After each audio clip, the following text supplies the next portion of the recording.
Gaetz is making us proud. He's going to war with them Democrats. He's fighting for our freedom. He risked it all for the people, man. Turn them doubters to believers. Hi everyone, Congressman Matt Gaetz here. Thanks for watching the Gaetz Network. This is a service of our congressional office, so make sure that you go to our website, gaetz.house.gov. There you can sign up for our newsletter that goes into the events of the United States Congress each and every week with my special insights. Also, make sure to follow us on social media. We've put those accounts on the screen. That way you're connected to all of our work on your behalf. And finally, I would suggest that you always consume the Gaetz Network through the Rumble app. If you download the app and then turn notifications on, it's the best way you know when we go live so that you can see our speeches on the floor, committee hearings, and other remarks on important matters to you. Again, thanks for watching the Gaetz Network. Programming continues. All right, we're live in the spin room where we are in Atlanta, Georgia. Joining us now with more reaction to this very important debate, former senior advisor to President Trump, Stephen Miller, along with Congressman Matt Gaetz. This was a historic night. It was historic in two ways. I never saw a worse debate performance in my life, one, and two, Donald Trump was so dialed in. Donald Trump delivered the most dominant debate performance in presidential debate history. Meanwhile, Joe Biden was bludgeoned so bad he will likely have to be identified by his dental records after this debate. President Trump showed focus, he showed clarity, boldness, vision. And you know what? Donald Trump showed empathy for the people who have been the victims of the illegal immigration by the way Joe Biden has allowed. And him showing that empathy, it is going to grow our movement. Meanwhile, the other side is in total chaos. The headline in Politico, Biden is toast. This was the greatest command performance we have ever seen from a presidential candidate. His command of the facts, of the history, of the issues, the way he spoke right to the American people's heart and desires. As Matt said, the empathy that he showed, the care that he showed. If this was a UFC fight, they would have called it in round one. I was waiting for the towel to be thrown in at some point. They were hoping Jamal Bowman would come in and pull the no fire mas, no alarm. mas, remember? This makes Tiger Woods' U.S. Open victory in 2000 at Pebble Beach look like a close call. But let's keep the focus on how great Donald Trump was. It's that, but the seriousness of the times that we live in, Iran and Russia and China and Venezuela and Yemen and Israel and Ukraine and open borders and people coming from countries with terror ties and people coming from our top geopolitical There's foes. not a single problem America faces that Joe Biden provided a single solution for. Donald Trump talked about lowering our taxes, getting our regulatory policy right-sized, becoming energy dominant again, sealing the border, making sure that Americans can achieve economic potential and live their dreams again. Meanwhile, Joe Biden demonstrated that he is a man in decline, leading a nation in decline. We don't want to join Joe Biden in that decline. The Democratic Party right now in total turmoil. Meanwhile, Donald Trump is growing our movement with that great sense of vision. Lindsey Graham said he doesn't want Donald Trump to debate Biden again because he doesn't want the world to watch that again. That's terrifying. By the way, that's the first war Lindsey Graham's against. No, Matt. You can't help yourself. He I know. can't help himself, right? Gaetz is making us proud. He's going to war with them Democrats. He's fighting for our freedom. He risked it all for the people, man. Turn them doubters to believers. Let's bring in Florida Congressman Matt Gaetz to give us his assessment of the last 4 or 5 days. Wow, Congressman, wow. That her report, that primetime fumbling of, hey, I'm okay, watch, and then he fumbles it. What are they going to do? What do you think they're going to do on the left? I don't think we're having much of a discussion of 4 more years. Let's just look at the next 4 days. We've heard the White House Press Secretary Karine Jean-Pierre say that in the next 4 days, Joe Biden has 0 public events. 0 things happening. There's literally more programming going on in the dementia wing at every assisted living facility in Florida than there is at the White House right now. And you've got this special counsel report saying that the reason Joe Biden was not charged for his violations of federal criminal law, which were intentional and recorded, because he cooperated with his own government. Wow, really give it to him there, cooperating with your own government. And then they're arguing that his brain is too rotted out to be held responsible for those violations of federal criminal law. So most Americans are probably right to ask, if you can't be held responsible for your violations of the law, should you have, I don't know, the nuclear codes or all of the exquisite powers of the presidency? to protect our troops and to lead our country. It's no wonder we're seeing this rising inflation, this listlessness around the world. Joe Biden is obviously a man in decline, and I don't believe that we ought to have to join him in that decline. But there's another tell here, Eric. I came on your program January of 2023, and I said that I believed this document case would be the basis that the deep state would use to replace Biden. Well, I'll tell you what you we'll boldly do. predicted he won't be the nominee. Here's the tool. Let's do it. Let's take a look. Let's play that. I have a different take on the document scandal than many. I actually think the deep state has figured out that Joe Biden isn't going to win the 2024 election against any Republican that's nominated, and they'd just prefer to take him out right now.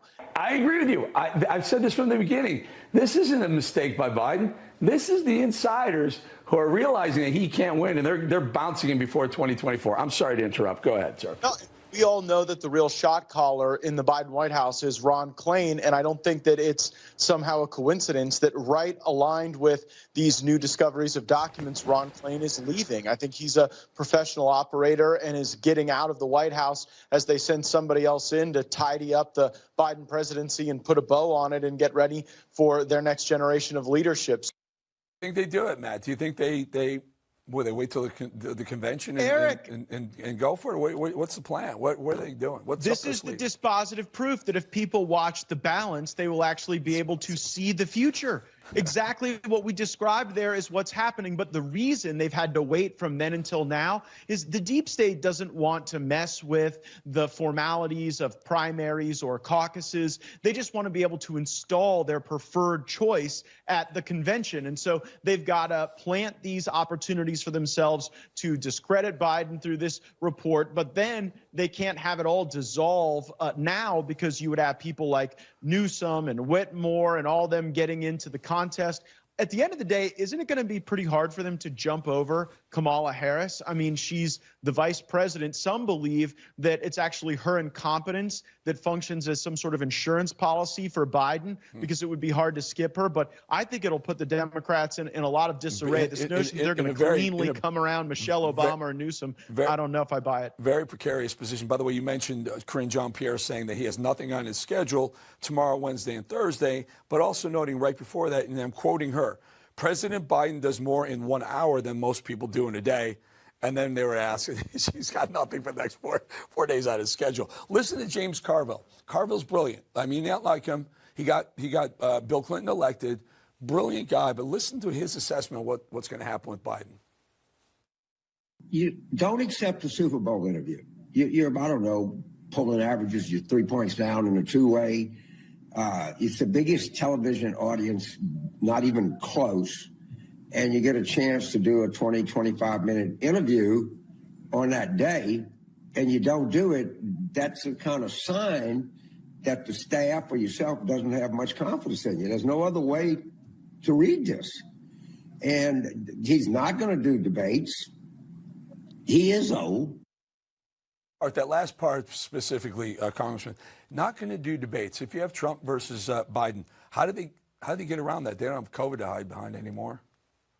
You've covered the polling. When 86% of the American people believe you're too old to be president, you have to do something to reverse that trend or you're going to lose. Probably the deep state know that. That's why they're knifing him. But certainly like James Carville proving himself to have more vitality than Joe Biden doesn't exactly present the best comparison for the president. And like this guy's got historically bad poll numbers, okay? At this time in a presidency, there's almost no one in modern history who's had poll numbers this low. And then for his staff to believe that he can only make them worse shows you how bad things have gotten. And think about it this way. If they can't trust Joe Biden to do a softball Super Bowl interview today in 2024, like what do you think this vintage is going to look like in 2027 or 2028? I just want to know how they get around. How did they get around? There's a commission on presidential elections, and they're going to propose some dates for debates.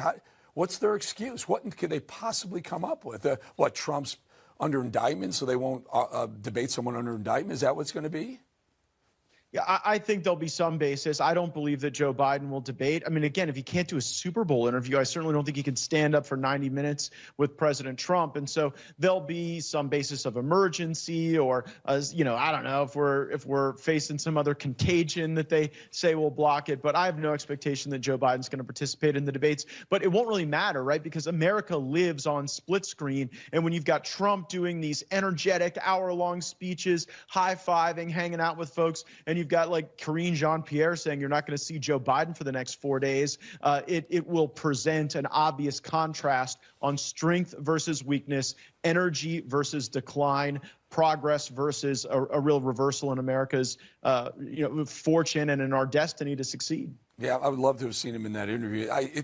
They can't have him sitting in one place. We looked at the Super Bowl ad. I just ran the Super Bowl ad that they put up yesterday, and there was 13 or 14 jump cuts, meaning he gets a word or two out and then they cut to another angle. But what it is he's flubbing lines, and they have to put this thing, to cobble it together. That's Weekend at Bernie's if I've ever seen it. Speaking of Super Bowl, Congressman, I was on Twitter hanging out, or X, whatever we call it, and I noticed you said you weren't going to watch the Super Bowl. You weren't going to let your wife watch the Super Bowl. Did you watch the big game? I did not, and I'll be straight with you. It was the whole Black national anthem thing, and call me old-fashioned, but I think we are one nation under one God with one flag. We are one people. We rise and fall together, and there's so much about corporate wokeism and like this new kind of push for social justice that to me is just divisive. So I don't blame people who watch the game. It's all good. I'm probably more a fan of college sports than professional sports, but I spent the day doing some cleaning around the house. I was vacuuming and sweeping up while everybody was taking their Taylor shots or whatever. Well, I'll tell you what, I watched the game. It was a great game. Chiefs crushed it, and then they blew this after thing, after the game where Travis Kelce is screaming Las Vegas and Taylor Swift is chugging beer. That was just too much for me. Had to leave it there. Congressman, really good having you on. Matt Gaetz, thank you for joining us. Thank you, my friend. Take it easy. Matt Gaetz is making us proud. He's going to war with them Democrats. He's fighting for our freedom. He risk it all for the people, man. Turn them doubters to believers. Hi everyone, Congressman Matt Gaetz here. Thanks for watching the Gaetz Network. This is a service of our congressional office, so make sure that you go to our website, gaetz.house.gov. There you can sign up for our newsletter that goes into the events of the United States Congress each and every week with my special insights. Also, make sure to follow us on social media. We've put those accounts on the screen. That way, you're connected to all of our work on your behalf. And finally, I would suggest that you always consume the Gaetz Network through the Rumble app. If you download the app and then turn notifications on, it's the best way you know when we go live so that you can see our speeches on the floor, committee hearings, and other remarks on important matters to you. Again, thanks for watching the Gaetz Network. Programming continues.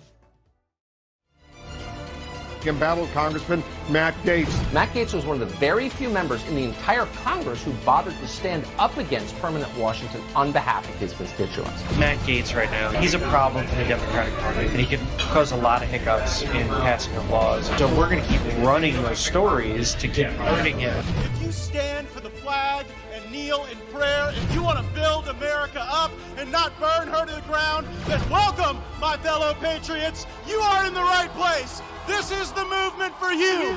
You ever watch this guy on television? It's like a machine. Matt Gaetz. I'm a canceled man in some corners of the internet. Many days I'm a marked man in Congress, a wanted man by the deep state. They aren't really coming for me. They're coming for you. I'm just in the way. If critical race theory means making children in school fixate on race, I'm not for that. If it's about collective guilt, I didn't do anything to your great-great-great-grandfather. I don't want to be responsible for that. If it's about, a toxicity of just from being born white, if it's about dividing everybody into oppressor and oppressive, oppressed and oppressor, I'm not for that. So there are things that are being taught and are going around that I'm not for, that if that was critical race theory, I wouldn't be for. Welcome to Firebrand. I'm Congressman Matt Gaetz, and our lead topic today, critical race theory. Is America a nation that believes in racial integration or not? Are we a country united in common destiny Or is our destiny defined by race, for better or worse? Should national policy aspire to be colorblind, fair to everyone, regardless of race? Or must we view every policy decision through the lens of color and kind? Should military service members view themselves and their fellow patriots differently based on skin color? Or should we have one united fighting force? Be all you can be, after all. Should schools teach children that whiteness is evil or ignorant? Is capitalism an engine of upward mobility or a manifestation of white supremacy? Should voting be based on the will of the people? Or is democracy less important than racial quotas? Are we still a nation that has a dream? Critical race theory is an explicitly racist ideology. It's anti-white, it's anti-black, and it's really anti-Asian too, actually. It answers the questions I've asked in direct contradiction to the values of most Americans and the organizing principles of our great nation. And critical race theory is everywhere. Our military, our education system, corporate America, virtually every aspect of our government, all pushed endlessly by the true enemy of the people, the America Last press. It will destroy our country if we do not diagnose it, recognize its manifestations, and vanquish it from our nation. Dr. Malveaux is a critical race theorist who recently testified before the House Judiciary Committee to support financial reparations to descendants of slaves. Yes, your current Congress is actually voting on something as divisive as racial reparations. The explicit bigotry of her argument was on full display. I'm not kumbaya. So I don't like to think that white people are evil. I think white people are ignorant. Oh, we're just ignorant. What an idiot. We'll expose the radical ideological core of critical race theory. I've got results of our investigation into how CRT is being backed by powerful forces in big media, big government, and big tech.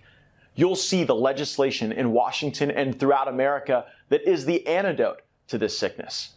And if you need marching orders, we'll have information about how parents, patriots, tiger moms are all joining together for empowerment and action to defeat critical race theory.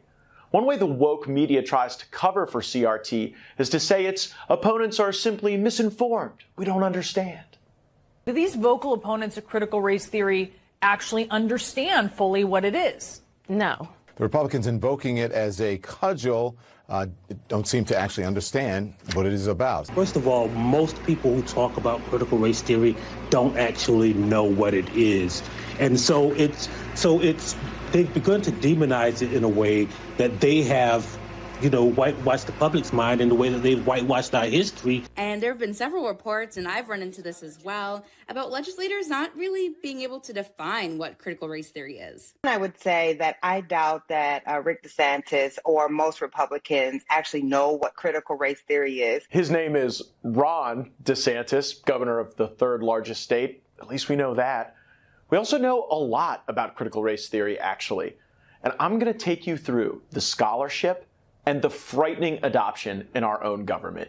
It's freaking wild. So let's endeavor to learn what CRT means from lead CRT authors. Critical race theory frontman Ibram Kendi wrote How to Be Anti-Racist, but his definitions are hardly illuminating. Take a listen. And I define an anti-racist as someone who is expressing an anti-racist idea or supporting an anti-racist policy. So to be anti-racist, all you have to do is be anti-racist. Sounds easy, right? No. If you deny that you're racist, that in fact makes you a racist.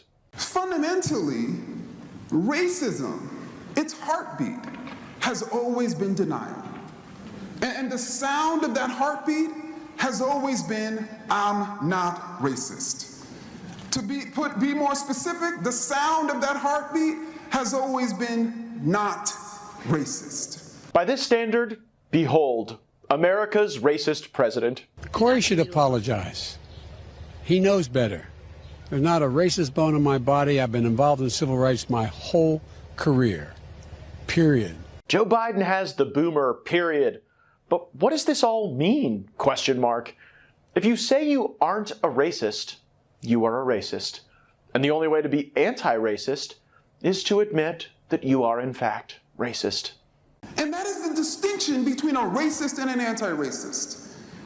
A racist, no matter what is said about them, no matter how they're charged with being racist, they're always going to deny it.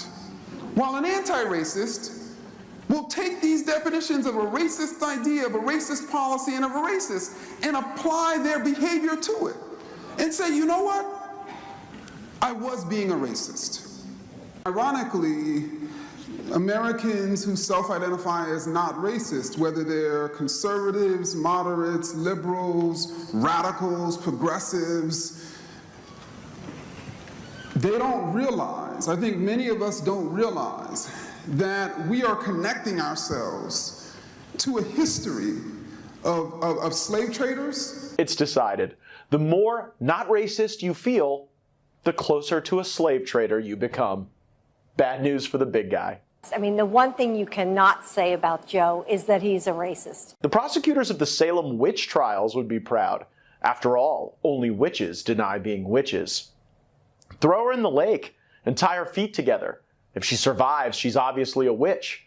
If she ends up dead at the bottom of the lake, we will acknowledge her innocence. Don't trust anyone who tells you that only the innocent plead guilty and only the guilty plead innocent. Sometimes innocent people just act innocent.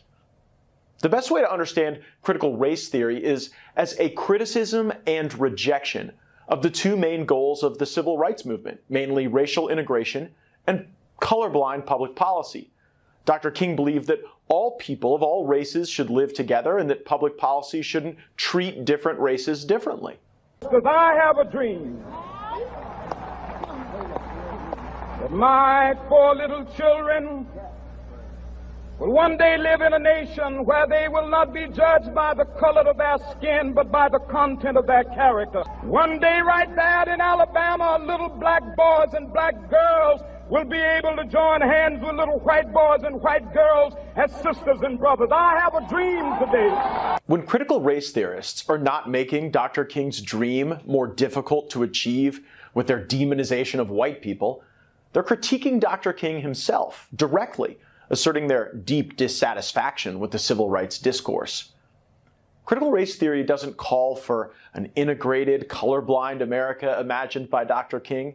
It tantalizes the worst impulses within us: ethno-nationalism, otherizing our fellow Americans who don't look like us, dangerous division of the races in our great country. It harkens to a darker time indeed. Separate is not equal, nor preferable, nor American. Critical race theorist Gary Peeler reduces these divisive ideas to writing. Whatever the intentions of black and white integrationists, it should now be apparent that the exclusion of a nationalist approach to racial justice has been a cultural and political mistake. Racial nationalism is not a cure for racism. It is a recipe for more racism and probably more violence harmful to America.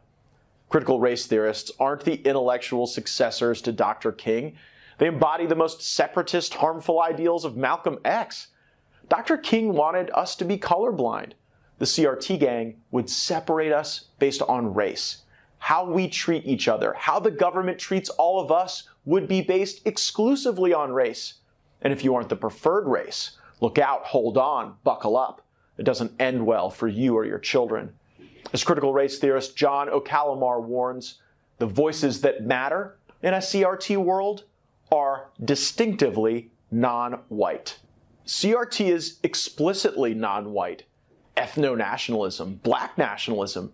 This is sadly the CRT objective, and they're willing to instantly label you a racist if you don't self-execute the smear for them. E pluribus unum, out of many one. They refuse our vision to make America one nation under God, instead choosing a land of endless grievances. In practice, see the heartbreaking impact on high school student Brad Taylor. I'll take you back to my first day at RHS this fall. The principal came out and gave us a heartfelt speech about equality and standing together.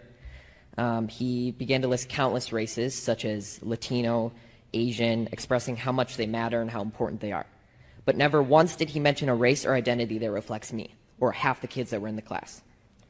Now, members of the board, I know you haven't been to school in a while, and I know none of you, or most of you, don't have any kids left in the school district. But You must admit how uncomfortable it will be to be characterized just by your skin color on the first day of school and be thought that you were wrong just because of your skin color. To be clear, I don't need you to tell me that I matter, but hearing the condolences given to other races and leaving just one race out, it inevitably you'll start to feel like you've done something wrong. And in our principal's attempt to unify us, he instead created unwarranted boundaries and barriers between his students, pitting us against each other based on characteristics that we can't control. The first day of school during the Wonder Years is hard enough without your principal worshiping at the altar of the race baiters. Donald Trump was having none of it. In September 2020, Trump issued Executive Order 13950 banning critical race theory. The Trump order notes, the Department of Treasury recently held a seminar that promoted the arguments that virtually all white people, regardless of how woke they are, contribute to racism. Training materials from Argonne National Laboratories, a federal entity, stated that racism is interwoven into every fabric of America and described colorblindness and meritocracy as actions of bias. Materials from Sandia National Laboratories, also a federal entity, for non-minority males, stated that an emphasis on rationality over emotionality was characteristic of white males and that those present must acknowledge their privilege to each other. The Trump order concludes that all Americans are created equal and that critical race theory in the federal workforce is strictly prohibited. Sadly, but not surprisingly, President Biden repealed the Trump order on his first day, replacing it with a full embrace of critical race theory. Equality as a governing concept was replaced with equity. Equality and equity are not the same thing, as Kamala Harris tells us in this hokey campaign video.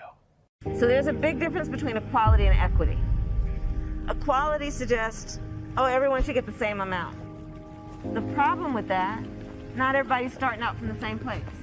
So if we're all getting the same amount, but you started out back there and I started out over here, we could get the same amount, but you're still gonna be that far back behind me. It's about giving people the resources and the support they need so that everyone can be on equal footing and then compete on equal footing.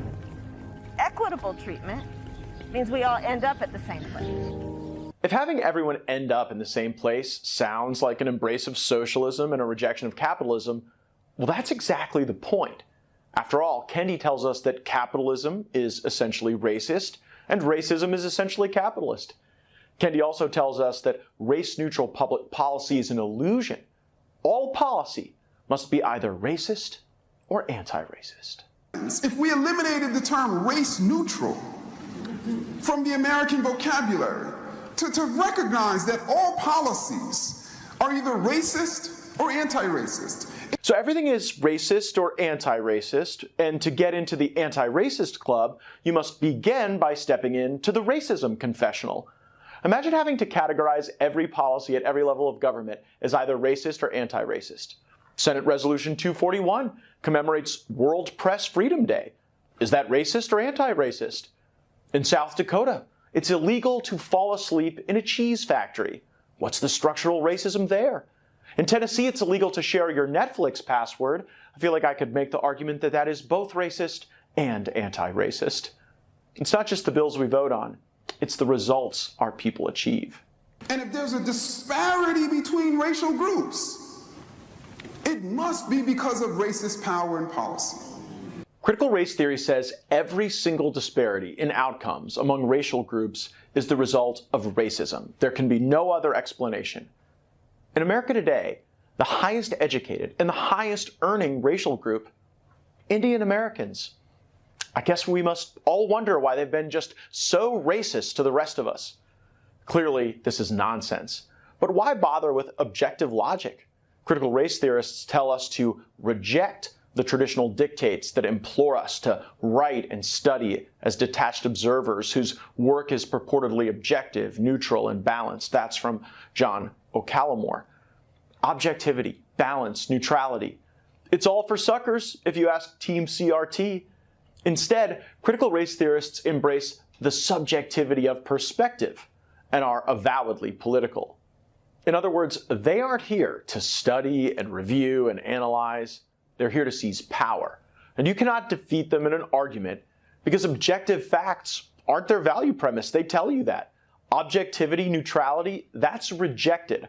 All that matters is that they subjectively believe that a racial reorder of society benefits them. One person, one vote democracy, another American value that the critical race theorists would jettison to accomplish their goals.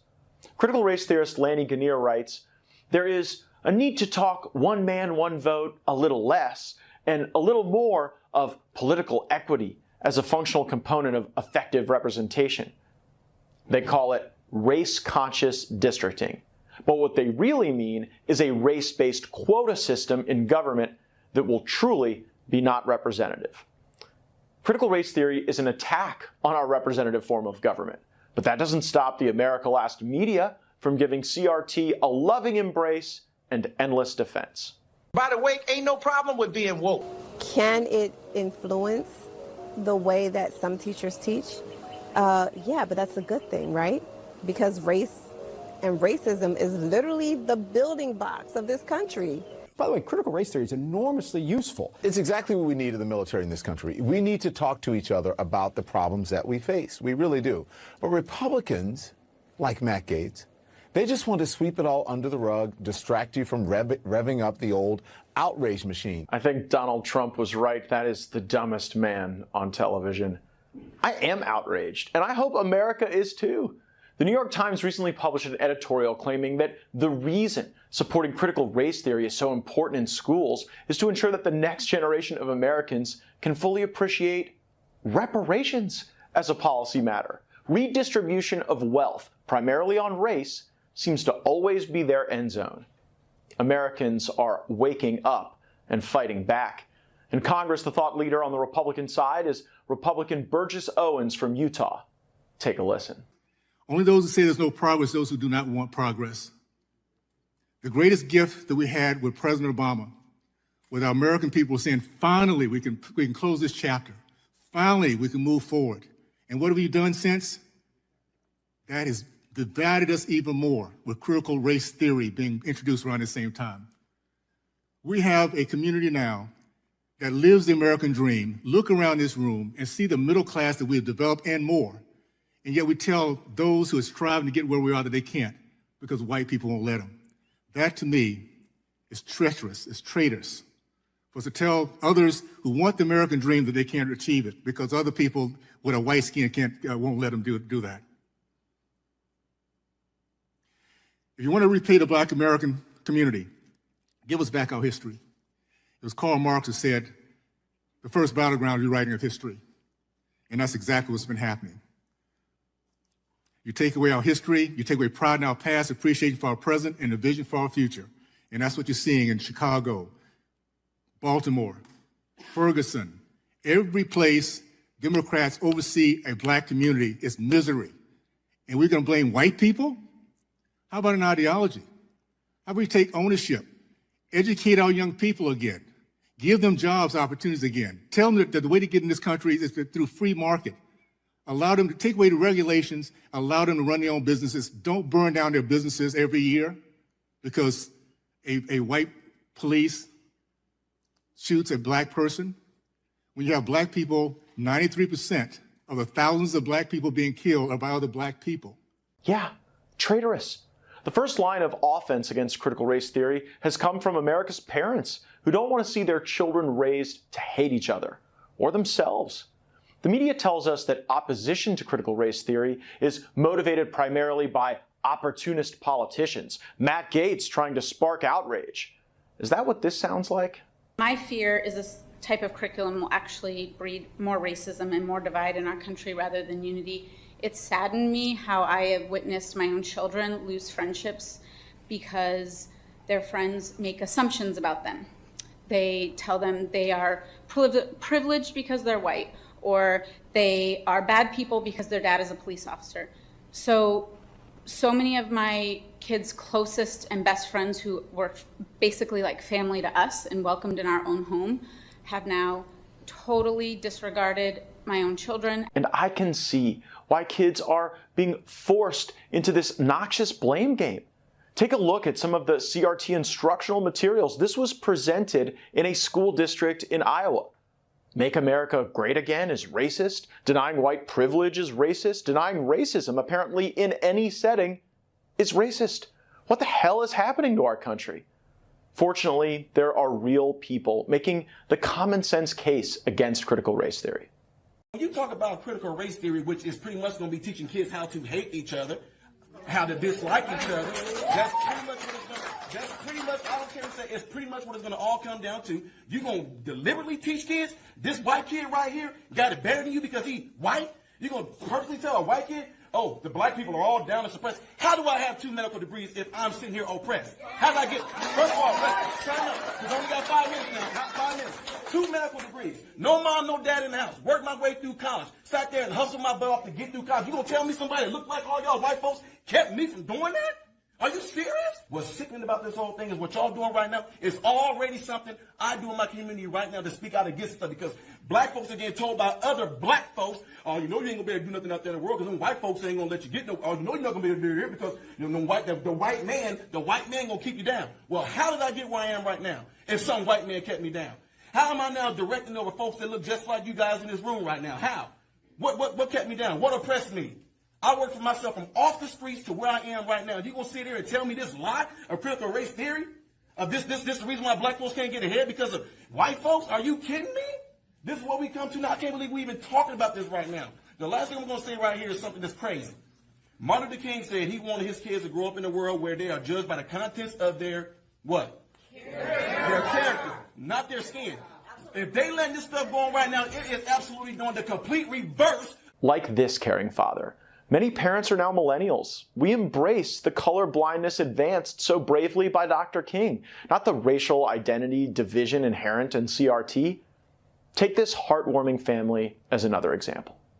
Daddy teaches you can be anything in this world that you want to be, right? Don't Daddy teach you that? Yeah, and it doesn't matter if you're black or white or any color. Doesn't matter if you're black, white, brown, yellow. Right? Black. And how we treat people is based on who they are and not what color they are. And if they're nice and smart. See, this is how children think right here. Critical race theory wants to end that. Not with my children. It's not gonna happen. My baby's gonna know that no matter what she wants to be in life, all she has to do is work hard, and she can become that. Work hard, even though you don't know anyone. You can make friends. Yeah, you can make friends, no matter what color they are. So we need to stop CRT, period, point blank. Children do not see skin color, man. They love everybody. If they're good people, they love them. Boomers, millennials, Zoomers. Each generation confronted race as a function of schooling in distinct ways. Many boomers went to segregated schools. My mom did.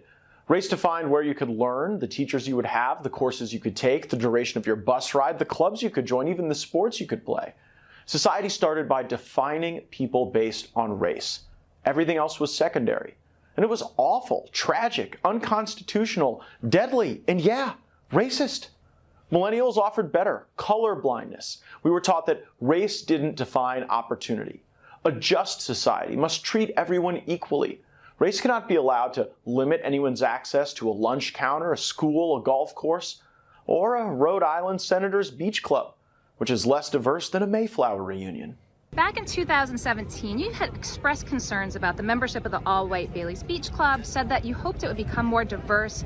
Now, your family's been members, your wife is one of the largest shareholders. Should these clubs continue to exist?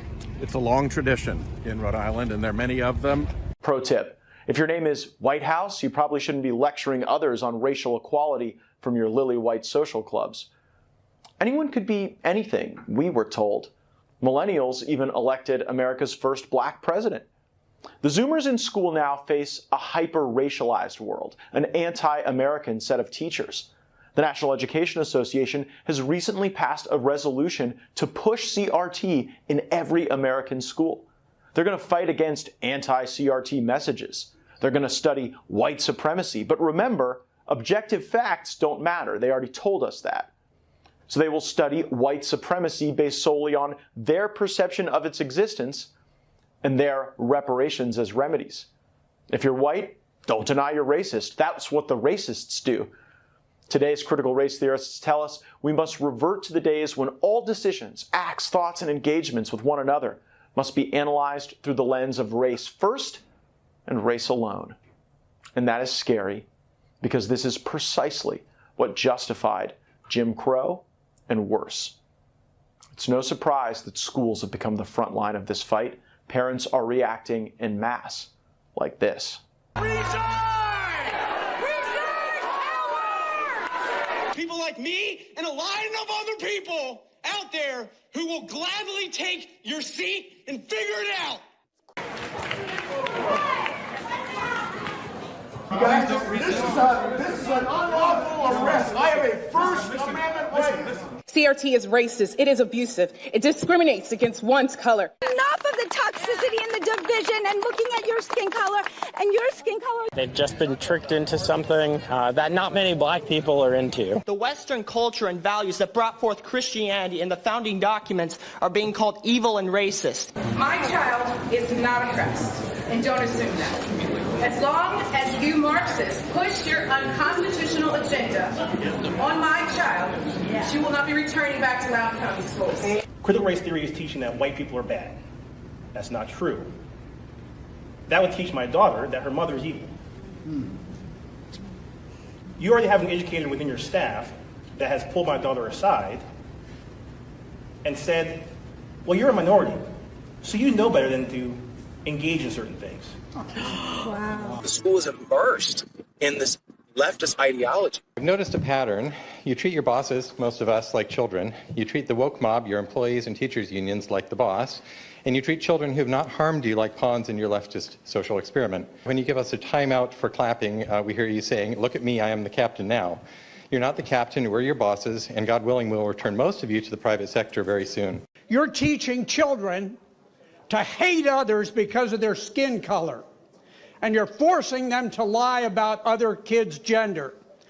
I am disgusted by your bigotry and your depravity. Please get back to just teaching our children math, science, factual history, equity of opportunity, and teaching them how to think and not what to think. Parents aren't just yelling and screaming.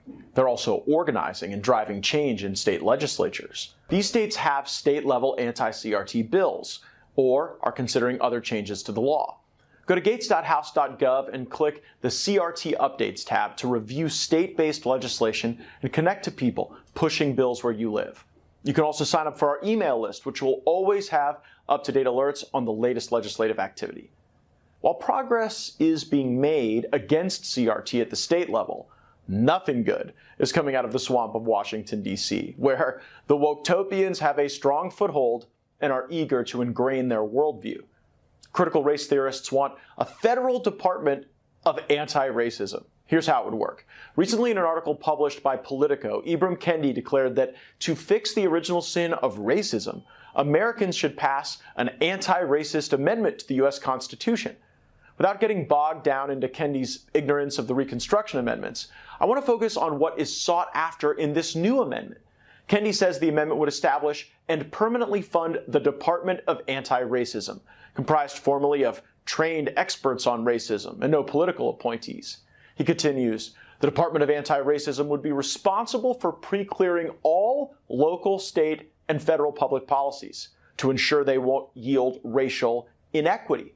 They would monitor those policies, investigate private racist policies, investigate policies where racial inequity surfaces, and monitor public officials for expressions of racist ideas.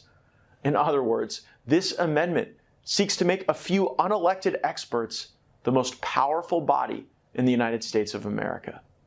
Is the CRT movement already converting all agencies and departments into departments of anti-racism? Take the Pentagon, home of the tough guys. This was once like the last bastion of power in the Beltway, not totally under the spell of the political left. That is, until recently. Here's my exchange with Secretary of Defense Lloyd Austin. How should the Department of Defense think about critical race theory? Could I make a comment, Secretary? I'm sorry. Well, I'm very limited on my time, General Milley. Well, I just want to make a comment. The feedback well, I know, but I've asked the question to Secretary Austin. I don't know what the issue of critical race theory is and what the relevance here with the department. We do not teach critical race theory. We don't embrace critical race theory, and I think that's a spurious conversation. But they are teaching critical race theory in our military. This was moments later in the same hearing. And it is important that we train and we understand. And I want to understand white rage, and I'm white, and I want to understand it. So what is it that caused thousands of people to assault this building and try to overturn the Constitution of the United States of America? What caused that?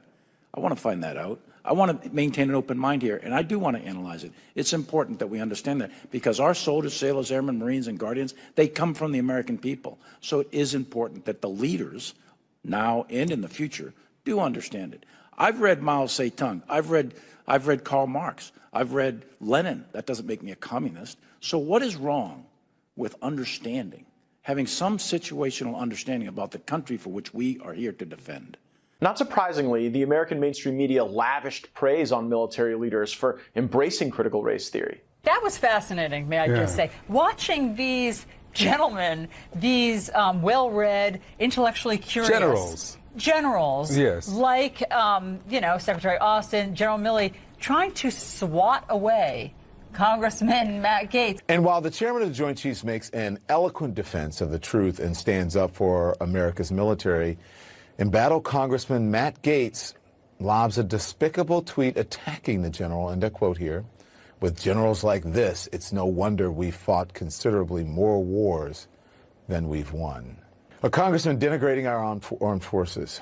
General Milley did something very powerful, which is that he cut through the coded speech and language and rhetoric around critical race theory. People like Matt Gaetz, making fun of and mocking the military, saying this is the reason that we don't win any more wars with generals like this. This is, of course, dangerous, anti-American, and racist. At West Point, lectures are presented by Dr. Carol Anderson on understanding whiteness and white rage. Since I nominate future military officers to West Point as part of my job in Congress, I wanted to know what Dr. Anderson thought about whiteness. She wrote that the Republican Party yearns for a white republic, and that the Republican Party platform is white nationalism. This is the nonsense that General Milley is defending. Instead of Dr. Anderson, we should have instructors who can teach the next generation of commanding officers to win on the modern battlefield. Less CRT, more cyber. There's nothing wrong with Americans who are white. There's nothing wrong with Americans who are black or any other color. We must be our brother's keeper, loving our neighbors, regardless of their skin color or our own. Only a Benedict Arnold would surrender the Pentagon to the Woketopia without a fight. That's why I'm announcing now that I'm joining with patriotic colleagues on the House Armed Services Committee, and we are introducing legislation within the National Defense Authorization Act to ban critical race theory in our military. We will uphold the values expressed by Dr. King. We shall live together, work together, worship together, and together weave a strong American tapestry. CRT shouldn't be at our military academies. It shouldn't be in our officer training. It shouldn't be in any diversity training. It shouldn't be in our country. Go to gaetz.house.gov to sign your citizen co-sponsorship of this important legislation. When it's filed in committee, I want every member voting to see your name, to know how you feel. Regardless of your race, some might say colorblind to it, we welcome your input and ideas. Because this is the freaking stupidity we are up against. I'm not kumbaya. So I don't like to think that white people are evil. I think white people are ignorant. Thanks for tuning in. Make yourself an uncancelable consumer of content. Make sure to subscribe on Rumble, on our Facebook page, Twitter, Instagram, anywhere you can get our content. We want you to be a part of the discussion we're having and the truth we're telling.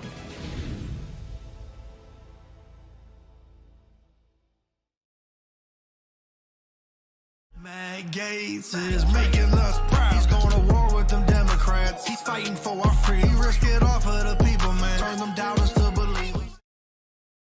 Hi everyone, Congressman Matt Gaetz here. Thanks for watching the Gaetz Network. This is a service of our congressional office, so make sure that you go to our website, gaetz.house.gov. There you can sign up for our newsletter that goes into the events of the United States Congress each and every week with my special insights. Also, make sure to follow us on social media. We've put those accounts on the screen. That way, you're connected to all of our work on your behalf. And finally, I would suggest that you always consume the Gaetz Network through the Rumble app. If you download the app and then turn notifications on, it's the best way you know when we go live so that you can see our speeches on the floor, committee hearings, and other remarks on important matters to you. Again, thanks for watching the Gaetz Network.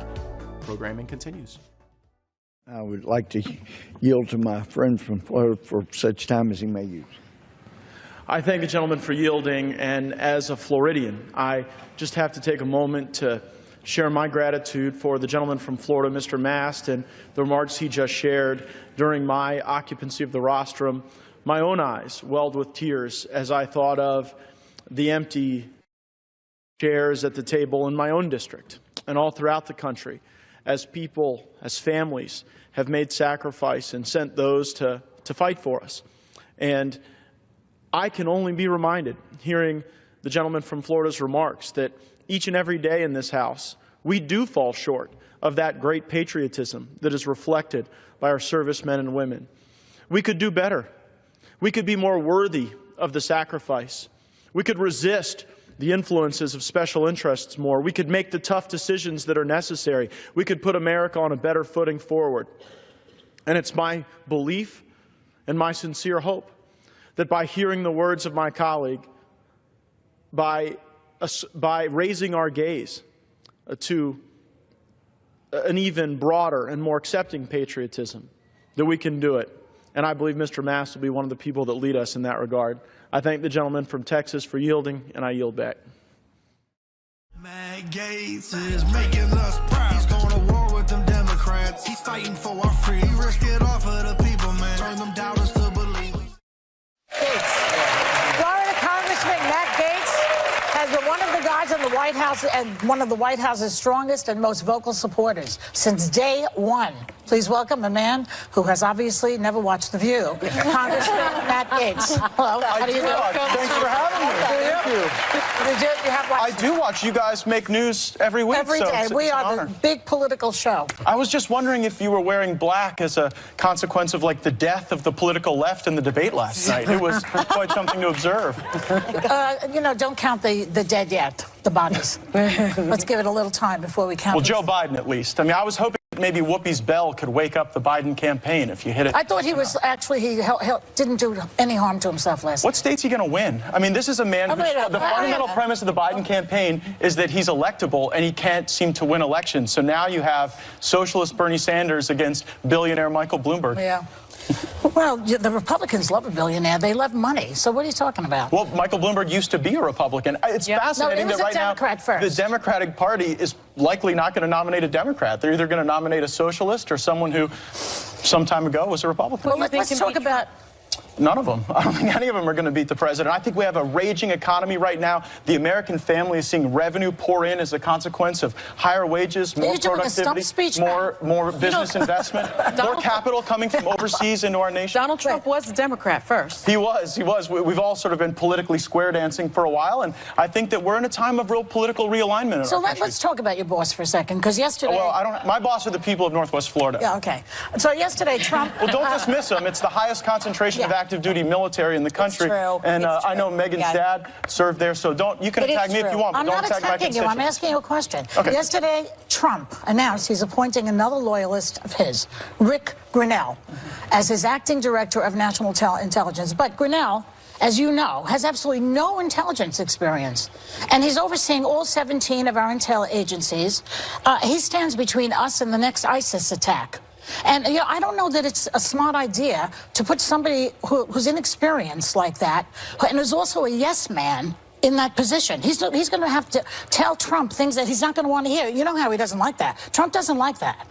Well, actually, if you look at the team he's assembled with people like John Bolton, the president regularly surrounds himself with people who disagree with him. I think some of the most spirited discussions I've had have been with Lindsey Graham, Rand Paul, myself, and the president discussing foreign policy, but on Rick Grinnell.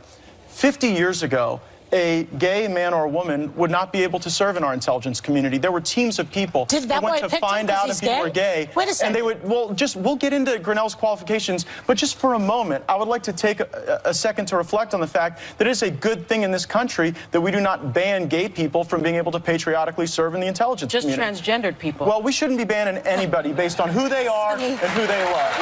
That's not the kind of Republican I am, and it's not the kind of Republican the president is. So on Rick's qualifications, 8 years at the UN, 2 years in Germany. Yeah. He advised the Security Council. And Berlin, where he was active, is one of the hotbeds of intelligence activity. Nothing happens there without the chief of station and the ambassador working together. So Rick Grinnell is very qualified. So I think it is a breakthrough appointment. Okay, yeah, that's my argument. Germany, by the way, I was reading about him. They think he's very thin-skinned, but that's another story. Well, I mean, this is The View, aren't we all? I have another question for you. No, not. You know what? And I think yeah, it is just. I think we agree on this. About pardon power. Now, the president has been on a pardon spree, and many think he's about to pardon Roger Stone, his longtime friend and one-time campaign advisor, who's being sentenced, I think, any minute now. They're in a break for crimes of obstructing justice, witness tampering, lying to Congress. Do you think Trump should pardon Roger Stone? I do, and I think that it requires a review of the pardon power. Come on. Barack Obama pardoned over 1,700 people. Bill Clinton pardoned 459 people. Bill Clinton pardoned 16 people who were a member of a Puerto Rican terrorist organization that planned murders at the Bronx Tavern here in the United States of America. Perhaps that wasn't the right thing to do. When we designed our Constitution, there were vestiges of the British monarchy that Americans still had some reverence for, and one was the notion that the executive, that the sovereign, could extend unlimited grace for any reason or no reason at all. That was an element of the British system that I was saying was borrowed. No, I understand. What I was getting at is, can we agree that perhaps that pardon power needs to be reviewed and curbed? So, great question. In Federalist 74, Alexander Hamilton writes that the reason we have the pardon power is to serve as a check on a criminal justice system,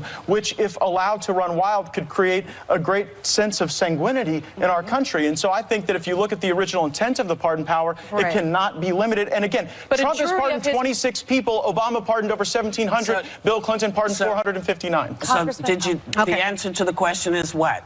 I would agree that Roger Stone should be pardoned if for no other reason that there's been a double standard in this country where people like Peter Strzok, Lisa Page, Andrew McCabe, Clapper, Brennan have not faced consequences. Can I just ask you, how about Rob Blagojevich, who flees like a children's hospital? Was that a good pardon? I'll be honest with you, I don't know very much about the governor of Illinois. I'm not going to get into that one. I know Roger, I don't know Blago, and I'll leave that to others to decide. Well, Congressman, I understand that Republicans coming on The View, this is a great culture war place to come and show the leftists what's going on. I get it. My husband works in conservative media. I'm a hardcore conservative. The thing I don't understand, because I'm not a Trumper, I think that everyone knows that very clear.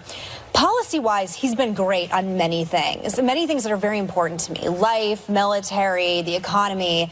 But his character issues are still what holds me and so many, especially I think conservative women, back from going full throttle with him.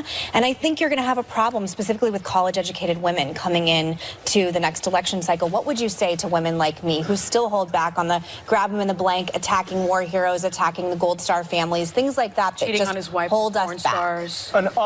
Well, look, if cheating on your wife is a disqualification to be president, then y'all probably should have impeached Bill Clinton and supported that. Well, but not with all of you waving any pom-poms. I don't know what that means. To Megan's question, I want to directly answer Megan's question. Please. Donald Trump has a unique ability to get people who don't necessarily agree with him to vote for him. And so I think for women, we're going to have to make the argument particularly that 72% of the new jobs created in this economy have been filled by women. That a lot of women are concerned about the revenue in their family and whether it's going to support careers and opportunity for themselves, their partners, their children. And with 7 million new jobs being created, people coming off of welfare, America is in a sense of great renewal. We've got a comeback president running against the throwback left and the Venezuela wing of the Democratic Party taking over with Bernie Sanders. Oh, come on, the Venezuela Go listen to Bernie Sanders. He praises Venezuela. He praises Cuba. I don't want that for our great country. want to thank That's actually Matt a good line. Gaetz. Good Open point. We'll be right back. Matt Gaetz is making us proud. He's going to war with them Democrats. He's fighting for our freedom. He risked it all for the people, man. Turn them doubters to believers. Hi everyone, Congressman Matt Gaetz here. Thanks for watching the Gaetz Network. This is a service of our congressional office, so make sure that you go to our website, gaetz.house.gov. There you can sign up for our newsletter that goes into the events of the United States Congress each and every week with my special insights. Also, make sure to follow us on social media. We've put those accounts on the screen. That way, you're connected to all of our work on your behalf. And finally, I would suggest that you always consume the Gaetz Network through the Rumble app. If you download the app and then turn notifications on, it's the best way you know when we go live so that you can see our speeches on the floor, committee hearings, and other remarks on important matters to you. Again, thanks for watching the Gaetz Network. Programming continues. Yeah, I think you're right, though, because if you come all with these special interests and they come with the big checks to Capitol Hill, and if the Republicans don't play ball, they'll just go to Biden's team and say, hey, you know what, we'll do business over here. All right, Congressman Gaetz, I'd love to see, as Gutfeld said, a third act. If the president, things don't break his way this election, he avenge a rigged loss in 2024 against Joe Biden. I think America would be down for that. I think they'd be probably bored by Biden by then. And I got to tell you, I would bet the media, like they did in 2016, would love to cover a Trump-Biden rematch. I am here to endorse the Trump 2024 movement whenever the president wants to ignite it. You're right, Jesse, to be skeptical of these special interests masquerading as Republicans. Yep. I'm the only Republican in Congress that doesn't take any federal PAC money because I find that entire process to be disgusting. Joe Biden has indicated that he wants to reach out to Republicans, but he's reaching in all the wrong places. It seems he wants to import the foreign policy of Dick Cheney and the trade policy of Paul Ryan. That's what President Trump got us away from. We're no longer a movement that wants to invade every cave and wherever a stand while we impoverish our people with bad trade deals and invite every illegal immigrant to cross our borders illegally. The populism that President Trump has installed in the Republican Party germinates from the enthusiasm of our voters. And if we are faithful to our voters, not the K Street PACs, then I think we can maintain the America First brand for political generations to come. I think you're right. I think Joe Biden does have a history of reaching in the wrong places. All right, gentlemen, thank you very much. I agree with both of your assessments. Matt Gaetz is making us proud. He's going to war with them Democrats. He's fighting for our freedom. He risked it all for the people, man. Turn them doubters to believers. Embattled Congressman Matt Gaetz. Matt Gaetz was one of the very few members in the entire Congress who bothered to stand up against permanent Washington on behalf of his constituents. Matt Gaetz right now, he's a problem for the Democratic Party, and he can cause a lot of hiccups in passing of laws. So we're going to keep running those stories to keep hurting him. If you stand for the flag and kneel in prayer, if you want to build America up and not burn her to the ground, then welcome, my fellow patriots. You are in the right place. This is the movement for you. You ever watch this guy on television? It's like a machine. Matt Gaetz. I'm a canceled man in some corners of the internet. Many days I'm a marked man in Congress, a wanted man by the deep state. They aren't really coming for me. They're coming for you.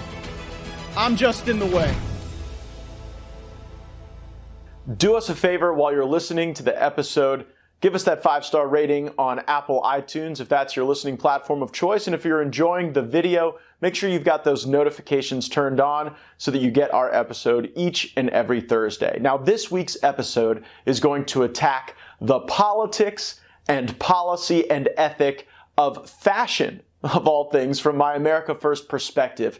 You'll be surprised at the Dems I dunk on and praise in that segment. But the main focus of the show is the Woketopia. They have crazy rules and dangerous plans. The hall monitors of the Woketopia are in Silicon Valley, of course, and Senator Elizabeth Warren has a point on the dangers of big tech. We need to break up these big tech companies. Think, for example, Amazon. You want to buy or sell goods on that platform, you pretty much have to go to Amazon. And Amazon makes money doing that, but they also rake off all of the information that goes on in those transactions. So Amazon then decides, let's see what else is happening here. Andy is running a pet food business, and you had the idea, and you had to do the proof of concept, and you had to finance it and get out there and start it. Amazon looks at that and says, we can see from Andy's numbers that it's turning out real good. So we'll just move Andy, the original guy, back to page 7 and just scoop up all the business. Facebook, Apple, Amazon, Google, I'd break them all up. And I say that knowing full well that most of you are hearing or watching this podcast through one of these companies. Whether we like it or not, they are the through point of access to the digital world. Maybe that's why they should be regulated as common carriers to the extent that they do exist in any form. Now, I've joined with Democrats in passing through the House Judiciary Committee legislation that would break them up.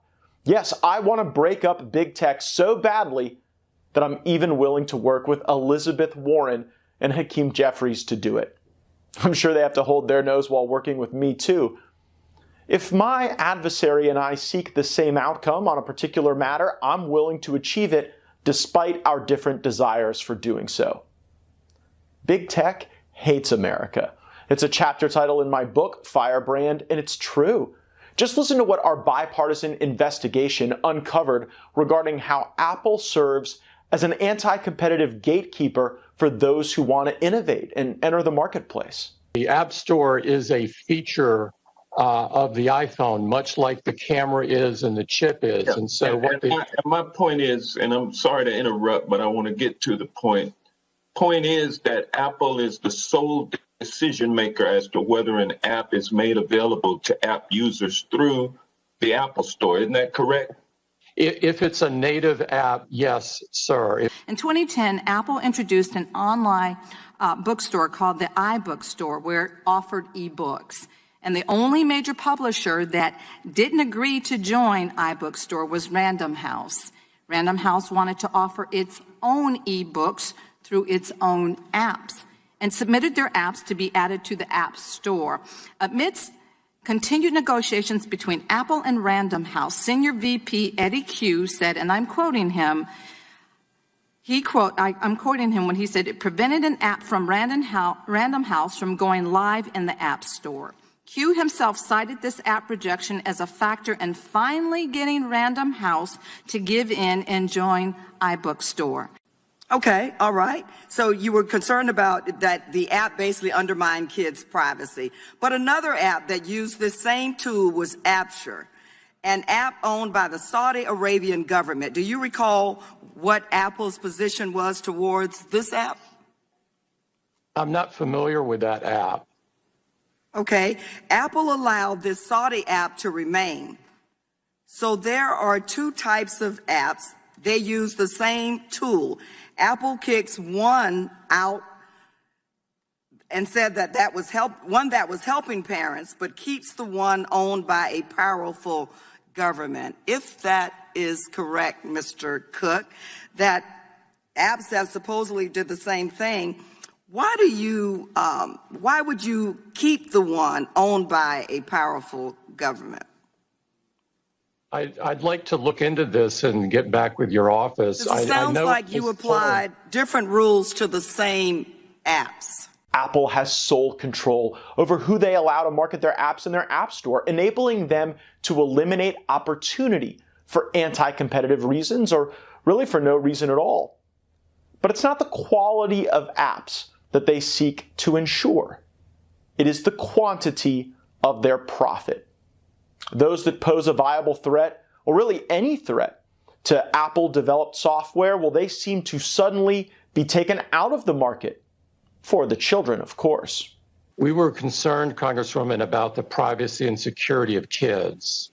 The technology that was being used at that time was called MDM, and it had the ability to sort of take over the kid's screen, and a third party could see it. And so we were worried about their safety.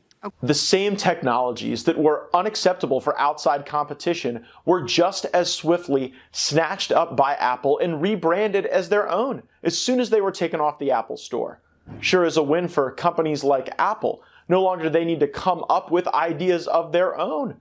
They just have to wait for the competition to plant the newest seed in the ever-growing apple tree so that they can pluck and harvest. When you see evidence of this anti-competitive behavior, you have to wonder, why isn't the Department of Justice taking stronger action against Apple or really anyone else cheating the economy to kill innovation and competition? The truth is that at the Department of Justice, the intensity of antitrust litigation is all about the jobs these DOJ officials want when they leave government service. DOJ doesn't want to do nothing about big tech. After all, if you want to sell the antidote, first you have to sell the virus. But they don't want to do anything to actually hurt big tech in any real way. Those are their future employers, after all. There is a revolving door between the DOJ and big tech, as I laid bare here during debate in the House Judiciary Committee. There is a final piece of evidence here, Mr. Chairman, and I did not expect to obtain this when we had our transcribed interview of the former U.S. Attorney for the Southern District of New York, Mr. Berman. But in the inquiry of Mr. Berman, the majority asked a number of questions about why Attorney General Barr was asking him to leave the Southern District of New York and take over as head of the Civil Division. And Mr. Berman explicitly says that the reason that the Attorney General was trying to coax him into the acceptance of that assignment is that it would be, and I'm quoting direct from the transcript here, a good resume builder. Mr. Berman testifies, he said that I should want to create a book of business once I return to the private sector, which that role would help to achieve. How improper for Attorney General Barr to be attempting to lure the U.S. Attorney from the Southern District of New York to the Civil Division of the Department of Justice for the explicit purpose of building a business and then engaging in the revolving door back to the private sector to be able to leverage those contacts. I was struck by Attorney General Barr's conduct as reflected in Mr. Berman's testimony. To be honest, it's going to be very difficult for Congress to pass these break-up big tech bills. They eked out of committee with Republicans and Democrats on both sides. It's complex and messy to say the least, and as you can see from the Barr-Berman fiasco, the DOJ is in on the big tech employment grift. So outgunned, outfunded, small companies are having to go at it alone in the courtroom. They're suing for their lives, for injunctions to just open slivers of the marketplace for competition. Usually they lose. But a company called Epic Games just won, and you better believe Apple felt it. Previously, Apple required all transactions within the $100 billion mobile games market to go through their payment system. And they take a hefty mandatory 30% commission for all transactions. You can't escape it. It generated nearly $20 billion per year for Apple with a 75% profit margin. And now, they can't do that anymore. Epic Games just got a federal judge to say that Apple must allow game developers to push purchasers to payment processors outside the Apple system. This is huge. In the days following the ruling, Apple lost $85 billion in valuation because now the marketplace has more choice. Choice empowers consumers and it drives innovation, and I'm for it. It isn't just Apple who tries to scrub out its competition. We have large conglomerates like Facebook who are more than willing to throw their elbows in the face of any competitor that comes their way. You can see me here questioning Facebook's very own Mark Zuckerberg, defending the acquisition of anyone that might pose a threat to their market dominance. Mr. Zuckerberg, what is a digital land grab? Congressman, I'm not sure what you're referring to. Well, in the emails that your company produced to the committee, there's one from David Wehner in 2014 where he's describing under the mergers and acquisitions advice within the company that you need to engage in a land grab. And he says, I hate the word land grab, but I think that's the best convincing argument, and we should own that. And it goes on to describe a strategy wherein Facebook would spend 5 to 10% of its market cap each year to shore up its market position. Does that refresh your recollection? Yes, Congressman, thanks for the opportunity to address this and frankly, to correct the record, because I believe that what he was referring to was a question that was incoming from investors about whether we would continue to acquire different companies. I don't think that wasn't referring to an internal strategy. It was referring to an external question that we were facing about how we would how investors should expect us to act going forward. And I think he was discussing the fact that as mobile phones were growing in popularity, there were a lot of new ways that people could connect and communicate that were part of this overall broader space and market around human connection and helping people stay connected and share their experiences. Okay, well, Mr. Zuckerberg, it seems to be both internal and external, because then in an email from you in 2012, we see a similar sentiment expressed. You write, "We can likely always just buy any competitive startups." So is your desire to limit competition by purchasing your competitors consistent with the message to your investors that the way you'll run your company is through digital land grabs? Congressman, I'm not sure I agree with the characterization of how we communicated with investors. But your words, Mr. Zuckerberg. But I think the broader point is that there were a lot of new ways that people can connect that were created by smartphones. But this is about your merger and acquisition strategy. You went on to say one thing about startups is you can often acquire them. So, I mean, I'm not interested in how people connect. I'm interested in how you acquire businesses to limit competition. The gentleman's time has expired, but the witness may answer the question.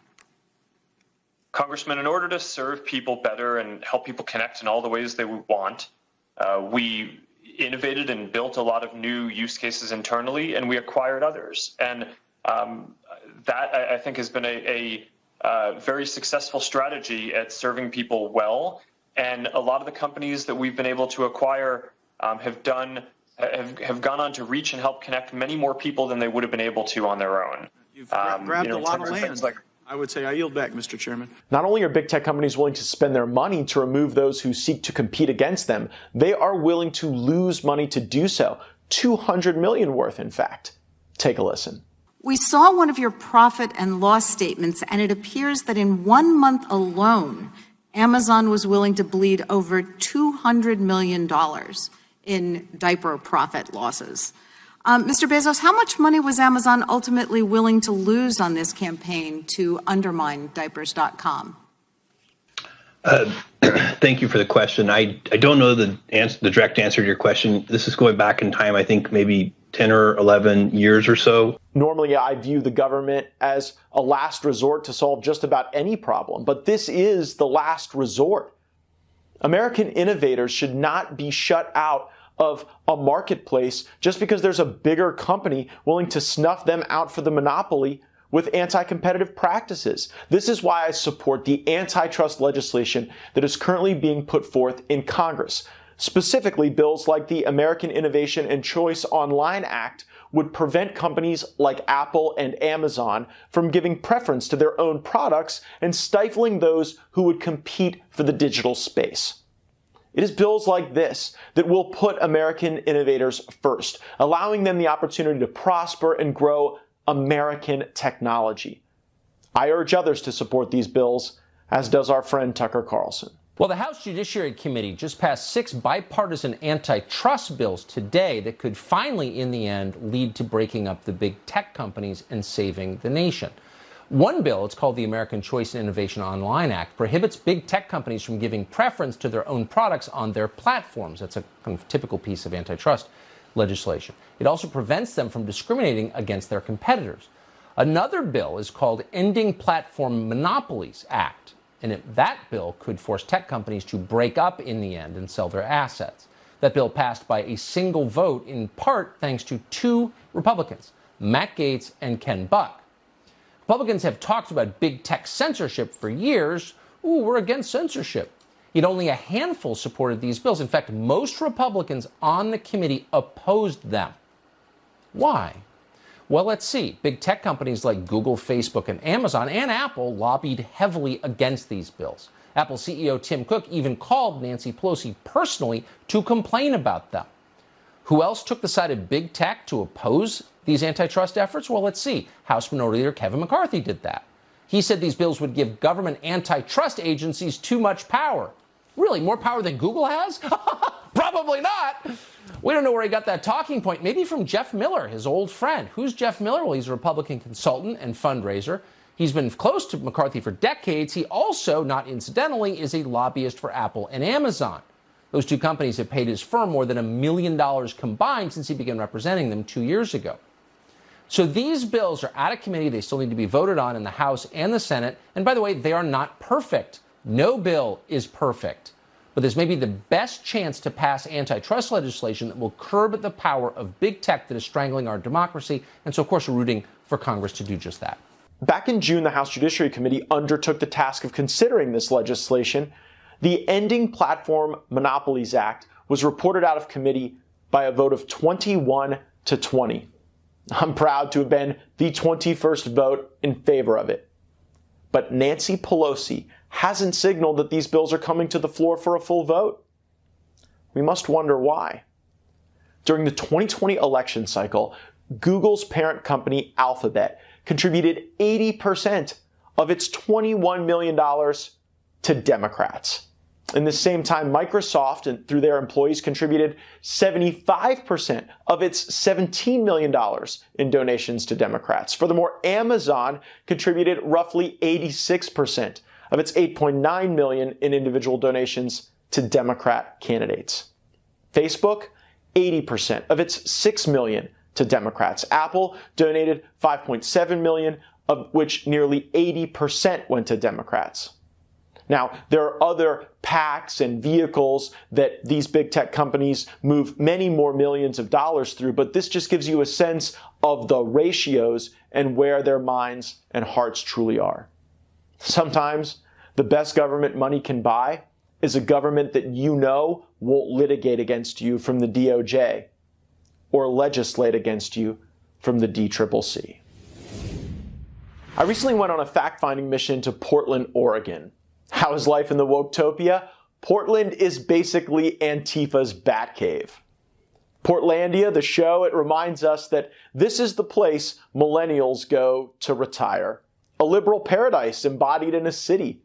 They're defunding police, embracing taxpayer-funded needle exchange. Water and food are put out for the homeless. The rich are heavily taxed, like a neo-modern reparations of sorts.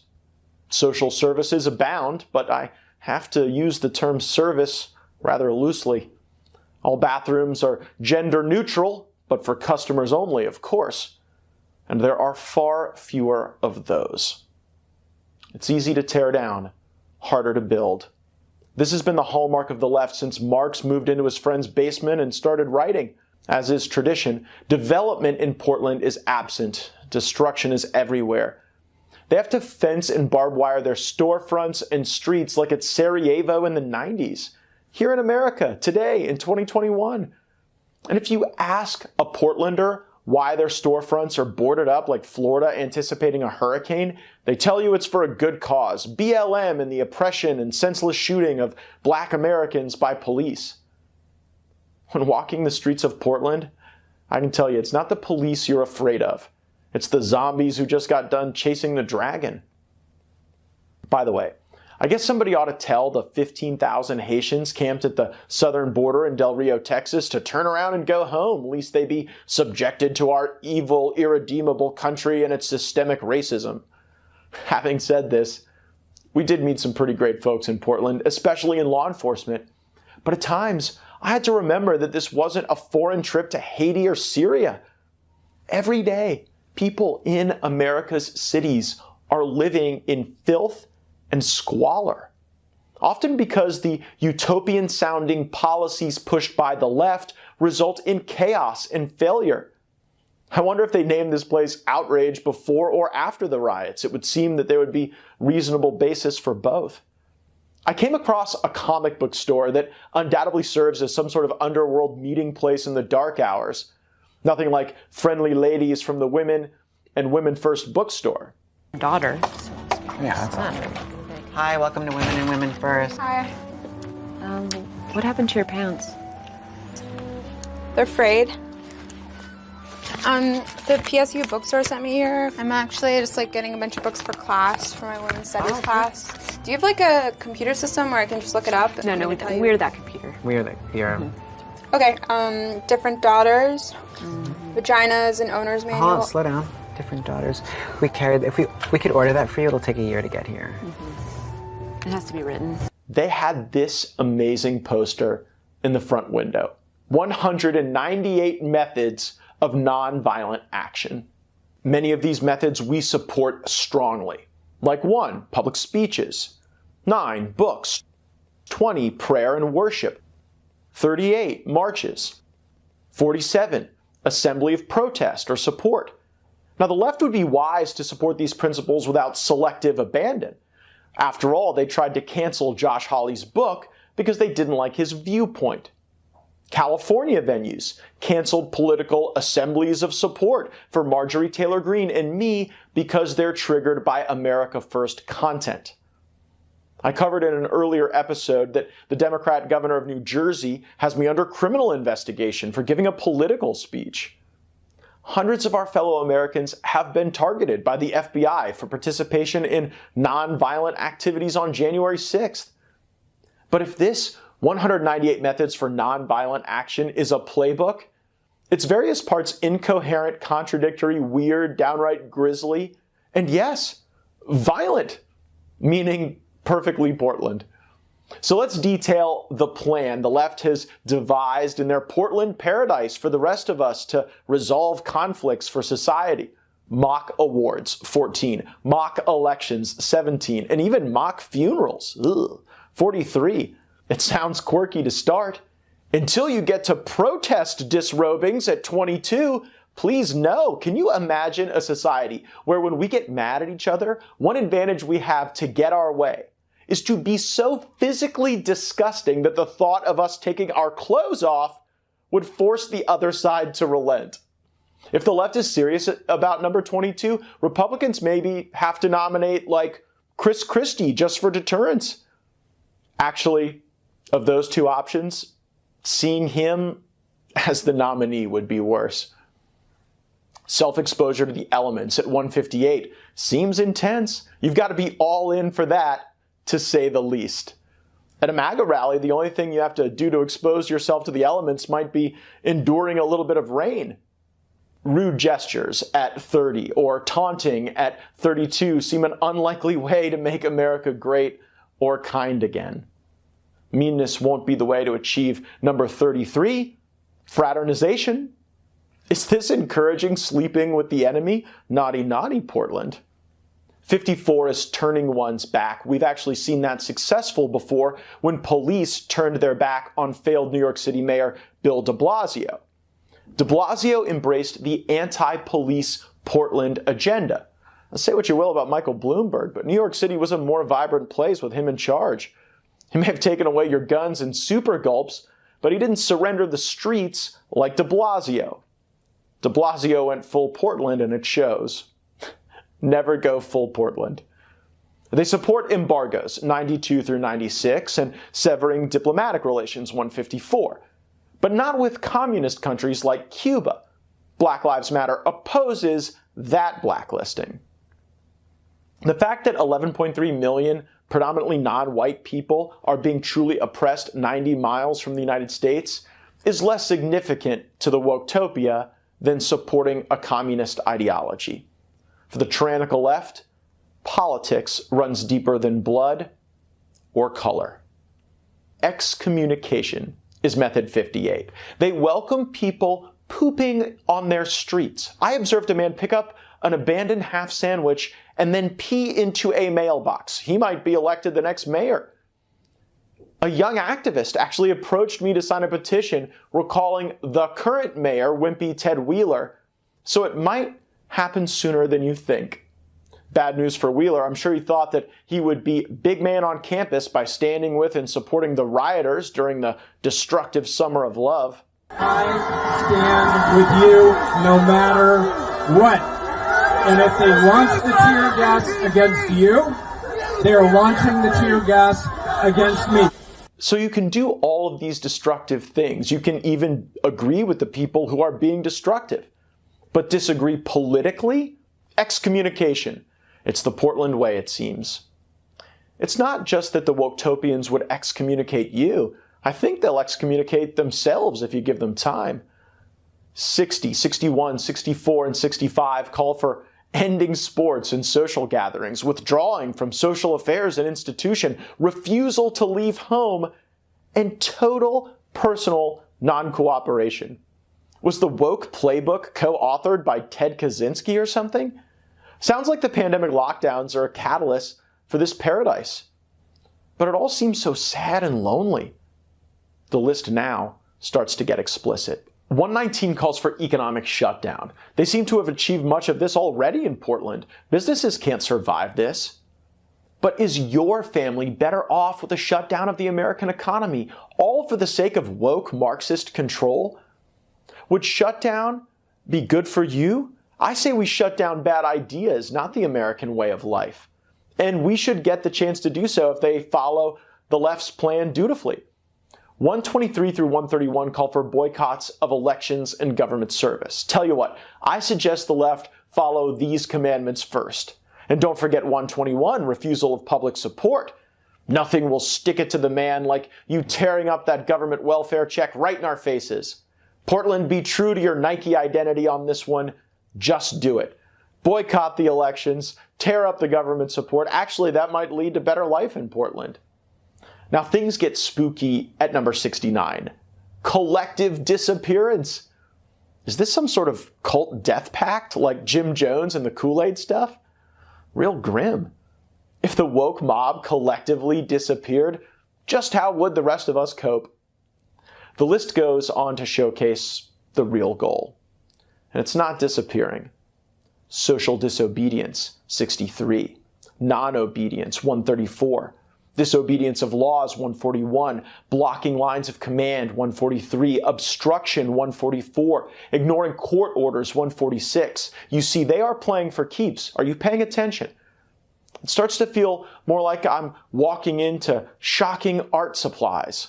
Hey, are you an art student? You're not answering because you're an art student. You just want to keep quiet and just sit there and sulk. Well, if you are an art student, come down to shocking art supplies. Shocking art supply and craft. You want to be radical? This is the radical store for you. We're talking about shock. We're talking about authenticity, rebellion, subversion, urban. Haunting, 31. Haunting officials. Inviting people into a political movement predicated on using haunting as a force for change. Does a voodoo doll come with membership in this political group? 148. Mutiny. On the 198 methods for nonviolent change, number 148 is mutiny. Mutiny isn't a term we traditionally associate with nonviolence. Catch the signal here, not the noise.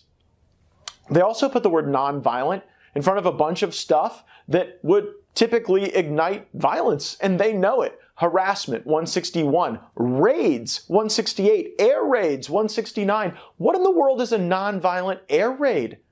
I could see that escalating quickly. Land seizure, 183. Not typically a nonviolent act. Occupation, 173. And invasion, 170. Just another run-of-the-mill nonviolent invasion. 178 is guerrilla theater. This could just be confusing to people. Now the list rounds out with the express objective: overload administrative systems, seeking imprisonment, and number 198, setting up a parallel government. They want to take what we have, ignore it, overload it, attack it, destroy it, and replace it. They want to build a parallel society under these crazy rules. God help us, it may look something like Portland. The truth is, as barking mad as all of this is, we shouldn't take it lightly. If all we do is mock them and go back to work, we'll end up living under these rules. The political left is gaining ground in America today. So calling out their lunacy and hypocrisy is not enough. The left makes gains, and establishment Republicans just complain about it on far too many days. We have to fight this. The left controls the executive and legislative branches of our government. Their scheduling and scheming to pack the Supreme Court. The only thing stopping the left's Portlandia dream or nightmare is us, America First conservatives. And if you want to see how they would operate if they had supreme unchecked power to take over and control our country, look no further than the microstates they control now. From Portland to California to Chicago, Baltimore, D.C., New York City. This isn't the country I want for our great people, but great Americans live in those places under this terrible rule. If we're going to stop this dystopic future in its tracks, we are going to have to get real tough, real fast. The future is up for grabs, and we have no choice but to win it. For there is no distant land to run to, no place to go, should we fail in saving America. Fashion. It's very political. Sometimes it's destructive and deadly. A fashion faux pas has killed many a career on the runway. Politics is the runway for ugly people. And fashion can be weaponized. Who could forget George H.W. Bush's socks? We make fast calls on people's fashion all the time, whether we realize it or not. In an article published in the March 2020 issue of Nature Human Behavior, authors O. Shafir and Todorov of New York University and Princeton conclude that a clothing's quality defines how others perceive competence. After all, for many, why do good when you can look good? Image as a metric of competence is a rising trend. The generation that did it all for the gram is very visual. They didn't sit up at night talking on the landline for hours like Gen X or on AIM Instant Messenger with 4 friends at once chatting like me and all the fellow Zennials out there. Conservative media went nuts when AOC wore a tax the rich dress to the Met Gala. I loved it. First, she looked great. In an era when Victoria's Secret cancels fashion shows and surrenders to wokeness, it's nice for people to lean in and look good. Second, and perhaps more importantly, the troll is epic. Most people would do everything at the Met to fit in amongst the elite. She knew what she was doing, getting attention on her terms on their turf. Bravo. Other strong female figures have used fashion in politics as well. Kimberly Guilfoyle has a look. It says power, control, achievement, excellence, success. These reinforce MAGA political themes. Men get in on it too. Tucker had the bow tie forever, a wasp embrace for sure, even if he hasn't worn it for years. The best dressed congressman is Congressman Jeff Van Drew. He's a really good person, actually. Just take a moment and ask yourself, what district do you think he represents? Of course it's the Jersey Shore. Van Drew was elected a Democrat, switched to become a Republican, and won re-election anyway. That is a boss Nucky Thompson move if there ever was one, and the wardrobe is there to drive home the point. But if there is a political figure I want to commend for using fashion to make a point that should be front of mind to American consumers, it's Jill Biden. Jill Biden is the first lady to have the courage and resolve and power to outfit repeat.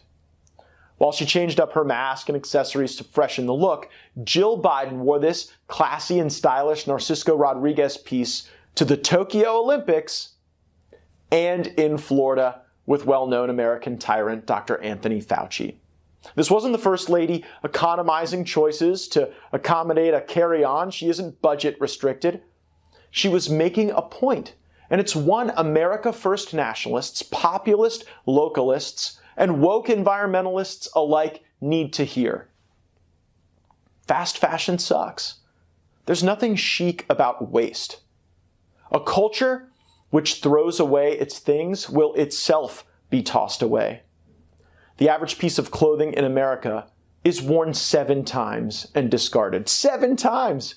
And I know that some of you must be wearing things once and throwing them away because I have worn this Dewey Destin's tank top over 700 times.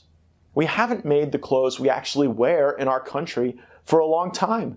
The price is lower, the quality lower, and when we're done wearing trendy, cheap, crappy stuff, we pollute the third world with it while patting ourselves on the back for donating to charity and destroying domestic industry. America is the largest importer of garments in the world. Nearly 40% of apparel products that are sold here are imported from China. Fast fashion. This is the research that startled me most. Discarded textile products are the second largest industrial polluter on planet Earth, behind only oil, according to Forbes. Aside from the buy once, wear once, throw away culture of detached consumerism, many people have falsely woven this lifestyle into a charitable cause. You can indulge your vanity while virtue signaling. You can have it all. Cheap goods make cheap men, and cheap fashion cheapens us. And our crap tends to end up in Africa, not to clothe the naked, but to clog the rivers, smother the beaches, and billow over the landfills. If you donate your clothes to people in need, they aren't going to build a statue to you unless it is made out of unwanted, discarded clothes. Over 15 million articles of clothing arrive in Ghana every week, probably about half of it bought at H&M. This is an indictment of globalism and its dysfunctionality. This crap comes from China and ends up in Africa. We wear it, I guess, once or twice in between. Child labor and slave labor in China, that is the manufacturing force behind the poorly made Chinese garments that last 2 or 3 washes before disintegrating against your office chair. China makes more than 7 times as many textiles as the second largest producer, which is India. Is there something wrong with a society that destroys our businesses in the name of tolerance, but won't tolerate an outfit repeat? America at her golden age had people wearing their Sunday best every Sunday. People had 2 pair of shoes, one for the work week and one for church. Now people are keen on hoarding shoes, clothes, accessories. It's mental. America once manufactured well-made, lasting fabrics and garments that can still be found as relics in respectable vintage establishments across the country. So let's bring classic back, not just as a look, but as a way to think about how we appoint ourselves. I know it's the 21st century and Instagram's outfit of the day, #obsession, is all the rage. But fast fashion is ruining our planet with rampant pollution. Are cheap, crappy, trendy clothes a good trade for soulless mercantilism? I know it's hard to resist buying that skimpy summer dress for $7.99 that you'll wear once before realizing it makes you look like a rectangle. My female staff wrote that last line. I wrote this one. We know clothes make the man, but do they make Earth worse? There's a lot we can disagree on as Americans, but we should all agree as a nation we are better than the sale rack at Express. Instead, invest in timeless pieces, knowing that you'll feel powerful in them. And you also can hold on to those pieces, taking care of them and respecting our planet in doing so. By resisting the urge to fast fashion, you're not only helping save the planet from endless trash, you're also contributing to a world where laborers aren't exploited for profit. The evils of fast fashion are greatly on display in globalism's ugly underbelly. Not all of us can be like elite AOC who wore a dress once and then never likely will wear it again. You know, everyone talks about how courageous it was for her to wear that dress initially, and maybe it was. Again, like I said, I'm not dunking on the move, but she should wear it again. Shows she's not in for the fast fashion trend. Now, most of us don't even have gala events to attend, much less opportunities to design our own outfits, but we all can do our part in helping preserve the planet. And the people in Africa who have to deal with our crap, and the people in Asia who are underpaid and enslaved, they'll thank you. Even if they can't thank you directly, it'll certainly be a better life for them. And hopefully one day, America first will prevail on trade, on globalism, in our hearts and in our lives. And we will go back to making great American garments again. Now, a disclaimer, I've bought inexpensive clothing made from faraway lands for seemingly trendy looks with very negative results. I thought the 90s were coming back. I may have missed that by a few years and went full 1985 Miami Vice. My wife still asks me, "What were you thinking?" I think that entire outfit didn't cost $100. I know, it shows. I should be better. The research for this episode has inspired me to be better. Now, legislatively, we could look at alternatives to the international free trade system that doesn't seem to be free at all or fair. For example, we've made progress in the National Defense Authorization Act that's being considered and hopefully will be sent to President Biden. Namely, the Berry and Kissel amendments require certain goods to be purchased right here from American entities manufacturing them. And we agree with those Buy American provisions. But let's extend that. So much of our clothing is bought online, we should encourage major companies to be transparent regarding their supply lines. I mean, in food, we've gotten so much healthier with labeling and transparency. In fashion, we could learn a lot about what food labeling taught us about the supply chain. Who wants to buy the cheapest thing if it comes at the price of our nation? I'd like to know what I'm buying, where it comes from, and who made it. If we can't break up Amazon, we should certainly clean up Amazon's supply chain. We should tax Chinese goods for the environmental harms they cause and focus closer to home. We might even find that our neighbors make for better trading partners. They're more like us and part of a united front. Friends don't let friends ruin the planet. Sometimes we just need to slow down and think about the best way to look our best with what's nearest. Thanks so much for listening to Firebrand. Make sure you use your time to go into that review section, give us a suggestion for upcoming topics for episodes, and we'll see you next week on Firebrand.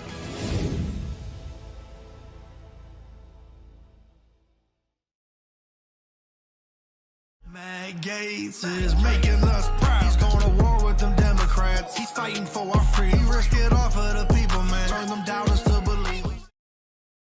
Hi everyone, Congressman Matt Gaetz here. Thanks for watching the Gaetz Network. This is a service of our congressional office, so make sure that you go to our website, gaetz.house.gov. There you can sign up for our newsletter that goes into the events of the United States Congress each and every week with my special insights. Also, make sure to follow us on social media. We've put those accounts on the screen. That way, you're connected to all of our work on your behalf. And finally, I would suggest that you always consume the Gaetz Network through the Rumble app. If you download the app and then turn notifications on, it's the best way you know when we go live so that you can see our speeches on the floor, committee hearings, and other remarks on important matters to you. Again, thanks for watching the Gaetz Network. Programming continues. Thank you, Mr. Chairman.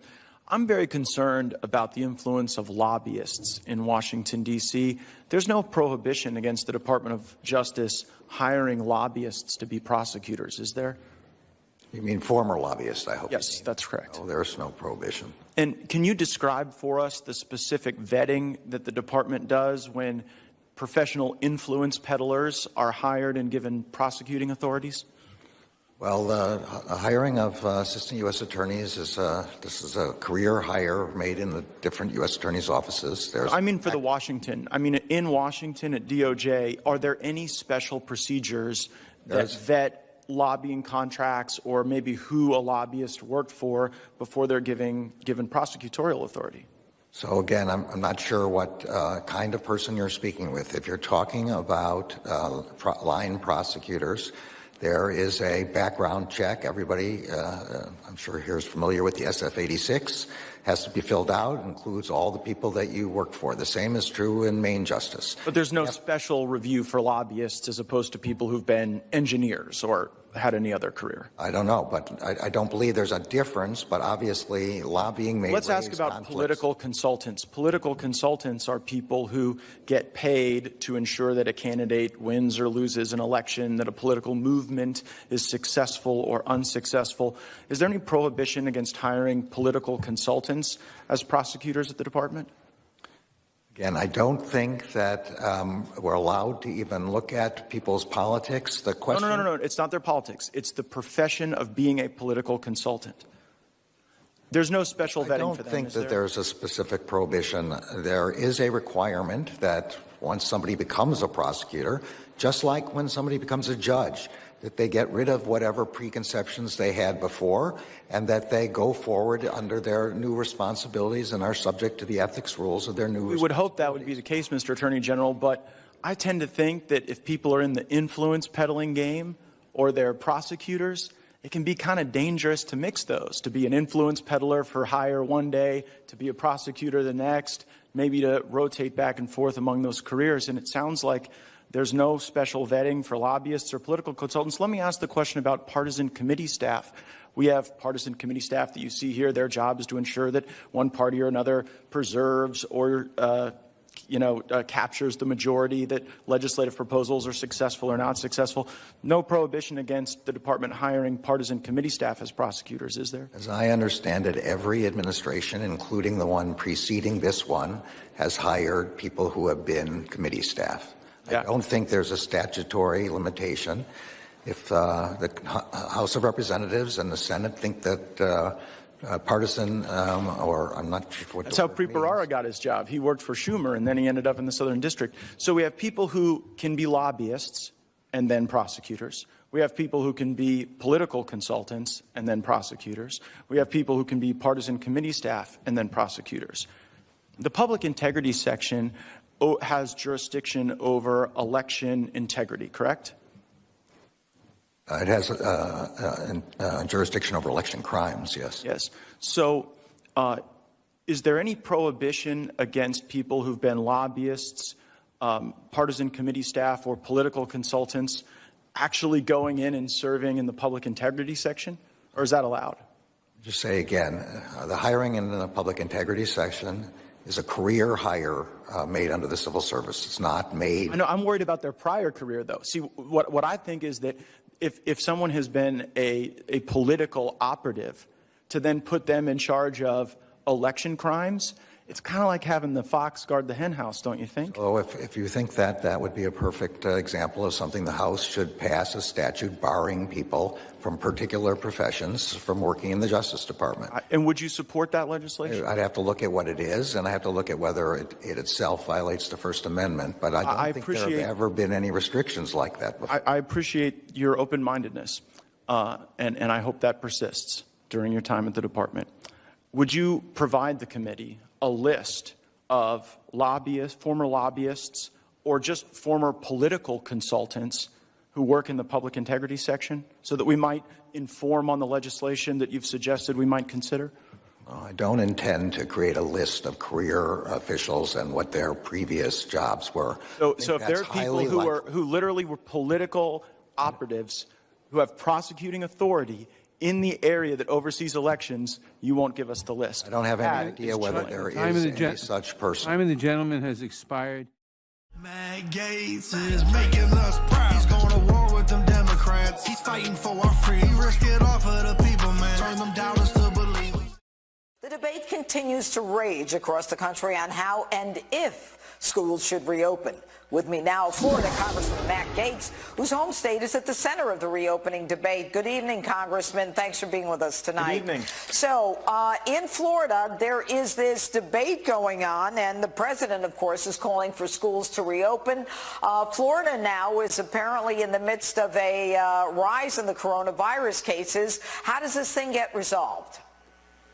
In Florida, we are going to reopen schools, but across our nation, there's never been a more important time for us to embrace parent empowerment. And of course, parents should be empowered with a in-person instruction option at public school with the sanitation and requisite social distancing and testing that is necessary to ensure that that in fact is a safe environment.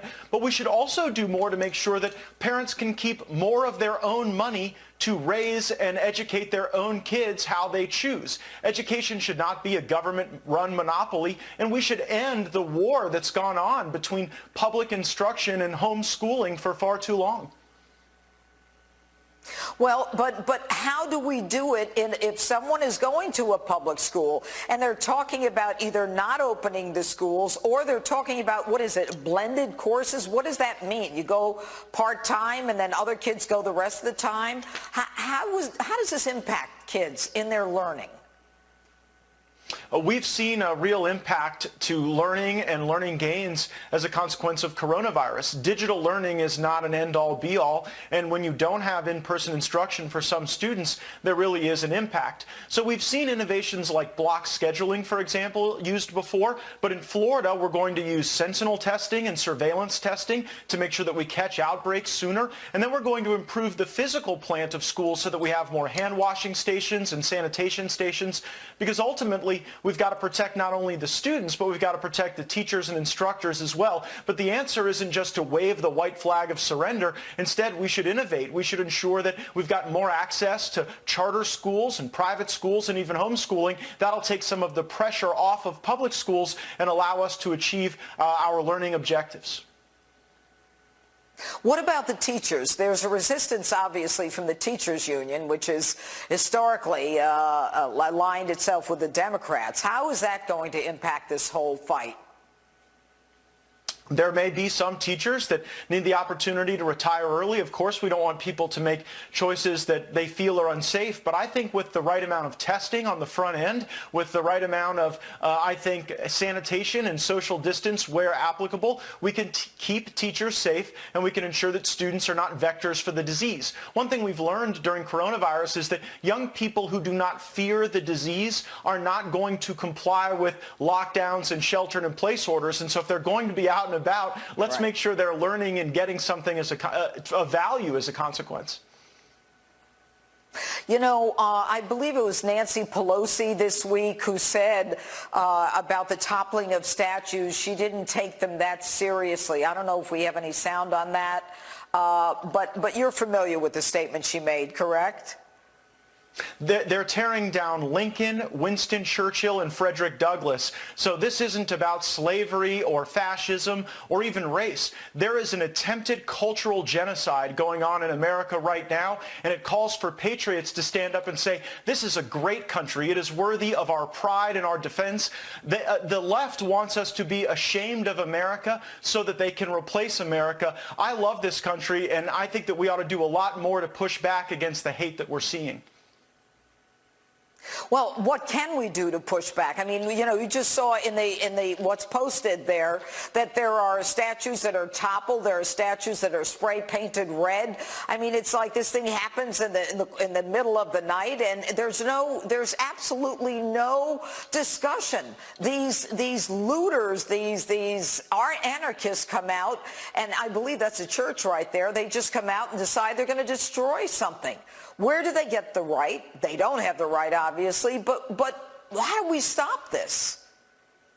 I am proud that President Trump has substantially increased enforcement and prosecutions. There are more than a half a dozen Antifa members from up in Portland that are going to be facing a federal judge, and I think prison time as a consequence of organizing these things. But the great irony, Judge Janine, is that the organizers of Black Lives Matter who pledge allegiance to the destruction of America have a lot more in common with the Confederate generals that they hate than they would like to admit, because it was in fact the Confederacy that initially wanted to kick out federal officials, who wanted to destroy America and change it to something different. I think America was worth defending in the 1860s, and she's certainly worth defending today. All right. Congressman Matt Gaetz, always good to have you on, Justice. Thanks so much. Thank you. Matt Gaetz is making us proud. He's going to war with them Democrats. He's fighting for our freedom. He risked it all for the people, man. Turn them doubters to believers.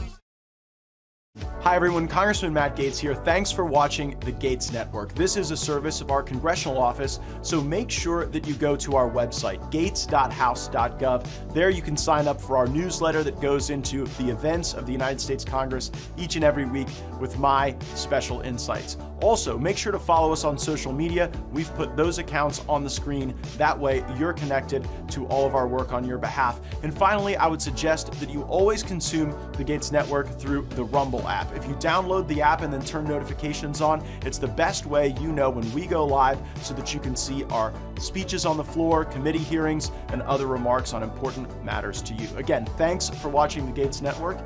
Programming continues.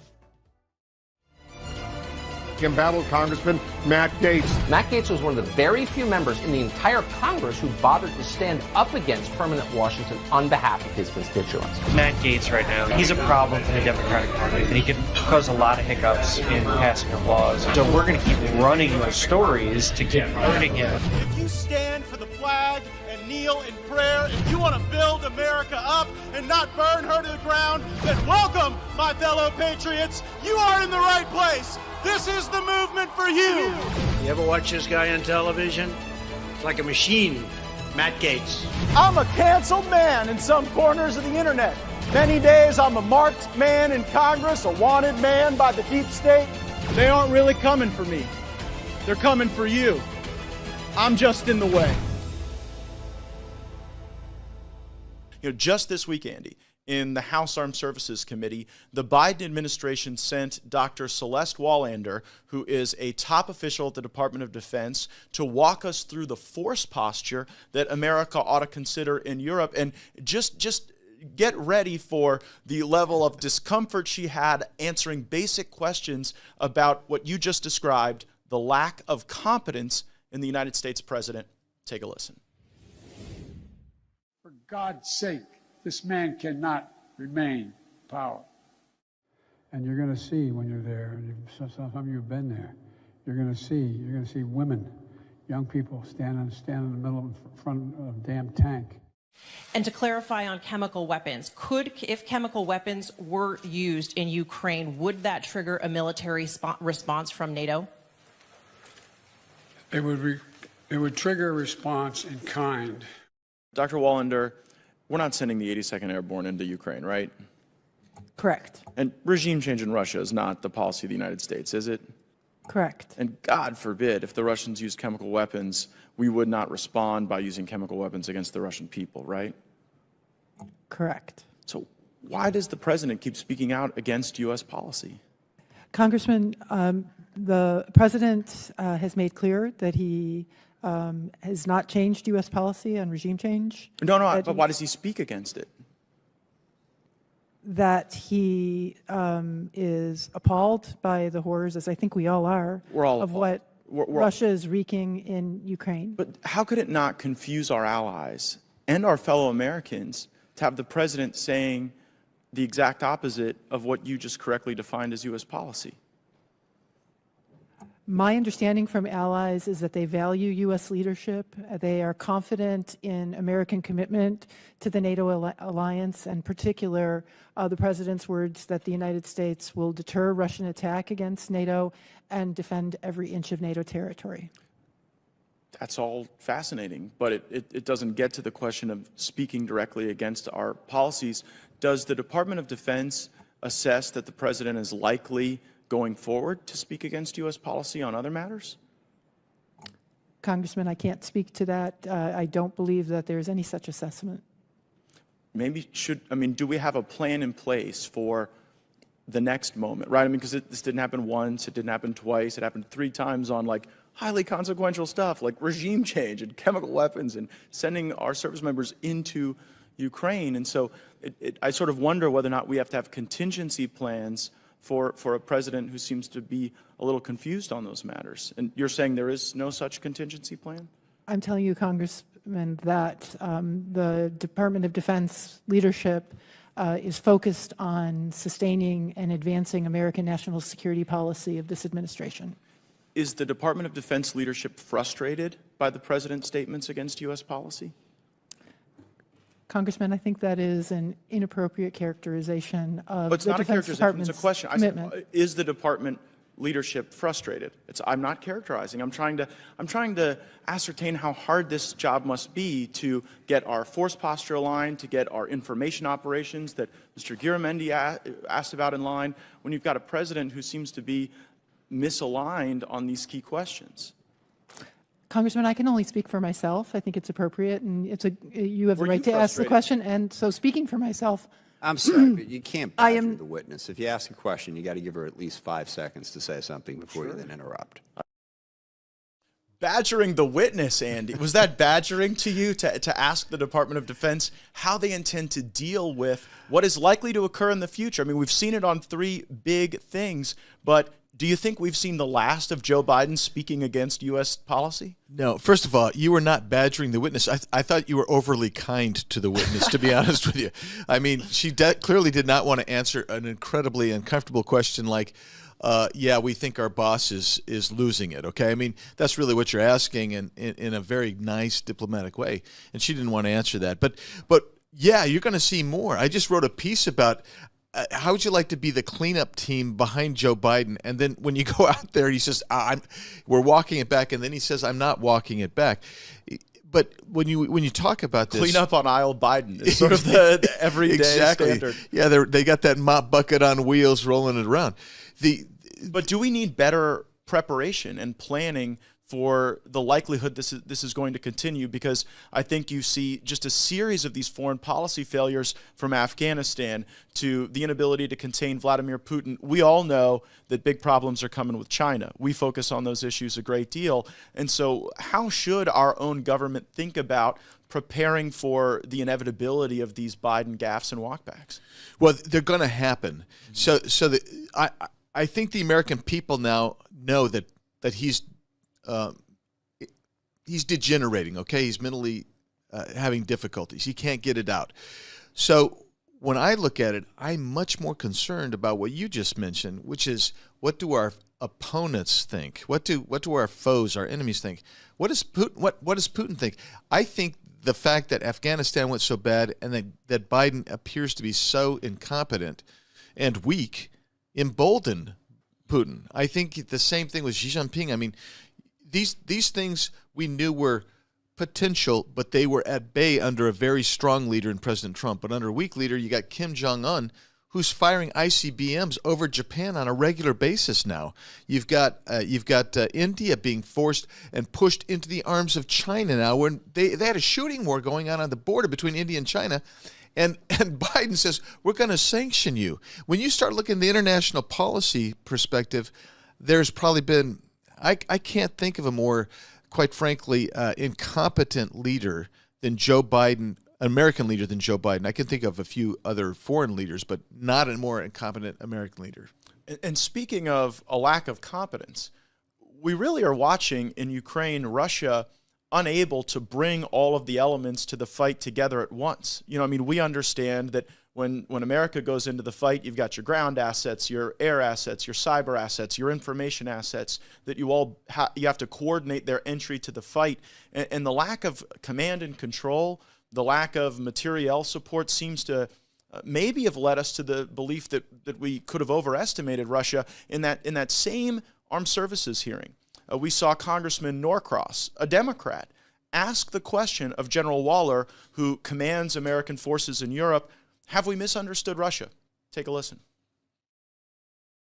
Have we overestimated, and outside of the Ukrainian resistance and what they're doing in the fight, have we overestimated their technical abilities, particularly with the Russian armor?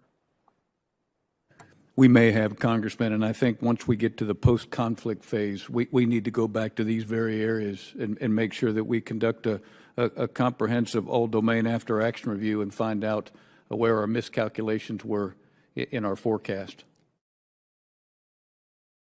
I mean, and you always get the most candid version of these generals when they're on their way out of command. So General Waller has been in Europe. That time is set to conclude, and I think he gave a very accurate assessment. And so what questions do we need to be asking in Congress if our own national security intelligence and analysis told us that the Afghanistan government, led by Ghani, was going to stand, but that Russia was going to, in a matter of days or weeks, just totally overrun Ukraine? I mean, don't we have an obligation to the people as the board of directors of this country to ensure that we have more accurate assessments of the enemy? Yeah, I think we do. And I'm glad you brought up Afghanistan and the bad IC intelligence community prognostications there. And it makes me, quite frankly, as I listen to that, it certainly appears that it's the case that Russia, we may have overestimated Russia. But at the same token, Russia sat there in not the wisest position with a 40-mile-long caravan for like 5 days, and Ukraine basically inflicted very little damage on that convoy. So I wonder now, even this is how twisted you can get in this. Is the intelligence good now that Russia really is not advancing and poised to actually overrun Ukraine inevitably, or what? I mean, you see what I'm saying? It's just right. And how do you trust them? Well, and you and I fight in the Judiciary Committee every day to ensure that these national security authorities, these tools that we expected to use against foreign adversaries and terrorists, aren't turned inward against our own people. So, I mean, here we are kind of evaluating the national security apparatus at a 10,000-foot view, and you're saying, wait a second, you're seeking new authorities and new departments and new ways to target parents at school board meetings, to politicize the Department of Justice, and yet on these highly consequential questions about Russia's capabilities, about the Afghanistan government's capabilities, we seem to be swinging and missing. I want to go from Ukraine's border to ours. And for our viewers, you need to know this. Andy Biggs has led more congressional trips to the border than anyone else in the Congress. And when there are key questions up before the Congress on matters of immigration and border security, I sit near Andy on the floor. Everyone comes around to get his perspective. And you really are on a one-man mission to evangelize this Congress about the threat that exists on our southern border. For people who aren't as dialed in on this, first just walk us through, during the Biden presidency, how many people have come into our country illegally, and what are you seeing going forward? The estimate's anywhere from 2.5 to 3 million people have come in illegally. And Already. They're here. That's in 14 months. We believe that it's 1.2 million people actually remain here. It could be as high as 1.8 million. But the reality is, for folks at home, you need to understand we have ports of entry. That's where you would go if you were legally, if you're interested in actually claiming asylum, you'd go there and you'd say, I'm claiming asylum. We have customs officers, everything else. Everything else is between ports, and there are miles and miles of open stuff, open borders. Some fencing here, some fencing there, a Rio Grande River. But this administration basically has said, we're going to allow everybody to come in, and we'll determine at that point whether we're going to send you back or not. But if we decide to keep you even for a few hours, they're going to transport you somewhere in the country. What you identified there that's so true is that this is on purpose. This is not that we don't know how to solve the problem. There are purposeful steps that have been taken by Secretary Mayorkas, who you have introduced articles of impeachment against, and regarding Joe Biden. I guess border czar Kamala Harris hasn't figured it out quite either. But, when you lead these trips to the border, we get the raw, unvarnished truth from the people who America relies upon to provide our nation security and protection. This is from Codell Biggs. We have a border chief telling us about how the Biden policies compare to the Trump policies. Take a listen. Are we on a positive trajectory, or given the likelihood of this change in authorities on April 1, are you telling me that we're at the front end of the wave with those numbers? I think we're, so there is no doubt, I'm speaking a matter of fact here, that the policies that we had in 2019 and 2020 when it comes down to the Remain in Mexico, the Migrant Protection Protocol, the third party asylum, all those things that were done that minimized the reward opportunity for the migrants. When those were put in place, that made a huge impact. When those were taken away, here they come. So the only thing we have now is either a physical barrier where it exists, a CDC expulsion authorization under Title 42, or space in ERO's capacity, which is very limited, right? So without any of those, it ain't gonna happen. It's only gonna get worse, right? Only gonna get worse, Andy Biggs. Tomorrow's April 1. What's gonna happen? Well, it's already started to happen. So what's going to happen is Title 42 goes away. And for people who don't know what that is the ability to turn people away based on a health reason, and in this instance, it's COVID. So when CDC, and I remember when you were fighting hard for this, because you thought, well, hell, if we're going to have to deal with lockdowns as a result of COVID, can the border be the first thing we lock down? Exactly right. And so CDC finally, under Trump, came out and said, a Title 42 enacted. We've got a COVID situation. So they started turning people away. To give you an example. And sending them back, right? Yeah, sending them back. Sending them back home to, and we just basically novel said no. concept. Yeah, novel concept. So the first 2 weeks in March, 100,000 people were apprehended at the border. 2 weeks, 100,000 people.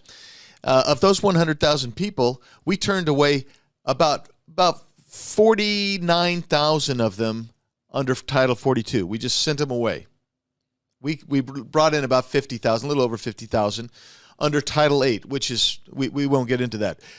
And those people are now distributed throughout the country. What's going to happen when Title 42 goes away? In that same 2-week period, everybody would be coming in. They'd be allowed to come in, and they'd be transported throughout the country. That is what we call a pull factor, an incentive for people to come. The cartels know it. They advertise that. NGOs advertise that. So they've been preparing. Oh, the yes. smugglers and the cartels have been preparing for tomorrow. Yeah. Make a prediction for me. How many people are going to come across this border illegally in the month of April? Well, at least, you want everybody known and unknown? Yeah. Oh, about 350 to 400,000 people. It is demoralizing to hear that because it means we have no border. And that's you and I discussing it from the comfort of my Washington office.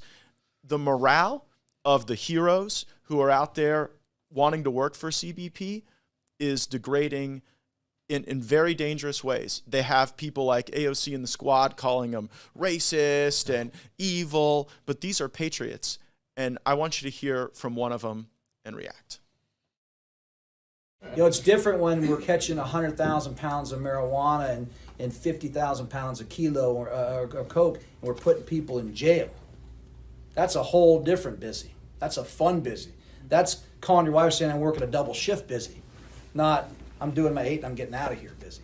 So, by all means, you were going to say something. And just to piggyback on you, it's exactly correct. Like, for example, me, I'm a veteran, right? You have that mindset of protect and serve. Right, so you get out of here and you're full of pride. As an instructor at the academy, you say, "Hey, this is why you're here, guys. We're border security, right?" And then when the job becomes immigration, you're sitting there behind a computer and you're processing, and then you see the different kind of demographic. Also, you have women in high heels from well-off countries, and they're coming in. You just became that guy punching, so your whole mindset switches, and I feel the frustration of our agents that come with that same mindset, and they go to the academy and they're built, that mindset is built, and our sense of pride as agents, and then they come here and they see what reality has become. Your reaction to an Arizonan feeling that way about their job? Well, he's very typical. The morale is in the tank. People are busting their buns. They get no support. They tell me, they say, Andy, we get no support. We don't need more money, no more salary. We don't need more guns, vests. What we need is policy. Change the frickin' policy. And the policies that are really harming our border security are really that executive order Joe Biden signed on day one. I mean, your team drove me by millions of dollars of wall that is just laid up in the sand in Arizona that could be stood up to provide protection. And I mean, the morale wasn't this way under President Trump. No, they knew Trump had their back, and it's really something. I think it's going to be a very ugly month. I mean, is this going to be one of the worst months we've faced with the cartels and smugglers preparing for it? Yeah, and you're just at the start of the busy season, so it's going to get worse every month thereafter. So the Biden administration is trying to put a gloss on this thing. It's going to get worse, Matt. I mean, and the reality is you got caravans that are already forming as far away as Panama and Colombia, and they're getting ready to come on up. And it's going to be a steady stream of people, and this administration is doing nothing to prepare for it. I do think the Republican conference is waking up. Congressman Biggs and I sit in a particular place on the floor with a lot more of the conservative thinking, Freedom Caucus-minded folks, Thomas Massey, Marjorie Taylor Greene, those are the folks that are kind of in our vicinity. And yesterday, our good friend who might not see the world precisely as we do. He aligns more with some of the more centrist caucuses. Congressman Jeff Van Drew, great guy, terrific public servant. He comes over and sits with us and says, I asked him, I said, Jeff, when we take over, what's the most important fight we got to win on behalf of our people? And he said, the border.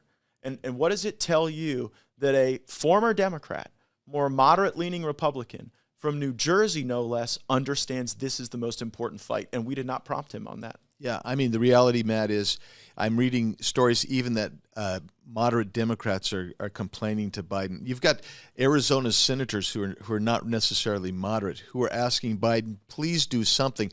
And they're asking him, don't remove Title 42. Keep 42 in place because otherwise it's hopeless. So we need to keep Title 42 in place, and there's someone else we need to keep in place, and that is Supreme Court Justice Clarence Thomas. There has been a very focused, well-resourced, planned-out campaign to destroy Justice Thomas, one of the very best public servants we have, probably the best member of the Supreme Court we have in this country. Take a listen to how the mainstream media is trying to set up Clarence Thomas' recusal, maybe even resignation. I'm curious if you believe Justice Thomas, these text messages that have come out from Ginny Thomas to the former White House Chief of Staff, saying some bizarre conspiratorial things. It's not against the law to believe in conspiratorial things, but I'm curious, given the precedent that Loretta Lynch, as Attorney General, when she recused herself after a tarmac meeting with former President Clinton, when the Justice Department was looking into something involving Hillary Clinton. Is that a precedent Justice Thomas should follow and recuse himself on January 6 cases? The fact that a spouse of a Supreme Court justice was part of that QAnon effort is really disturbing. I think Justice Thomas has to recuse himself from anything related to the Trump administration, anything related to the January 6th Commission, or anything related to our effort to hold individuals accountable for their participation in this attack on our democracy at the bare minimum. Senator Klobuchar made a pretty powerful case, it seemed, for Thomas to recuse himself. Do you agree with that? When Justice Roberts concluded that a press report of the exchange between Mr. Gorsuch and Ms. Sotomayor was in error, the Supreme Court put out a statement. Right. I would hope that they would put out a statement. Now, a statement saying what? A statement to the fact that the judge, Justice Thomas, would recuse himself on any cases involving the January 6th. But that's not the court to say. That's Thomas to say, right? Yes, it is. But I still believe that there needs to be a statement. Look, I think she was unhinged. I know she's a conservative activist. I'm an activist. Yeah, it but seemed boy, a little wrong, that went really over the top.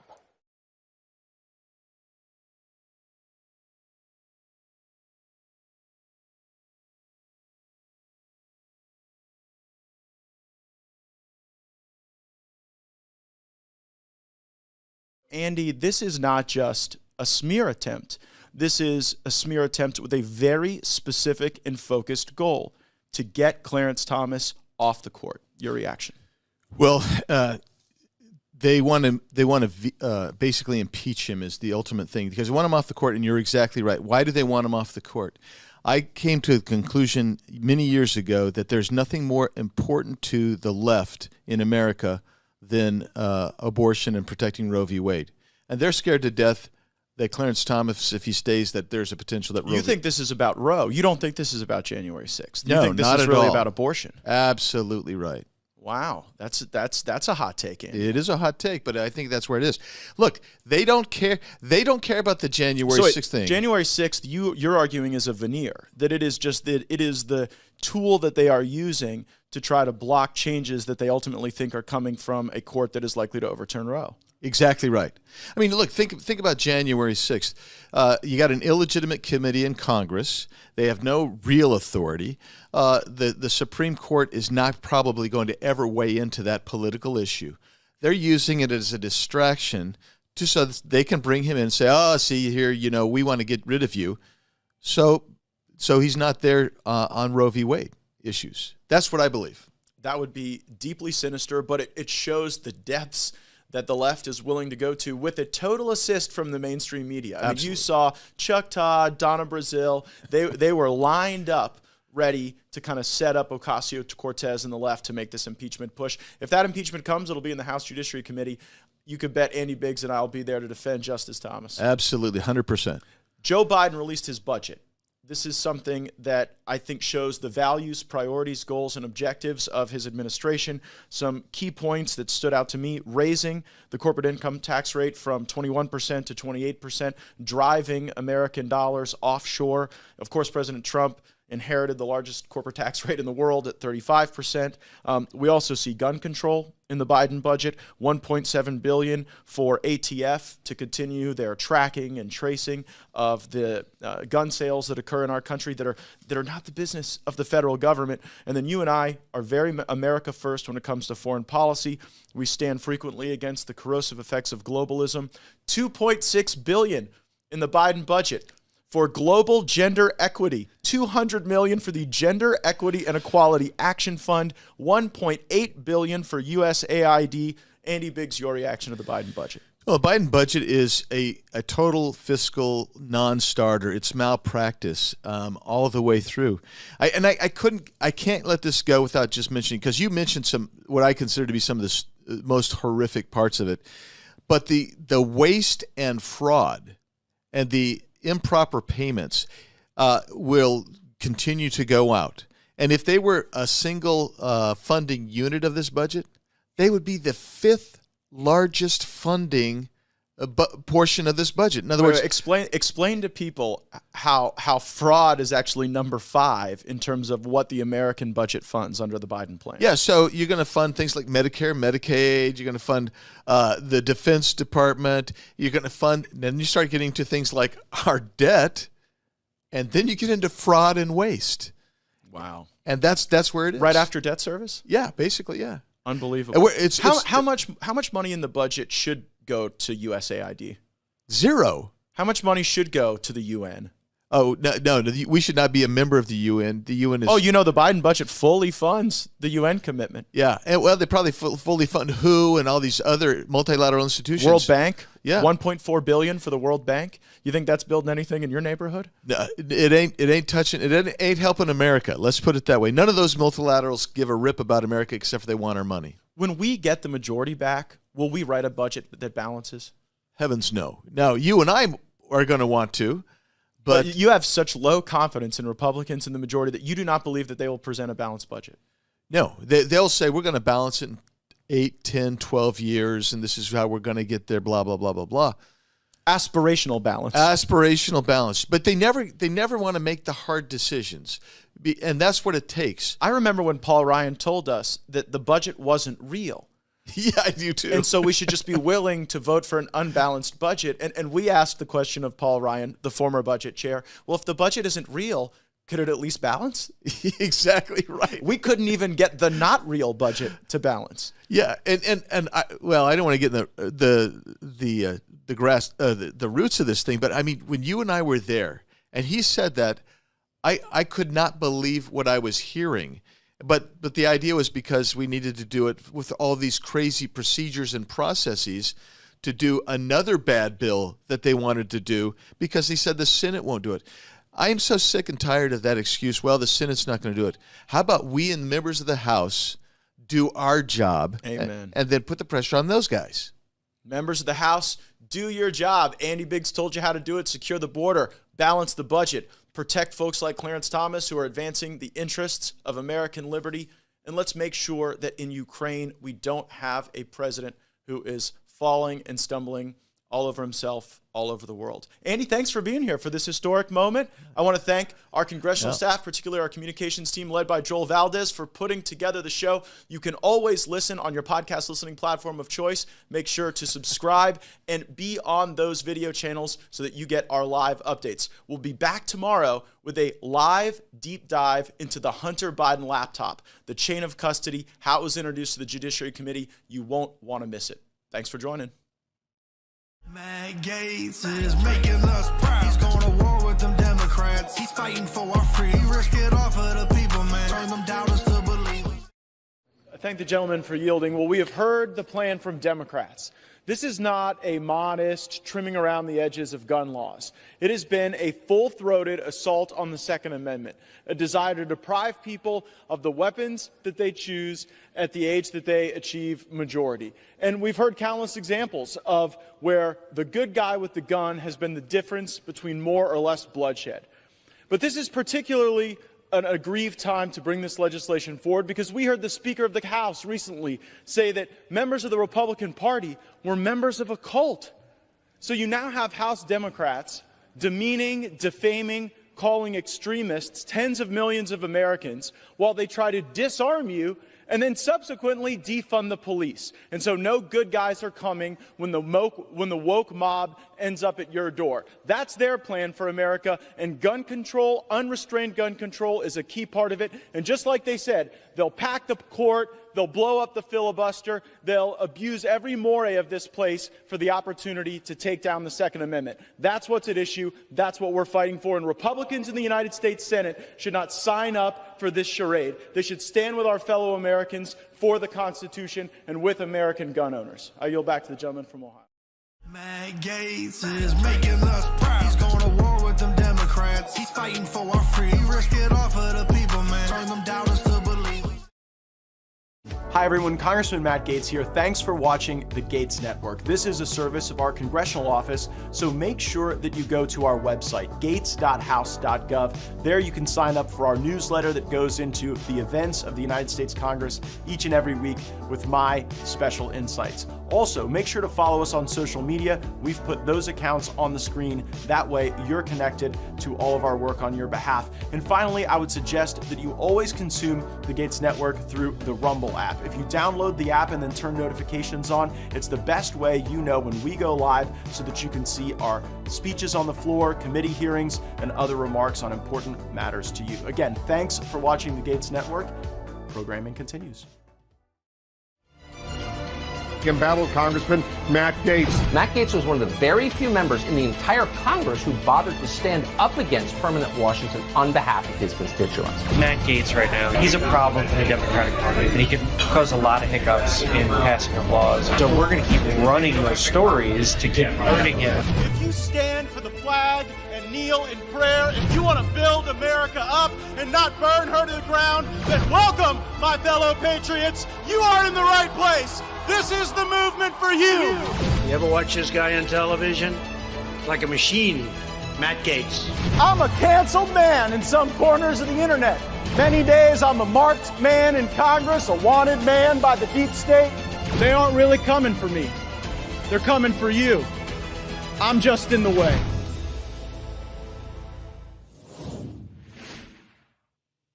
Welcome to Firebrand Live. We are in 1721 in the Longworth House Office Building on Capitol Hill in Washington, D.C., and I will leave this report and go right to the floor of the House of Representatives, voting against the procedural mechanism that allows Democrats to bring their gun control bills to the floor, and then I will be debating against those gun control bills, measures that have the federal government literally regulating your gun locker, that raise the age to purchase certain firearms, that sort of create this ghost gun regulatory structure that makes no sense. And later on in Firebrand, I have an explosive interview with Chris Smith of Gulf Coast Guns. And what you're really going to see there is an attack on the arguments we see from the left about red flag laws, that people can just walk into a gun shop and buy a gun in 5 minutes with no review over how dangerous they may be. And I think we're also going to have a real discussion about the ways that big tech and big media influence how we think about guns, what we see, the commercial activity, the viewpoint discrimination. We're going to get into all of it with Chris Smith of Gulf Coast Guns in just a moment. But first, it's very important you understand that the national security apparatus puts out a series of terrorism bulletins. And traditionally, those gave us information about the entities abroad that might want to radicalize people in our country, might want to do harm to our country. But as you'll see in this report from CNN's Whitney Wild, who's their national security correspondent, it's starting to take a turn. And I want you to wonder as you're watching this, how long until Joe Biden and the people in his government think that you are a domestic extremist? Take a listen. One part of the bulletin reads, threat actors have recently mobilized to violence due to factors such as personal grievances, reactions to current events, and adherence to violent extremist ideologies, including racially or ethnically motivated or anti-government, anti-authority violent extremism. This is the sixth time since January 6, 2021 that DHS has issued this terrorism bulletin that makes very clear that the terrorism threat comes from within the United States. John, a year and a half ago, before that event ever happened, these advisories focused on terrorism that originated from foreign groups or people beyond the U.S. Who were seeking to use foreign influence to inspire radicalism here in the United States. And again, it's just this stark warning that right now we are in this heightened threat environment that really hasn't changed that much since January 6, 2021. This is now the whole game for them. January 6th, 2021 can never end. And everything they do to keep people locked up who shouldn't be locked up, to use these exquisite anti-terrorism authorities against our people, it's all to maintain this construct of fear. That's the whole game. You know, people ask me all the time why there's still folks locked up in the D.C. jail over the January 6th attack who might be facing minor charges. And the answer is they have to make you believe that some coup could just emerge and erupt at any moment, and that's what justifies their tracking of the MAGA political movement, their targeting of people like Peter Navarro, who, I mean, are you sleeping any better because an economist was hauled off in shackles? Just totally unacceptable abuses of government power. But what you just saw there, I think, gives you the signal that they're going to try to label any group that poses a threat to the prevailing thinking of the regime as somehow an extremist group, a terrorist group. We are now in a true zenith of whistleblowers in some of these various agencies who do not like the fact that they're becoming too political. There are a lot of good people who sign up to serve in our federal government who don't want the law enforcement, national security, intelligence community to just be a apparatus, an enforcement wing of the political left. They want those entities not to be deconstructed or demolished, but to be used for their true purpose. And it is typical that we will get occasional whistleblowers in the Congress who will bring information forward to us. But we right now are seeing so many of them. I covered on Firebrand earlier the whistleblower who gave us the information that allowed us to subsequently confirm that the FBI is operating a secret workspace inside the law firm of the Democratic Party. And we're still figuring out what political dirt moved through those channels and ended up being an attack on the presidency, on Donald Trump, and on the tens of millions of Americans who voted for him multiple times. But now we have whistleblowers who are alleging even more serious uses of politics as a potential purge. Take a listen to Jim Jordan breaking the news on Laura Ingram's program on Fox News last evening. Now, this specific FBI employee I mentioned, what can you tell us more about him or her? Decorated Iraqi war veteran being run out of the FBI. His allegiance to the country is being questioned because he had the gall to say something that offended the FBI leadership about the January 6th investigation. The other one is also having the same thing happen to them simply because on an anonymous questionnaire they said something that the leadership disagreed with them about January 6th. And I would point out, Laura, that we now have had 6 agents come forward as whistleblowers. 2 on the school board's narrative, on the school board's issue, and 4 now regarding January 6th. That is a concern to us, but we've had literally a half a dozen FBI agents come to our committee. Effective congressional oversight requires that when people see corrupt, politically motivated activity that's not proper in our agencies, that they report that activity.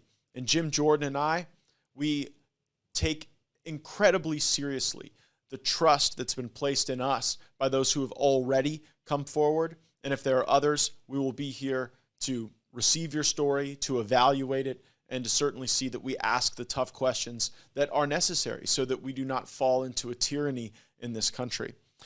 There is really important protection against that tyranny, and it's our Second Amendment. You know, a lot of people misconstrue the Second Amendment, and in Northwest Florida, we fundamentally understand what it is about. One of our most successful gun shop owners is Chris Smith, who owns Gulf Coast Guns, and we spoke with him earlier about some of the challenges that customers are facing, gun owners, and even gun shop owners. The controversy that brought Chris to our office originally dealt with advertising. He had submitted a couple of television ads to be run on a local news station, and they rejected these ads. Take a look at one of them right here. Are you tired of going into FUD stores and asking some disgruntled associate for permission just to look at their firearms? Sounds like tyranny to me. Well, at Gulf Coast Gun, we believe in freedom. Freedom for you to check out the largest selection of Freedom sticks in the Florida Panhandle without asking permission. That's why all our guns are out on the wall ready for you to finger diddle. That's right, this is America, and in America we don't ask permission. Well, we do, but not at Gulf Coast Gun. Come check out the store where freedom still rings. Gulf Coast Gun, Highway 90, Milton, Florida. From a Northwest Florida standpoint, that's like as American as mom and apple pie. Take a look at this next ad. Biden just called gun dealers merchants of death. Well, if you believe the dumbest president in U.S. history, that makes me the biggest MOD in the Florida Panhandle. Hi, I'm Chris Smith, owner of Gulf Coast Gun. And if you believe it's up to ourselves to ensure the safety of our families and that the Second Amendment is there to protect us against tyranny, you should come check us out. With the largest selection of firearms and ammo in the Panhandle, we believe it's not only our right to own guns, but also our duty as Americans. Gulf Coast Gun, Highway 90, Milton, Florida. Don't forget to like us on Facebook. If you don't love that, I just don't even know what to say to you. But Chris did have challenges placing some of his ads on a local television. We spoke to him about that earlier. Take a listen to our interview. So I'm joined by fellow Florida man Chris Smith of the great town of Milton. And Chris, tell me about the business you operate. I own Gulf Coast Gun and Outdoors in Milton, Florida. We've been in business for about 7 years, and we've become the highest volume firearm and ammo dealer in the Florida Panhandle. Tell me about your customers, the kind of folks who come in and that you're able to serve. Oh man, we have some of the greatest customers in the world. We're here in Milton. We also service Pensacola as well, Fort Walton, Navarre, Gulf Breeze, and this is a strong community. And if you have an issue in this community, these people will get behind you. We have a lot of volunteers that do a lot of community service around here, and I can't stress how much this community in this area will get behind local business owners, local people, and just anyone in the community. I bet you got a lot of current and former military, probably a lot of current and former law enforcement too, right? Absolutely. Whiting Field is here in Milton. We have the NAS down in Pensacola. We have huge following with Santa Rosa Sheriff's Department, Escambia County Sheriff's Department. These guys support us, and we try to do everything we can to support these guys right back. We love our military here. We love our law enforcement officers as well, and this is one of the best communities I've ever been in. And, I think there's a lot of folks who might not be familiar with Northwest Florida who don't understand that for a lot of military and law enforcement, getting some firearms and going out for some hunting, sport shooting, that's a great way to blow off steam. Do you ever hear stories about how, your customers are able to have a firearms experience that helps their mental health, that helps them recreate and just do the things that we enjoy as Americans? Oh, absolutely. That's why we have repeat customers selling ammunition and buying more firearms. If you've never went out and shot, for your mental stability, shooting sports is one of the best ways to relieve stress. It's a lot of fun, and as long as you're doing it in a safe manner, man, in my opinion, there's nothing else that out there that makes you feel as good as going out and target shooting, or hunting's a lot of fun. We got a lot of deer hunters around here. Hog hunting's a lot of fun. There's just a lot of things that in the shooting sports industry that people like to do and love to do, that great for relieving stress. Great for that, great for mental health, but there is a serious business side to what you do as well. You are a highly regulated industry. For folks who might be familiar, walk us through what a gun purchase looks like in your store, the background check you run, the different government agencies that you have to be responsive to for reporting and the like. One of the highest regulated industries in the world. If you come in to purchase a firearm, first off, you pick out your firearm, and then we start on a background check with a 4473. So they take a 4473, they fill out the form, and we put this background check into a system. In the state of Florida, it goes to Florida Department of Law Enforcement. Now they use the FBI NICS system as well, which is a national system that's used by every state in the United States, but they use that system to help them get the background checks done. Now, in the state of Florida, there are a few more regulations than there are in a lot of other states. Florida has a 3 business day hold period if you purchase a firearm and you don't have a Florida concealed weapons permit. You still have to wait for this background check to come back. Once you wait for this background check to come back, your waiting period starts then, and then you can come pick your firearm up after this 3 business day hold period. Now, if you have the concealed weapons permit, once your background check comes back, then you can leave with the firearm as soon as your background check comes back.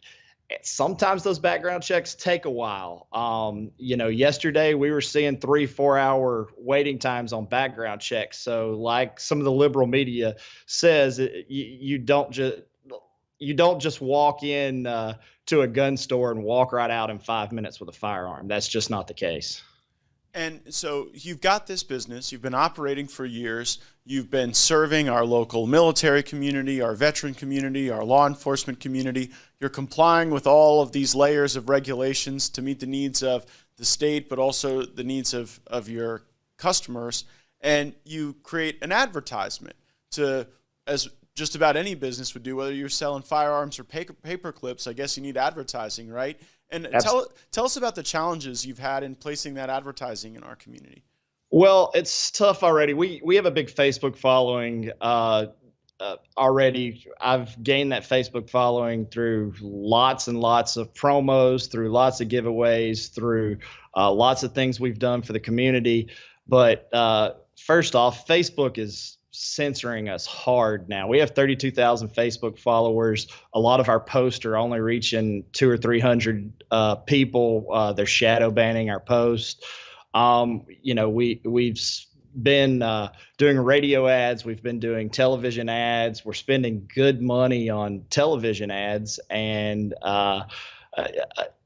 that's been fine until recently, and they shut us down on Channel 3 on Monday.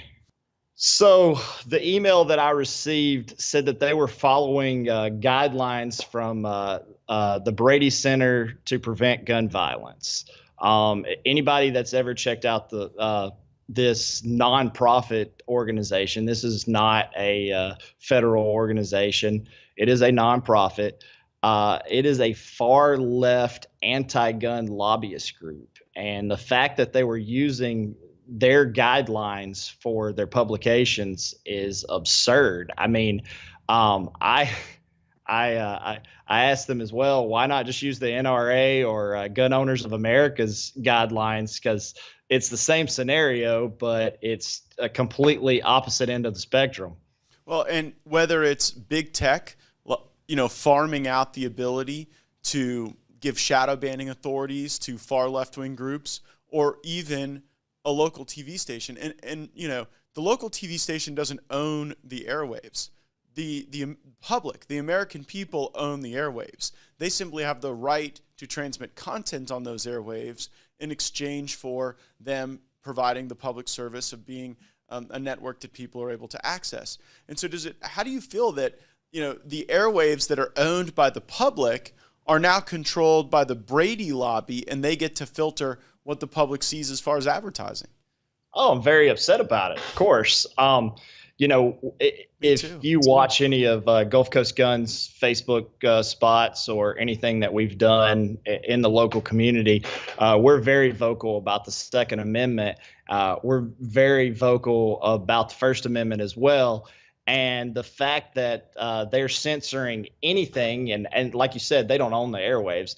The fact that they're censoring any of us, especially when it has something to do with the Constitution, is, I mean, it's ridiculous, and we're not gonna stand for it. Well, I make you this commitment. We're certainly gonna look at every avenue available with the FCC to see if this is even legal. This is viewpoint discrimination. I mean, you guys elected me to this job after I was a lawyer, and I spent a good amount of time in law school studying how you're able to discriminate against different perspectives under the First Amendment, and you're not if someone is engaged in like viewpoint, sharing, and it's just crazy to me that they would hold this view. Have you ever experienced anything like this before, where someone wouldn't take your advertisement? No, not in this aspect. I mean, we have with Facebook. Facebook will not let us promote any of our products. They will not let us any gun pay to advertise. Any gun that you are not allowed to promote the sale of any firearm on Facebook. No. The way you can promote other products and other pages can promote their products, our page is not allowed to promote those. I've tried to pay to promote ammo. I got a 30-day ban the other day for promoting a flashlight that went on a firearm. So it popped up, and I've been in Facebook. That was Facebook? Yes, for Facebook, yeah. We're talking with Chris Smith from Gulf Coast Guns in Florida's 1st Congressional District, Milton, Florida. And, businesses ought to be able to advertise, especially if they're lawful businesses complying with every regulation and meeting the needs of a patriotic community that loves the Constitution and loves our country. And, do you think that some of the messaging that we get out of Washington and the White House emboldens entities closer to home to be, and even out in Silicon Valley, to restrict what is otherwise entirely protected speech? Absolutely. They're doing it. They're doing it a little at a time. They're taking an inch here and an inch there, and it's emboldening them every step of the way. They're getting braver and braver, and they're not even trying to hide it anymore. They're just straight up coming after us, and they're trying to hit us in our wallets. And that's why I took this action with Channel 3. I don't know if you saw our Facebook post, but yeah, we're going to share it. We're asking people not to watch Channel 3 if they want to pull us from there. They're trying to hit us in our wallet, so let's hit them right back where it hurts. Chris, here in Washington, there's a lot of talk of red flag laws. And since I've got you here, and since I know this could affect some of your customers, I want to ask you about it. The argument we get from the left is, well, when we identify someone who's problematic, we need to be able to go into a courtroom without that person present and get a judgment that allows us to go take that person's firearms away. Just as someone who's familiar with firearms, familiar with the people that are buying firearms in your store, would you want me to vote for more red flag laws in our country as your congressman? Absolutely not. Anybody can be red flagged. I had a customer not too long ago that's become a good friend of mine who got into a family argument. Nothing happened, no violence or anything, but one of her family members said that she was crazy and had firearms in the house. They came and confiscated her firearms in her house, and now she's having to petition to get them back. I think this is going to be a part of like every contentious divorce now.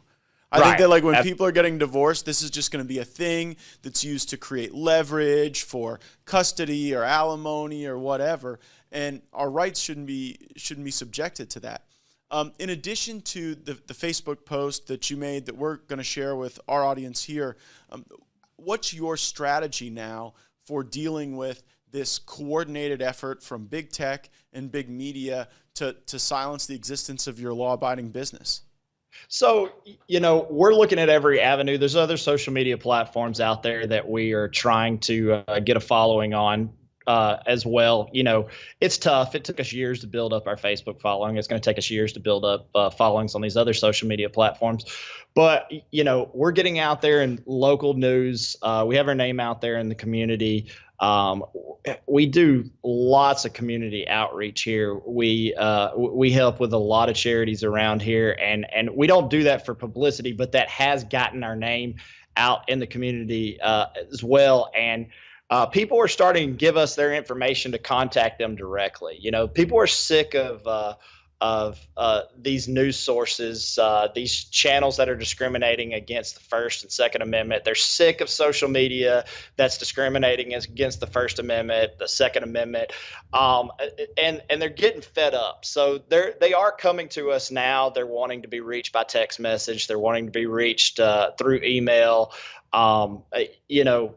We're just getting out there any possible way we can just to keep our name relevant, because they are making it as hard as humanly possible on us to advertise.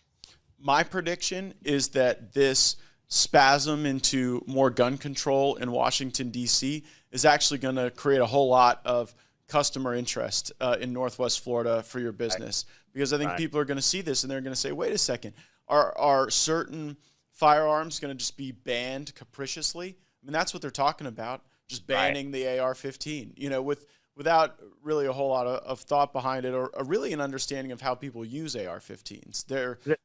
They're reacting reflexively. They have absolutely no clue what an assault weapon is. There's no such thing as an assault weapon. You can assault someone with anything and make it an assault weapon. But there's no definition of an assault weapon. The definition that we saw on Wikipedia, I could change that on a firearm in about 5 minutes. It's pretty funny. If it looks scary, then they want to ban it. But there's no real substance to what they're trying to do. So yesterday in the House Rules Committee, one of our Republican colleagues asked Jerry Nadler, the Democrat chairman of the Judiciary Committee pushing a lot of these gun control bills, what does the AR stand for, an AR-15? And he said, assault rifle. Chairman Nadler, I don't want to put you on the spot, but do you know what the AR in AR-15 stands for? It's an assault rifle. So that's not, Mr. Massey, you know what it stands for? Armalite is original manufacturer. There's a certain arrogance that comes from a lot of these politicians from New York or California or Chicago who don't really know anything about firearms and safe storage and appropriate care and appropriate training for firearms, but they think that they have a right to limit use, limit advertising, limit transfers, purchases all throughout our country, where really I think people appreciate the opportunity that America is special in giving the people the ability to exercise those rights. I want to close out with this. I want to commit to you, I am personally going to contact the president of Sinclair Media to talk about this matter. I am personally going to send correspondence to the FCC. There may be some violation of federal law for them just outsourcing their control over advertising review to a private entity, a lobbyist entity. I mean, think about that. Lobbyists controlling what Northwest Florida businesses can advertise and what Northwest Florida viewers can see. That's totally crazy. People are going to be enraged by that. But I want you to share, what does the Second Amendment mean to you? What is it about to you? And what is it about to the people who come in your store that you're able to serve? Well, the Second Amendment, Matt, says shall not be infringed. And it's been infringed every single day since they've written it. They've taken an inch here and an inch there. But the Second Amendment is to stand up against a tyrannical government. If we didn't have arms to be able to stand up against tyrannical government, eventually our government would become so tyrannical that we would just be servants to them. Without the Second Amendment, you're not going to have a First Amendment, because if they take away the Second Amendment, you're going to have nothing to defend yourself against them taking away the First Amendment. It has nothing to do with hunting. It has nothing to do with keeping a gun in your home for self-defense. It was put there by our founding fathers to make sure that our government did not become tyrannical. What you just said is a clearer crystallization of the Second Amendment than I think almost any member of the Democratic Party here in Washington, D.C. could offer. People don't get it. You're exactly right. I have the smartest constituents in all of America. And the left goes crazy when I say this, like we want to hurt people, which we absolutely don't. The Second Amendment's not about self-defense. The Second Amendment is not about hunting. The Second Amendment is about curating a balance in our country where the people reserve the ability to resist tyranny and that they maintain the means to do so. And if people don't like that, then they need to have a clear conversation about repealing the Second Amendment. If they want to repeal the Second Amendment, there's a process that they can go about, and we can have that debate and discussion. And I, of course, will be against repealing the Second Amendment. But when they want to recast the Second Amendment as this moving target or this thing that is an ink blot test that everyone can stare at and see their own thing, it just totally misunderstands the point. But the Second Amendment does require access to firearms. It does require people knowing where they can go and vindicate their rights by utilizing those rights. And I'm glad that in Northwest Florida, we have places like Gulf Coast Gun. We got people like Chris Smith who are meeting that need and are following the law and who are, I would say, helping on the mental health front. You know, people are always talking about mental health up here, and I'm glad you referenced the fact that getting outdoors, doing some shooting, enjoying a gun safely, properly, that can actually help people live better lives and relax and deal with PTSD. And so I'm very grateful to you for what you do, and I appreciate the homework you've given me today to go to work fighting for you, Chris. Thanks, Matt. I appreciate you having me. All right, thanks. We're back live in the U.S. Capitol, and on Getter, at Tanya Renee says, how is it that pharma can advertise anywhere, but guns can't? A fair question. And also at CD Dilbert on Getter, U.S. would have looked like Canada during COVID without the Second Amendment. That's a hot take. On Facebook, Dina says, MTG and Matt are the true warriors. Kirk says he's seeing too many Republicans sit on their hands. Steve says the criminals will always have guns. Karen from Chicago says we don't need gun control, we need gang control. Mike says all guns matter. Manuel wants us to abolish the ATF entirely. Maybe that's what it's going to have to come to.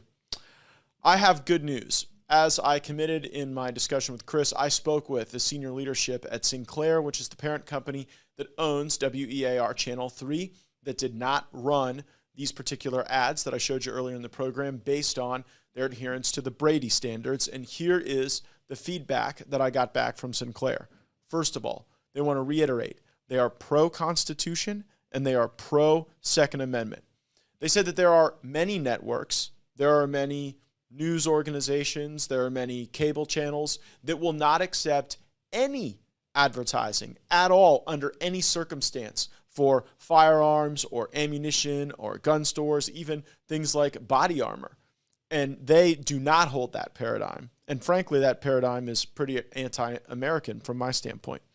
They also agreed that the Brady organization should not participate in any way in the review of the content that they allow through their advertising platforms.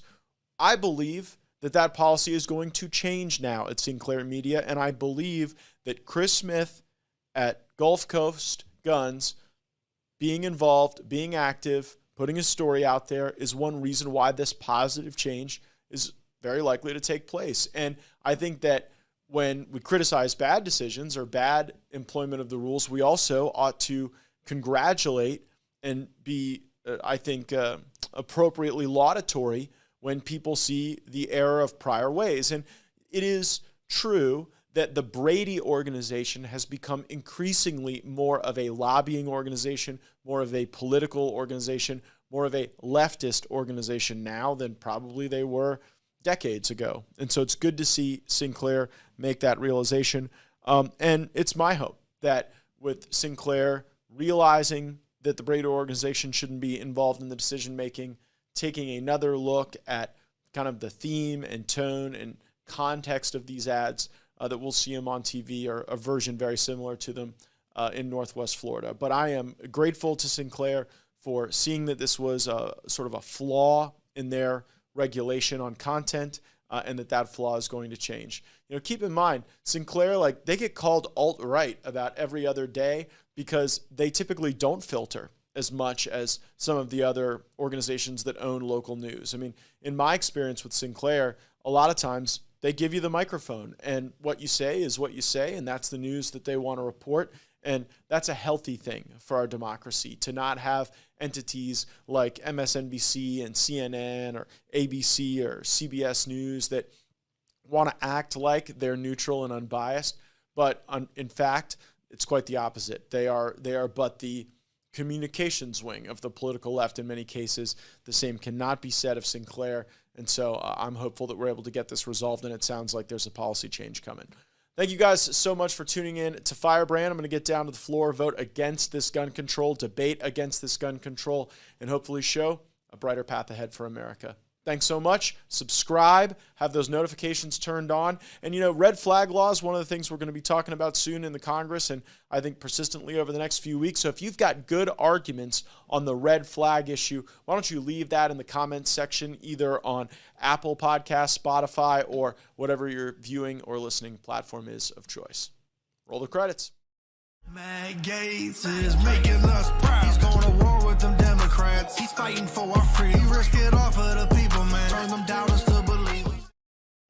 Thank you, Mr. Chairman, for hosting this markup today and for your tireless efforts you and your staff have put into getting this bill across the finish line. I do mean that, sir. I understand some of you all have been working on this for decades, and I'm grateful to be a part of that as a proud co-sponsor. My amendment here clarifies that any veteran who was reported to NICS by a VA fiduciary was done so incorrectly and is in violation of their constitutional rights. It also forces the VA secretary to instruct the Attorney General to remove these veterans from the NICS list. While I believe H.R. 705 to be a step in the right direction in our fight to protect Second Amendment rights of law-abiding, gun-owning veterans, we should not turn a blind eye to the 260,000 veterans who have been wrongfully submitted to the FBI's National Instant Criminal Background Check System, NICS. Earlier this year, Congress passed appropriations which prohibited this. Since then, a majority of House Democrats have come out against this policy and suggested that the Secretary of Veterans Affairs misuse VA funds in conflict with congressional intent and the will of the people to continue disarming veterans, create an unauthorized process for dragging veterans before judges for red flag disarmament proceedings, and use unconstitutional state-level gun confiscation laws against veterans even outside of the fiduciary program. These lawless suggestions by House Democrats are my constituents' nightmare. President Biden will have no problem plowing ahead with stripping veterans of their gun rights, and if this administration can do it to veterans, then they can do it to the rest of America. Mr. Chairman, I understand and respect your position on wanting to move this policy as a standalone bill, and I'm committed to working with you on that. But I don't think we need to delay restoring rights to veterans until the next markup. It has been long enough. I urge my colleagues to support this amendment, and with that, I yield back. Matt Gaetz is making us proud. He's going to war with them Democrats. He's fighting for our freedom. He risked it all for the people, man. Turn them doubters to believers. Hi everyone, Congressman Matt Gaetz here. Thanks for watching the Gaetz Network. This is a service of our congressional office, so make sure that you go to our website, gaetz.house.gov. There you can sign up for our newsletter that goes into the events of the United States Congress each and every week with my special insights. Also, make sure to follow us on social media. We've put those accounts on the screen. That way you're connected to all of our work on your behalf. And finally, I would suggest that you always consume the Gaetz Network through the Rumble app. If you download the app and then turn notifications on, it's the best way you know when we go live so that you can see our speeches on the floor, committee hearings, and other remarks on important matters to you. Again, thanks for watching the Gaetz Network. Programming continues.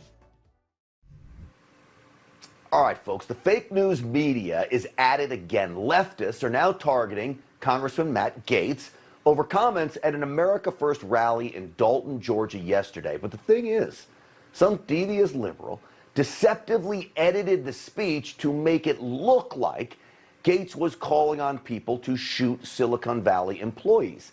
He didn't, of course, but the clip went viral anyway. Here it is. Silicon Valley can't cancel this movement or this rally or this congressman.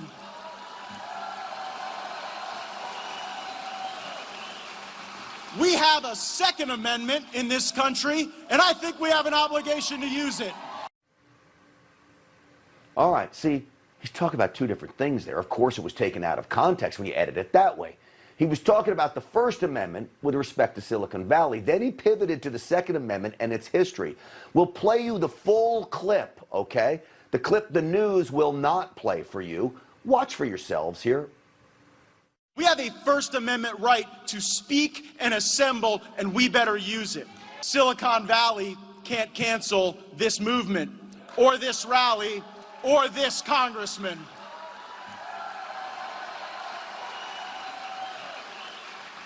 We have a Second Amendment in this country, and I think we have an obligation to use it.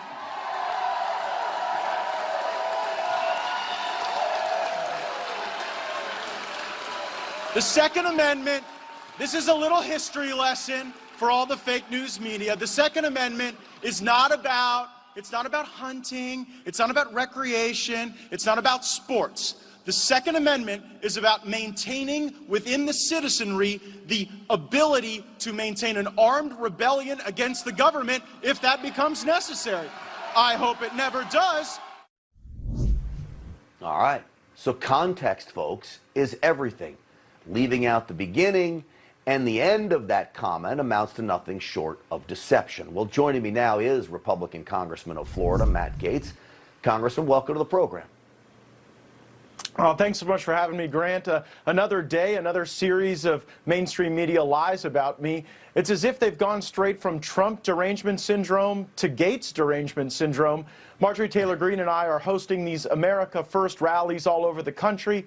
And I think it's really important at these rallies for our participants to leave empowered. And the best way to empower our fellow Americans is to ensure that everyone understands the full complement of our constitutional rights, not just what those rights are, but where they come from. What is the historical and political justification for those rights? And so I talked about the First Amendment and how important it is that we assemble and break through the suppression that we see so often from big tech. And then separately, as a distinct point, I talked about the Second Amendment and its foundation as a way to balance the rights of government against the interests of the individual. And then even after that, I went on and discussed search and seizure and some of the things that I've seen that are very troubling from the deep state. But it sure tells us a lot that the mainstream media goes into full meltdown whenever a conservative in a group of people is talking about the Second Amendment, gun rights, protection, and liberty. And certainly a conservative that they are afraid of and they don't like the message. And I think you fall into that. I've gone through the same situation myself with other things. The media goes on the attack. They lie. They're devious. I will say this. I've said things on this program where I say, oh, geez, if they cut it like that, they could make it look like I've said something. Do you regret it? You go back now on speeches because you know how devious the media is to make sure you break these thoughts up so they can't do that again? Well, I've gone to battle with the media before when they pressed lies about the Russia hoax, when they tried to turn this Ukraine situation into another impeachment opportunity. And I'm glad that viewers on Newsmax actually get the truth. And the truth is that we've got to have the opportunity to come together, as Marjorie Taylor Greene and I have, and reject not only the socialism and lies we see from the left, but the return to the establishment sought by some on the right. You laid out brilliantly in your monologue that Paul Ryan is actually trying to revert the Republican Party back to the days of the Romneys and the Bushes and the McCains. Well, I'm not going back. I think that we are the best party when we embrace America First values. Remember, after Paul Ryan and Mitt Romney lost, the Republican Party literally needed an autopsy. That's not typically a verb that you use to describe a review of something that is alive and well. America First doesn't need an autopsy. We are a red-blooded American movement that is vibrant and ready to go for the next election cycle. But it's going to take us posting up not only against the media, but some of the America Last Republicans that still are the darlings of the media, like Paul Ryan, like Liz Cheney, and some others. Well, you're spot on that, for sure. I'm glad you came on the program, setting the record straight. The shame is we shouldn't have to be doing this stuff, but we do, because the media is out there. They're devious. They'll do anything they can to take guys like you, guys like me, others, gals, girls, conservatives down at any cost. Matt Gaetz, thank you for coming on the program. Thank you. Matt Gaetz is making us proud. He's going to war with them Democrats. He's fighting for our freedom. He risked it all for the people, man. Turn them doubters to believers. Embattled Congressman Matt Gaetz. Matt Gaetz was one of the very few members in the entire Congress who bothered to stand up against permanent Washington on behalf of his constituents. Matt Gaetz right now, he's a problem for the Democratic Party, and he can cause a lot of hiccups in passing of laws. So we're going to keep running those stories to keep hurting him. If you stand for the flag and kneel in prayer, if you want to build America up and not burn her to the ground, then welcome, my fellow patriots. You are in the right place. This is the movement for you. You ever watch this guy on television? It's like a machine. Matt Gaetz. I'm a canceled man in some corners of the internet. Many days I'm a marked man in Congress, a wanted man by the deep state. They aren't really coming for me. They're coming for you. I'm just in the way.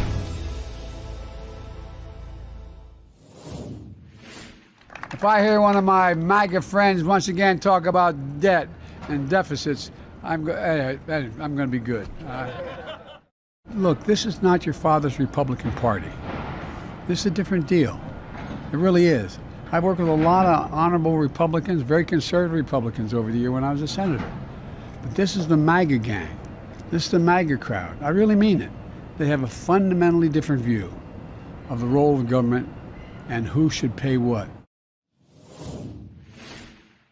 The MAGA gang is right here, and you are welcome to join. Allow me to extend the invitation. We're broadcasting live from the Longworth House Office building in my congressional office on Capitol Hill in Washington, D.C. And the MAGA gang that Joe Biden talks about, we are in charge of the Republican Party.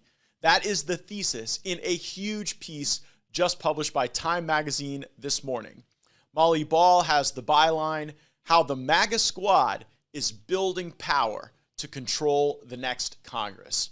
The piece features the role of this very show, Firebrand, in driving policy and perception on Capitol Hill. And I'm quoting from the piece now. Torching the news cycle is what Gaetz and Green love to do. Gaetz and Green are the ringleaders of the GOP's most hardcore pro-Trump congressional faction. The MAGA Squad, as you might call them, is not a formal caucus, but its numbers are growing. There have long been rabble-rousing right-wingers in Congress, but this group makes the Freedom Caucus seem tame. Democrats and many Republicans deride the group as gadflies, irrelevant to the serious business of lawmaking. But in fact, the MAGA Squad has been cannily building leverage and clout in the halls of Congress. Now, with the primary season in full swing across the country, they're looking to pad their numbers, recruit like-minded firebrands in red districts, endorsing and campaigning for fellow insurgents in intra-party contests, and even in some cases, campaigning against their own colleagues. The MAGA Squad. They're here, they're weird, and pretty soon, they may be in control of the GOP Congress, if they aren't already. It's an interesting piece. You should check it out. It's Time Magazine, so of course there's going to be stuff there that's editorialized and not particularly true. But nonetheless, I think the central thesis is one that is controlling. We are those who are carrying the torch of the America First policy agenda. And if there's anything that Molly Ball's piece, I think, underserves, it's those very policy objectives, those goals, to ensure that we have focused, effective foreign policy, that we aren't dithering all over the world in forever wars, that we actually have trade and economic nationalism in our country and trade policies that build up the American worker instead of building up the economies of other countries. And we believe in restricted immigration. I wish that would have been more central. But these are the issues that are animating people all over the campaign trail, and that ultimately informs who gets to Congress and what drives the agenda. And it is true, I expect Republicans to be in control, and I'm doing everything I can to make sure that we are worthy of the trust that our constituents place in us. I don't want to win this thing by default. We're going to go over in the show today a number of Joe Biden failures at home, abroad, where he's missing the mark on the economy and the utilization of American force in other countries. But I don't want to just win this election because he is just in this precipitous decline and bringing our country into decline. I want to have a mandate to actually govern around the ideas and the policies that led to an economic boom for our country and pride around the world. And if that means the MAGA squad has to be the tiller in the water for the Republican caucus, so be it. I'm ready to serve, and I look forward to getting more backup and adding to our growing ranks. So Joe Biden understands that right now, the American economy is failing. It's failed on a number of fronts, and he sees how this is a drag on Democrats. The White House knows that Joe Biden has to look at least engaged or informed on some sort of domestic economic agenda. Seems like lately, when you see Joe Biden talking, it's about China or about his global trips or about Ukraine and Russia. And the American people, rather reasonably, are feeling like we're not even a priority to the American president. And so he makes this big trip out to Long Beach, California, the port of Long Beach that I personally observed backed up for miles with an utter failure of the American economy while he was subsidizing people to stay at home and not work. But now he gives this big speech. He's going to lay out the domestic economic Biden agenda. He's going to do the reset. He's going to reclaim the mantle, use the presidential bully pulpit. And the first point he makes is that maybe you're at fault because you don't understand the supply chain enough. Take a listen. When I first started talking about the supply chain when I came here well over a year ago, the American people understandably wondered, supply chain. Well, I mean, that's not a usual part of their jargon every day. But they understand it fully now. They understand it. So it wasn't that Joe Biden didn't understand how his policies of printing a ton of money and providing a bunch of stuff for free, like that caused inflation. He doesn't get that. He thinks that because you don't understand the supply chain, because it wasn't part of your jargon, that, you know, this was something that was just unavoidable. Another point. When making a major domestic economic speech, of course, any American president would have to spend about half the time blaming guess who? Vladimir Putin. That's right, it's the Putin tax that you just didn't know you were paying. Take a listen. But we've never seen anything like Putin's tax on both food and gas. Today's inflation report confirmed what Americans already know. Putin's price hike is hitting America hard. I'm doing everything in my power to blunt Putin's price hike and bring down the cost of gas and food. Bass Reeves joining in the conversation on Facebook saying he's a joke. Brandon couldn't fix a sandwich, let alone any of the stuff that he's creating. I had to edit a little bit of that for language, but we don't want the explicit tag. What is the Putin tax? Like, what is he talking about? A lot of these issues relate to supply chains that don't run through Russia. Look around your house. How many times do you see on stuff in your house made in Russia? But of course, the sanctions that Joe Biden championed without any backup plan, without any real understanding how different elements of the economy would be impacted, did impact the price of the food you buy. and the energy that you use for your home and the fuel that you put in your car. We covered that when we had, the great episode that looked at the war on America's farmers.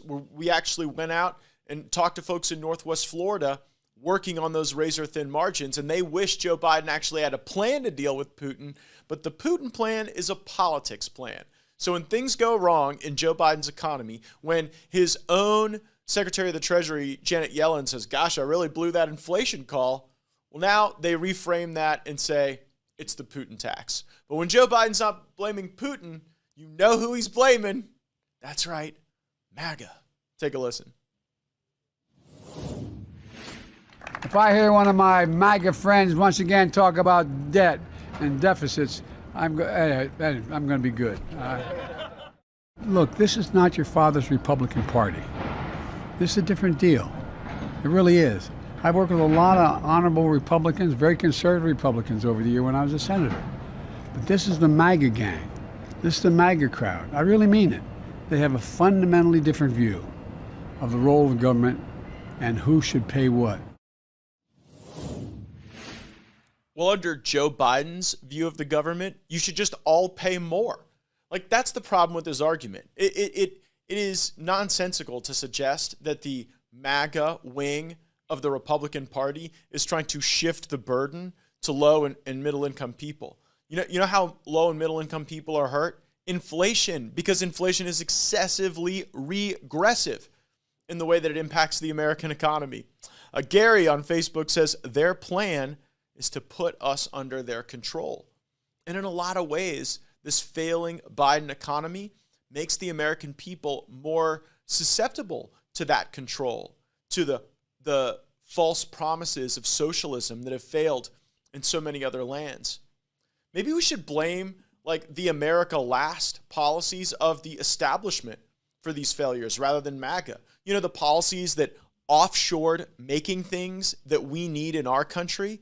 Of course, the elites grifted off of that. They financially benefited off of that globalist system. But it was members of both parties, not MAGA, who led to this offshoring and to a lot of these bad trade policies that mean that the American people are at risk because so much of what we need is made elsewhere. Joe Biden himself said the quiet part out loud in Long Beach. People at home trying to make it, paycheck to paycheck are wondering, what in God's name do 9 shipping companies have to do with it? Well, almost everything you're doing, everything from what you're eating to what you're having to drive to what you need in your home, it related to supply chains and what's coming from abroad. We are back broadcasting live out of the House Office Building, room 1721 in Longworth in Washington, D.C. And there you have it. Joe Biden saying, well, gosh, everything that you need is somewhere else. So when things go wrong, that's really tough. And he feels your pain.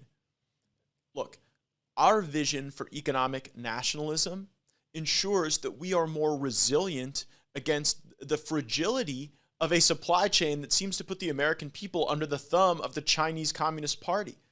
Who do you think runs all these transit enterprises that have privileges at Chinese ports? You think those are the good folks in China? Those are the people with government connections because government is fused with business in that economic system. And frankly, that's increasingly what the left wants to see in our country.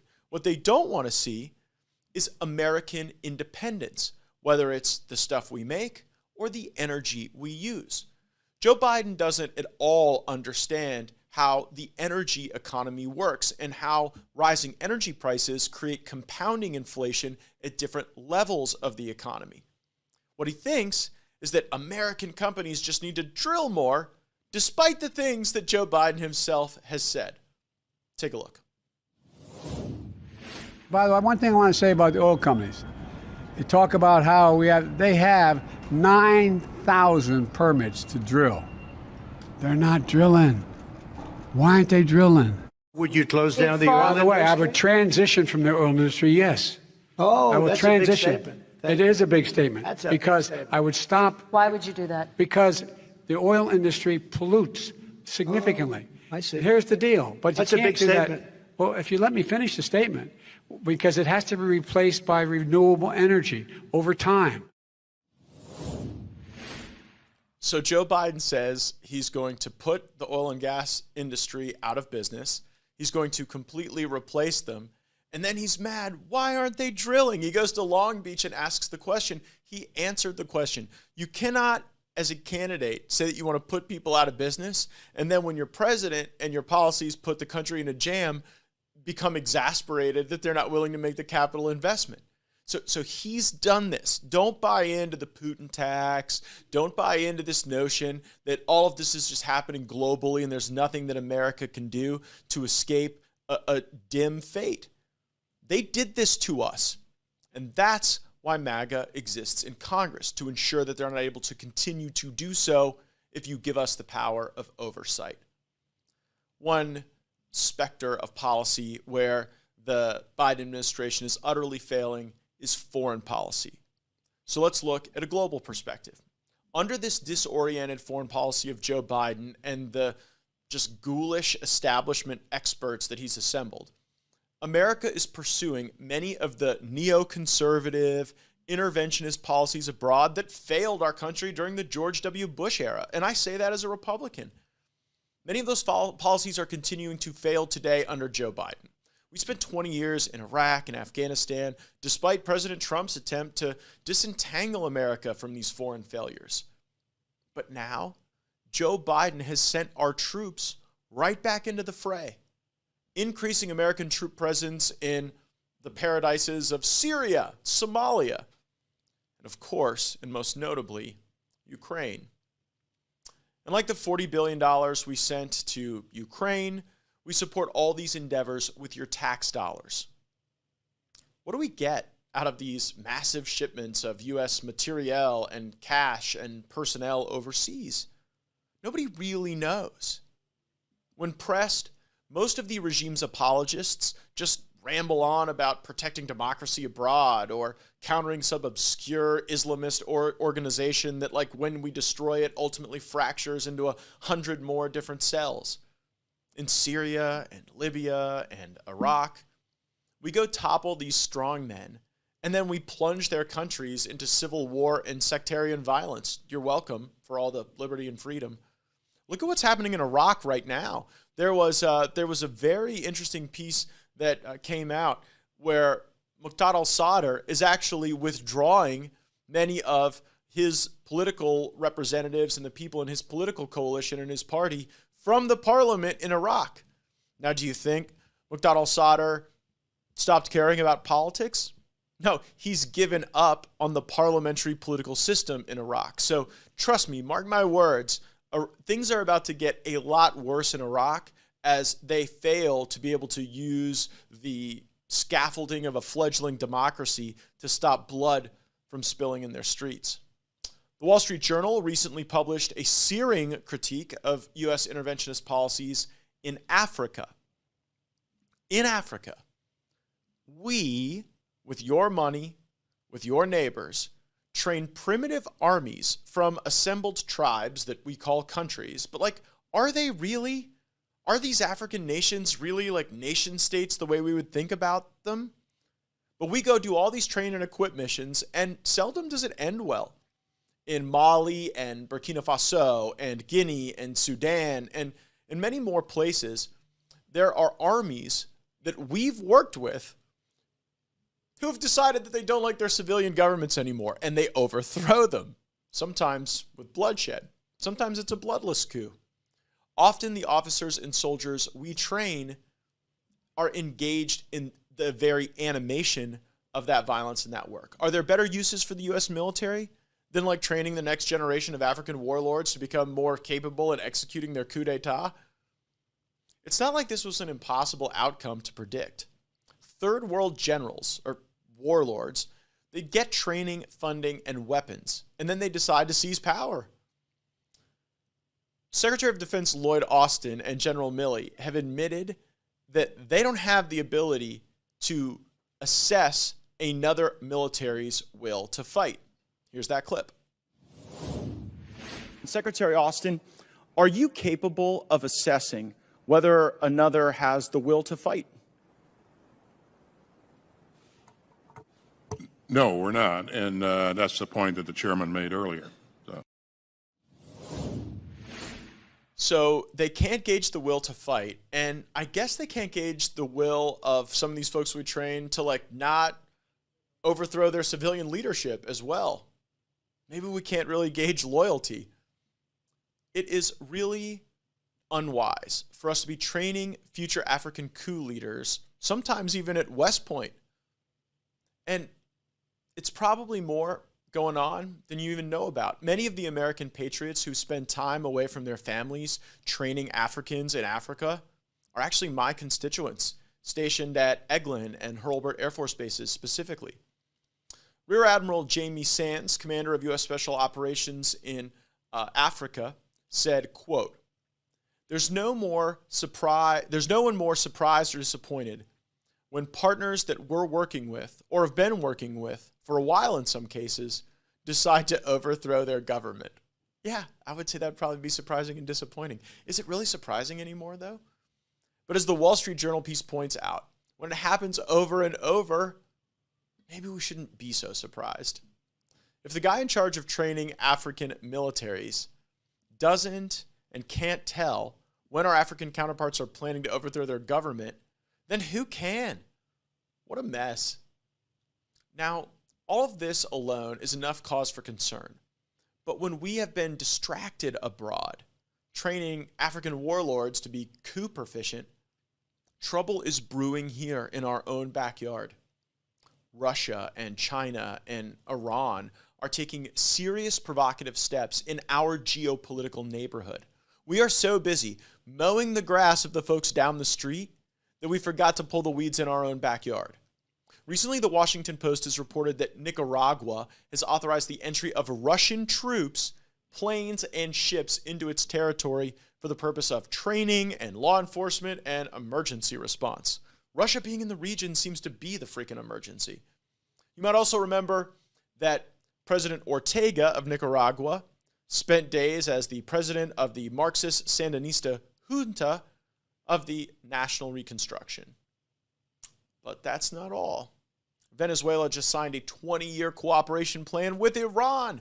The plan includes oil cooperation, petrochemicals, defense, agriculture, tourism, and culture.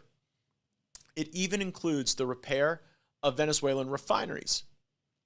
It seems that our sanctions have actually driven Venezuela right into the hands of our enemies. Do we even have a long-term plan here?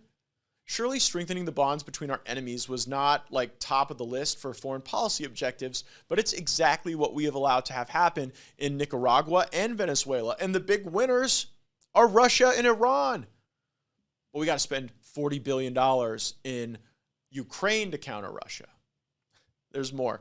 Reuters has published a great piece about China's domination of South America. Under President Biden's watch, and with the exception of Mexico, our largest trading partner, China has overtaken the United States in Latin America, and the gap is widening every day. Peru's former ambassador to China, Juan Carlos Cupañe, has admitted to Reuters that China is, quote, the most important commercial, economic, and technological partner with Latin America. With economic dependency comes political reliance and domination. Chinese investment through its Belt and Road Initiative has exposed the endgame for China. Through trade and investment capital and infrastructure projects, China will expand until entire continents are under its control. And while the United States piddles around in Somalia and Ukraine, China is setting the stage for the creation of puppet regimes just a few hours from our southern border, a short boat ride away in Venezuela's case. A serious nation would confront the bears and dragons at our doorstep. Instead, Joe Biden would have America treed by the world's chihuahuas.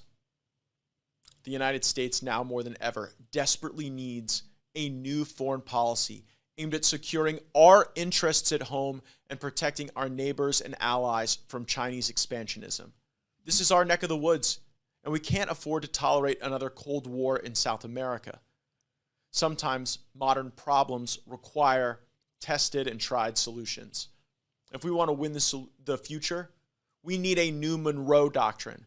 It's time to get serious before it's too late. It's time to protect our geopolitical home court. That would be a responsible behavior from a real superpower. But no, instead, on Capitol Hill, we're not focused on combating Russia and China in the Western Hemisphere. We've got the January 6th hearings going on. And let me just provide context here. I don't watch all these hearings. I don't think you should watch all these hearings. They are largely contrived performances. And so I'm not going to break down every allegation made. I think that's what the left and their Republican puppets want. I think they want all of us so focused on, tweezing through their lies and distortions in these hearings that we're not out there actually talking about the real things going on that can impact American quality of life. So in these J6 hearings, there are all these performances. And one thing that just caught me, they are engaged in a process that would never be allowed in a court of law. It's like hearsay on hearsay. And nothing demonstrates that more than when they have hired staff out there like performing the narrative of the committee. Take a listen. My name is Marcus Childress, and I'm an investigative counsel for the Select Committee to investigate the January 6th attack on the United States Capitol. On December 19th, President Trump tweeted about the January 6th rally and told attendees, "Be there, we'll be wild." Many of the witnesses that we interviewed were inspired by the president's call and came to D.C. for January 6th. So think about what you're watching there. A hired staff member reading off of a teleprompter in a committee room, edited by an ABC producer, played on prime time. Like, did they even hire the investigators because of their investigation skills, or did they hire these people like based on how well they would read a teleprompter and perform? Like, did you have to try out to be a staffer on the January 6th committee by like seeing how good your teleprompter skills were, how good you were on camera, retelling other people's stories? So this wasn't direct evidence.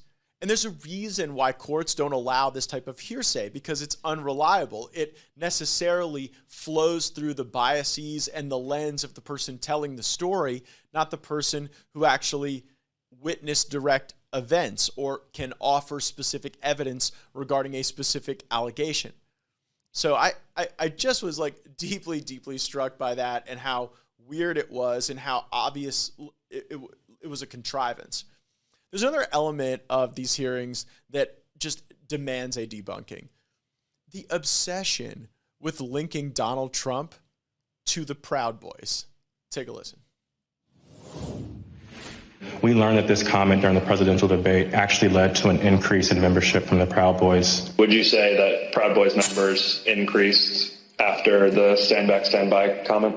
Exponentially. I'd say tripled probably, with the potential for a lot more eventually. So the argument here is that Donald Trump was out there purposefully dog whistling to the Proud Boys in a presidential debate in order to swell their numbers so that they would have a force that could overtake the Capitol Police in the Capitol and keep Trump in power. Craziness. Like the predicate for this argument is that Trump somehow had the intent to invoke the Proud Boys by name to help their membership. The problem is that isn't what happened at all. In fact, it was Chris Wallace in the presidential debate, formerly of famed CNN Plus, who brought up the Proud Boys. I'm not entirely sure Donald Trump knew what the Proud Boys were before this moment where it was brought up by Chris Wallace. Take a listen.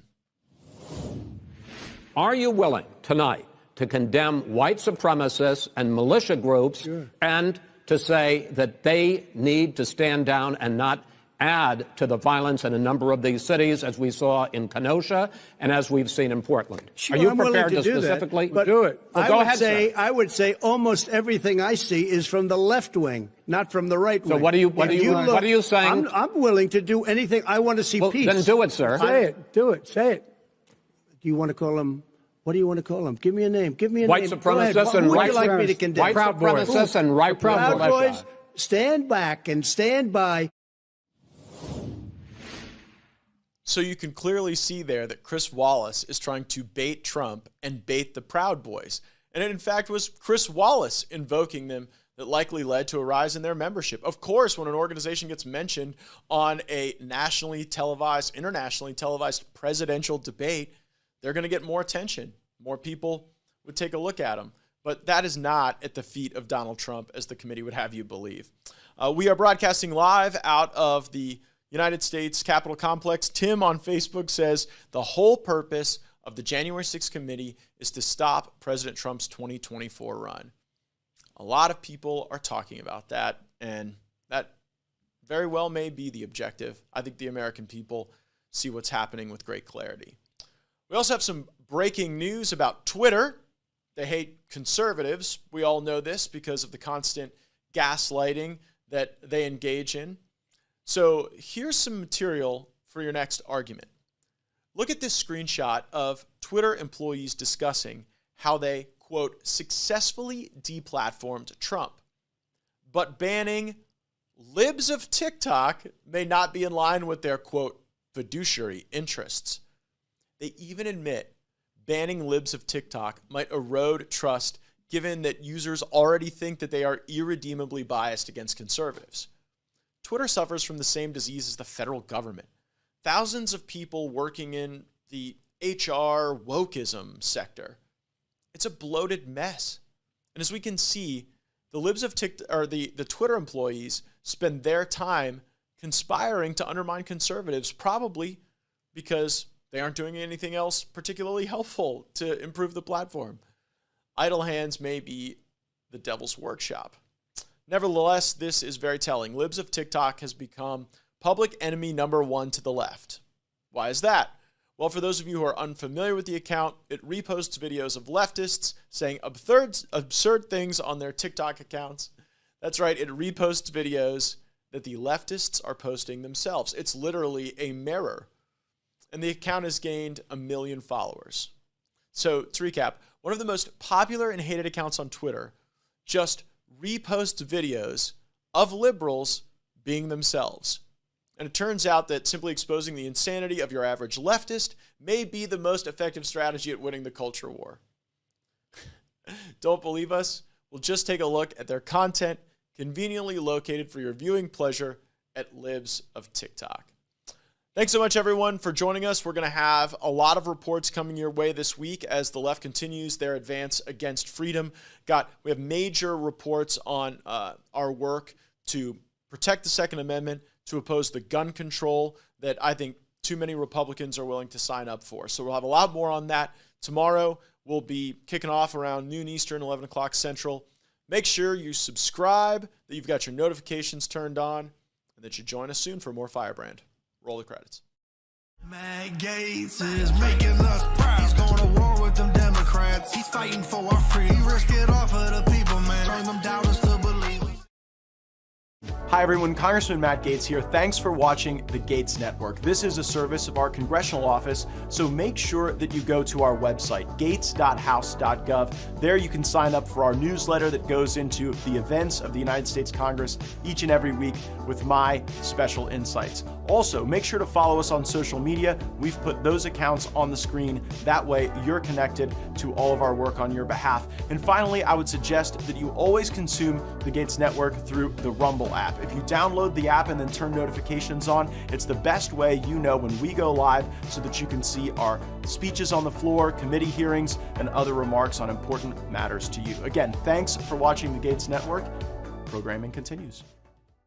Thank you, Mr. Chairman. We're not calling parents terrorists. We're just saying that people who happen to show up at school board meetings with a vested interest in what the school board does are going to have involvement from the counterterrorism division of the FBI and a threat label. That would sort of be like me saying, I'm not calling judiciary Democrats apologists for a lying attorney general. I'm simply saying that those who attend judiciary meetings on that side of the aisle deserve an apologist tag. It's absurd. Folks show up at school board meetings not just because they care about their kids, but because they care about the outcomes in our school system and in our country. And when they do so, we do not need the federal government tagging parents with that designation. If there's a threat to violence in communities, there's no attestation or evidence that law enforcement in local communities can't deal with that. This isn't a threat, this is threat construction. You have the federal government in our country so worried about an uprising of good regular folks who don't want to see this wokeness and this poison driven into the next generation. They're so worried about that they've literally involved the counterterrorism division at the highest levels of federal law enforcement. And here's why. They have legislation that they can't run on. I'm going to speak to the gentleman from California's legislation in a moment, but they have a Build Back Better Act that isn't popular. They have an infrastructure bill that gave no enhanced confidence from the public in their ability to govern. And so the whole deal that you're hearing from Democrats in Congress is that Republicans are scary. Parents, folks who show up at school board meetings, they could potentially harm you. And the only thing here that's going to protect you, America, is a Justice Department and an FBI that is choosing to play politics. The good news is the American people aren't falling for it. The bad news is we don't know how many. That's my question. How many people who showed up to school board meetings, who sent an email, who made a phone call, who expressed their First Amendment rights, how many of those people right now are under any tag or designation or supervision from the counterterrorism divisions of the highest levels of federal law enforcement? Is it like 5 or 6 thousand? Who knows? And who's next? That's the other question.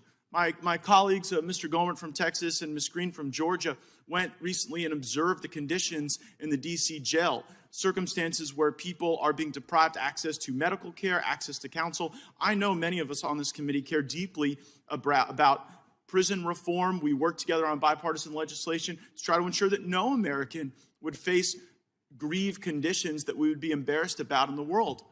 But now we are seeing that system used for political advantage, and that's what we should certainly be against. Now, on the legislation before us, my colleague from California says that what we really need to do is relieve the added burden that cold cases have as they languish. But I do wonder whether or not a bill that requires and demands, invests in people the ability to ignite re-reviews of evidence, if that doesn't enhance that burden rather than relieve that burden. So I know he brings it in sincerity, but I can't say there's been equal sincerity brought to the threat construction around school board parents and really the pattern recognition that we see, right? I mean, we see in these Durham indictments that are coming out now that the proposition from Durham is the FBI was lied to. They were victims of these Russians that were telling lies about President Trump, when we all know that the FBI went and seeded those lies to justify action that they wanted to take that they wouldn't have otherwise been willing to take.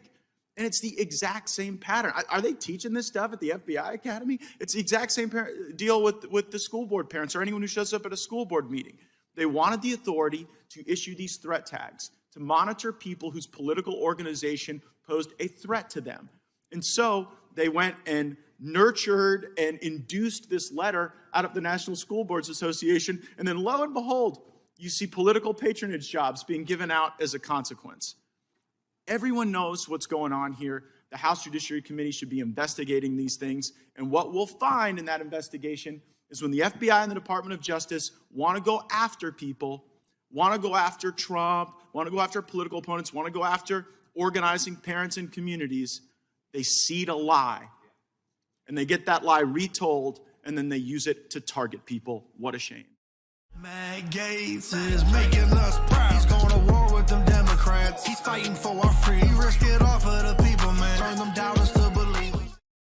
So, Mr. Richardson, as I understand the National Science Foundation, they take government money and then they dole it out in the form of grants to colleges and universities that then build censorship tools that big tech then relies on so that big tech has an arm's length away from the censorship that's shaping viewpoint. Is that essentially what your reporting concludes? Essentially, this Track F program, which was through the Convergence Accelerator program, awarded these $750,000 grants to 12 initial projects. And then 6 of these continued on to have an additional $5 million in funding. Most of these are at universities. Some of them are private companies as well developing these tools, but they are all within. Yeah, and Mr. Isom, I guess my question to you, if you're done texting, would be like, is that okay with you, what NSF has done? Put your microphone, please. As a veteran of committee staff, I should know better.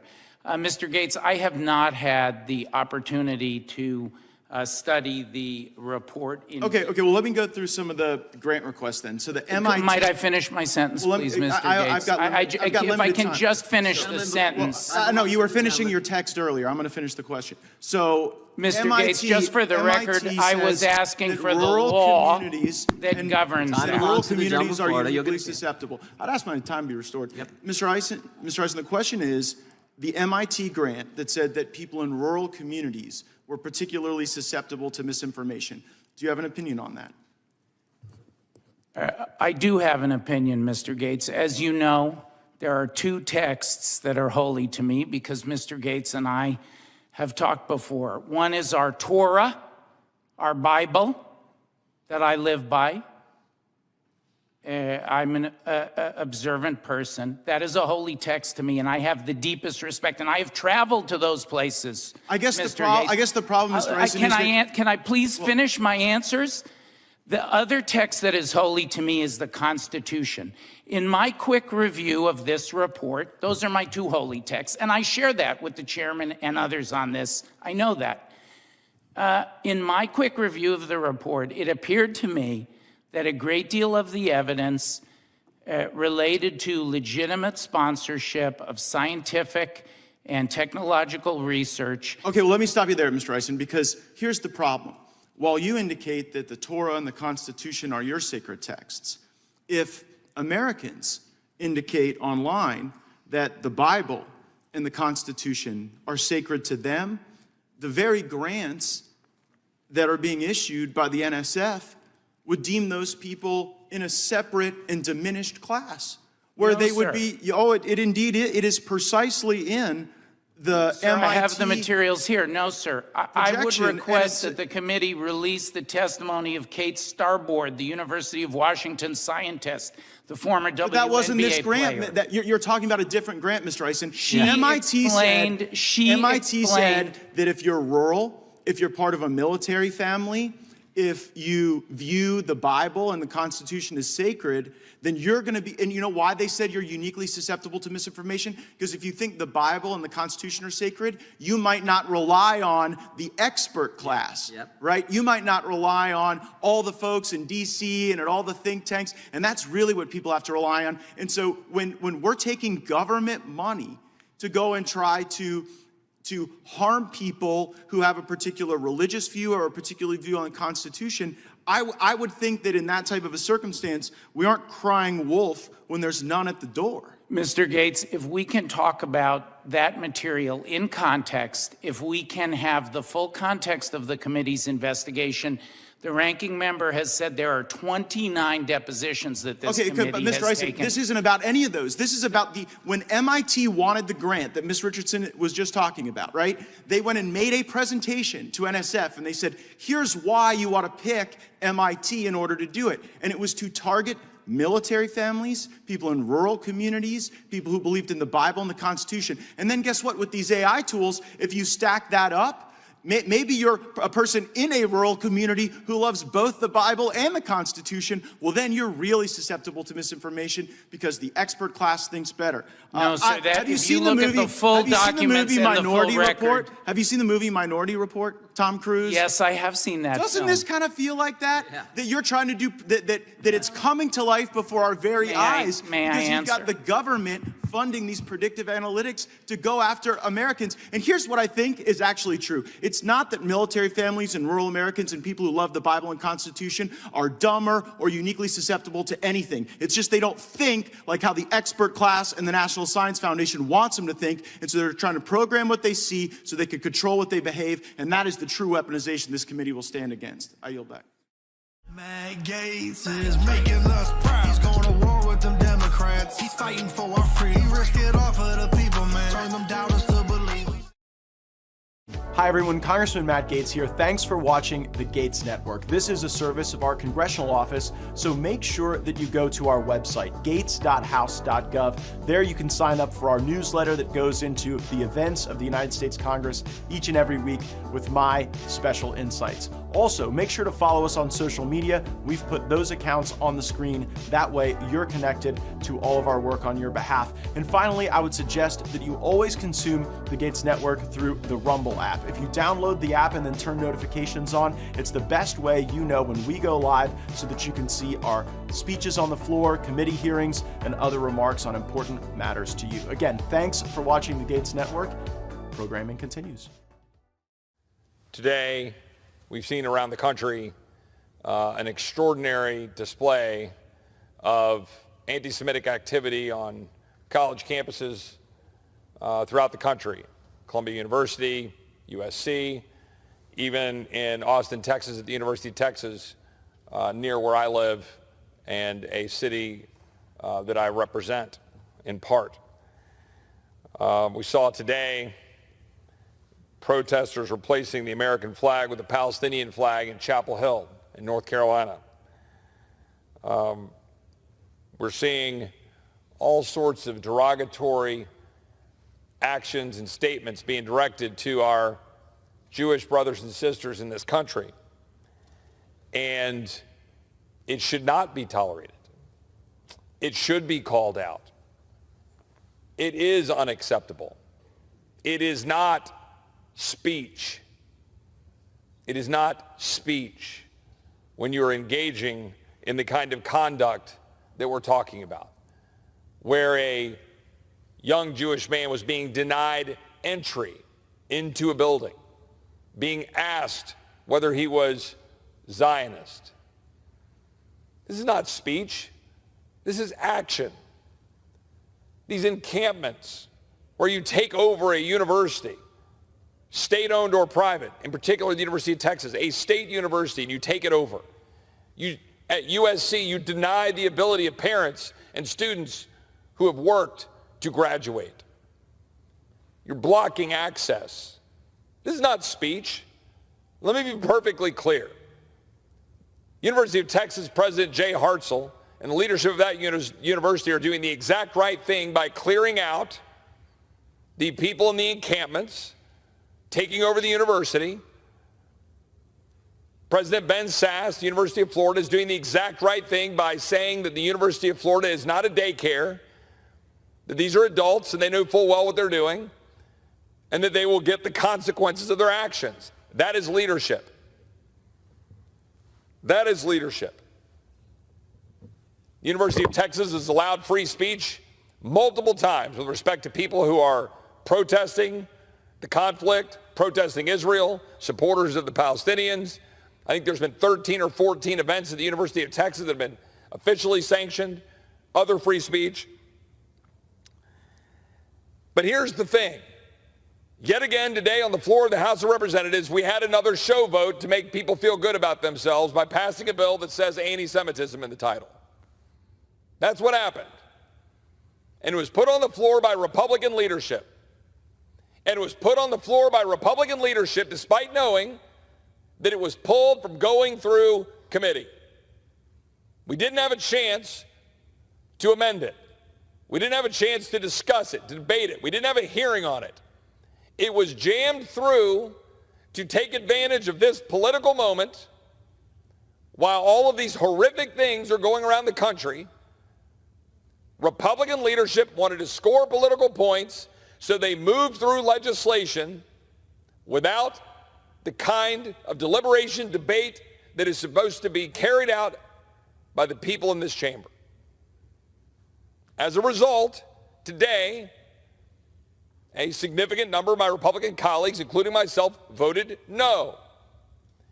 As a result, we will be accused of, I don't know, being for anti-Semitic behavior, being accused by our friends and allies of not wanting to support Israel, supporting our Jewish American colleagues and friends, constituents, fellow Americans. Nothing could be further from the truth, but that's what will happen. And it'll happen because we dared to stand up and say, we don't believe in thought police. We don't believe that a bill should be brought to the floor of the United States House of Representatives, having not gone through committee, that has a reference in it to international organizations' definitions, literally in the statute, and then taking that international organization's definition, and then literally in the statute, representing and referencing the examples of anti-Semitic behavior. Now, I find the vast majority of the things that were listed in that to be horrific activity, most likely, if not certainly, anti-Semitic, at least in most contexts. Some of them are problematic. In totality, they certainly raise First Amendment concerns. They certainly raise concerns about something that I've opposed to the best of my knowledge and ability, reading through pieces of legislation at every turn and every vote, to oppose the whole notion of hate speech, hate crimes, thought police, thought crimes, putting the government into your head and your motivations when you're engaged in criminal behavior. Criminal behavior is criminal behavior. Violating people's civil rights is violating people's civil rights. But when we want to insert the government into what you're thinking and what motivates you, you are empowering that which should never be empowered. The ability of the government to police thought, to police speech, to police your views. Not the views that carry out then the actions. The actions are the problem. Police the actions. But yet that's what we did. And I am damned proud of my colleagues, particularly on this side of the aisle, who stood up and said no. Because it was a hard vote. Because you know what I got to spend my time tonight and tomorrow and this week doing? Explaining to my Jewish constituents and supporters and friends that I stand with them unequivocally. And they'll say, what do you mean unequivocally? You voted against a bill that's entitled anti-Semitism. And I'll say, because the slippery slope of tyranny that have led to the death, that have led to the harassment, that have led to the abject discrimination and oppression of people around this world, those roads lead through the empowerment of government bureaucrats and the expense of liberty. And liberty stops at the door of harming somebody, taking their stuff, blocking roads, doing the kinds of things that actually directly impact and harm people, not what you think. But that's what we do. We do things for political motivations. And the Republican leadership knew it. And they put it on the floor anyway. And I'm sick of it.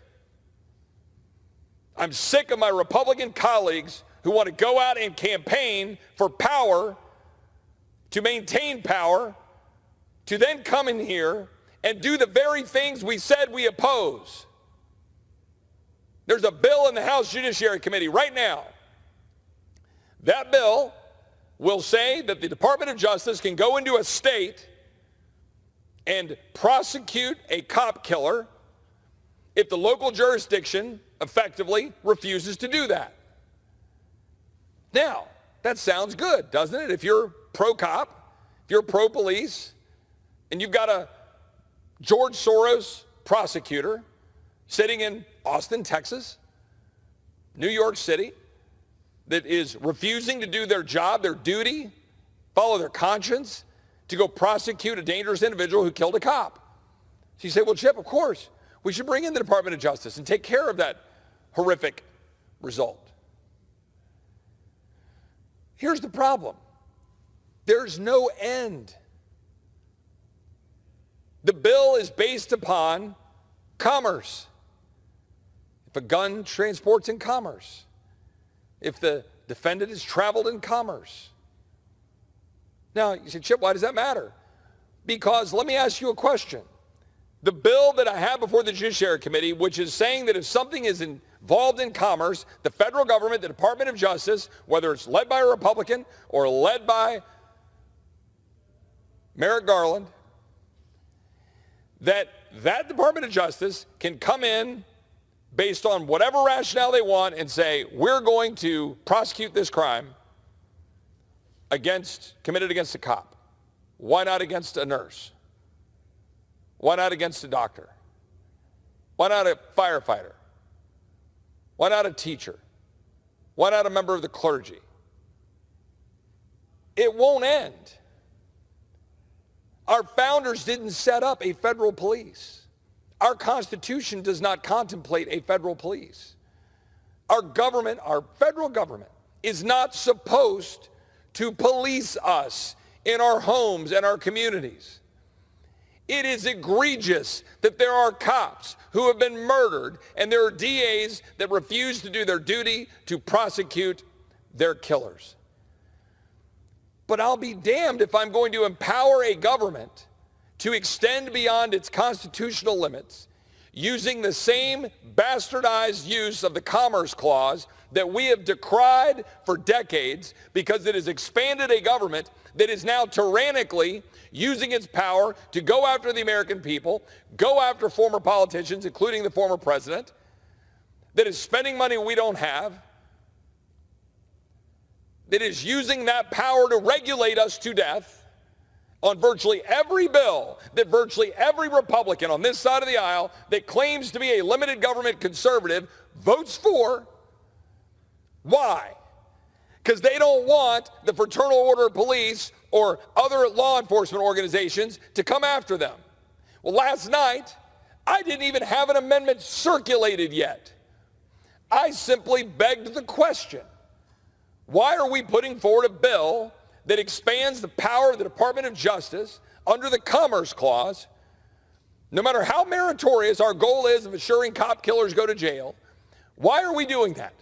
Aren't we limited government conservatives who don't believe in the expansive use of the Commerce Clause to expand the power of the federal government?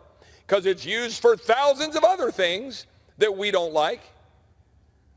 I hadn't even gotten the ink dry on the concept of an amendment when someone in this body had already notified police organizations and said, go after him. Well, you know what? Go ahead. I work for 750,000 Texans. I respond to them, to God, and the Constitution of the United States. I do not work for anybody in this chamber. I do not work for any organization. I don't work for any donor. I work for the people. And I work for a people who are sick and damn tired of this institution run by a bunch of people who campaign saying one thing and they get here and do another. $34.5 trillion of debt. $1 trillion every 3 months. We already spend more on interest than our defense. We're about to crack $1 trillion of interest. They say we will hit $2 to $3 trillion of interest by 2030. Our borders are wide open. We have kids dying. We had Austin, Texas. 4 more people the other night died from fentanyl poisoning. A bunch of others had to be resuscitated with Narcan.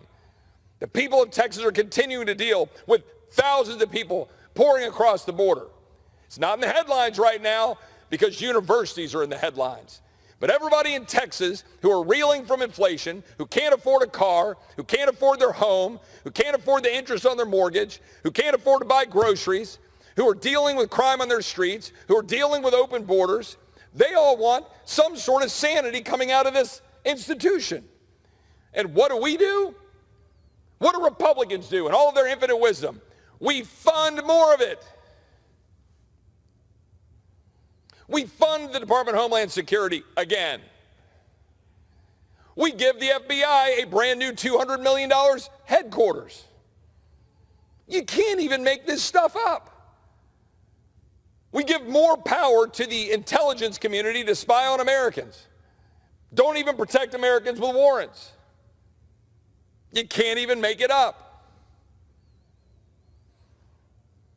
Over the last 16 months, there's been a battle which represents the larger war brewing within the Republican Party because unfortunately my colleagues on the other side of the aisle are so far gone, down the rabbit hole of radical progressive policies that absolutely destroy our country every single day, littering our country with regulations, littering our country with all sorts of crime, littering our country with open borders, engaging in endless wars, all of the stuff that is happening because our Democratic colleagues are frankly undermining the American dream and undermining Western civilization and undermining everything we hold dear.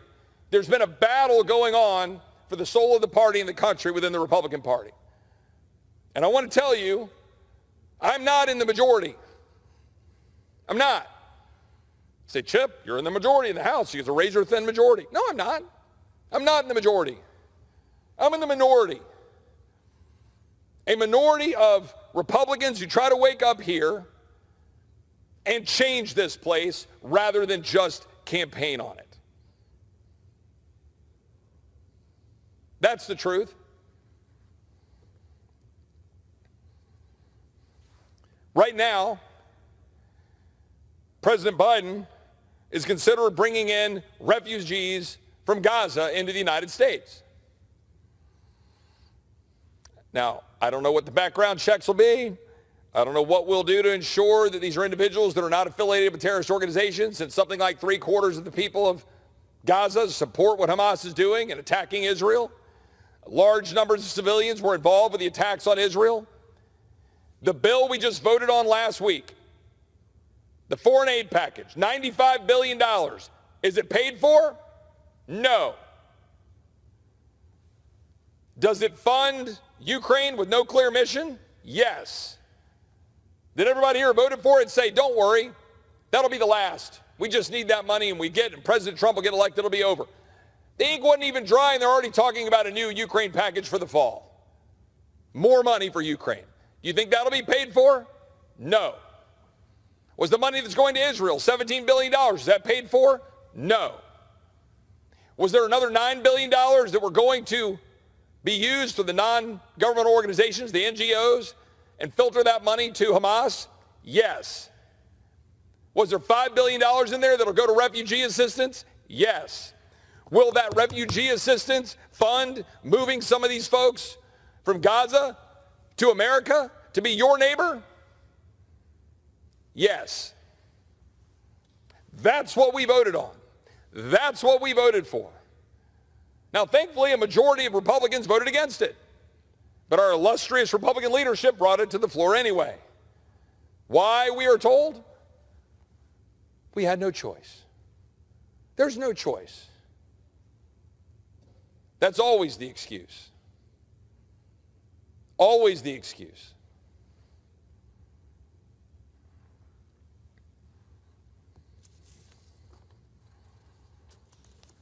Meanwhile, here, in addition to the refugees that may be dumping in here from Gaza, in 2023, last year in an 8-month stretch, about 200,000 migrants flew into the United States via the president's parole program. 200,000. 80% of those folks went to Florida. Thousands went to Texas. Thousands flown around our country. The American people have no idea how bad the border situation really is. Our Democratic colleagues are practically giddy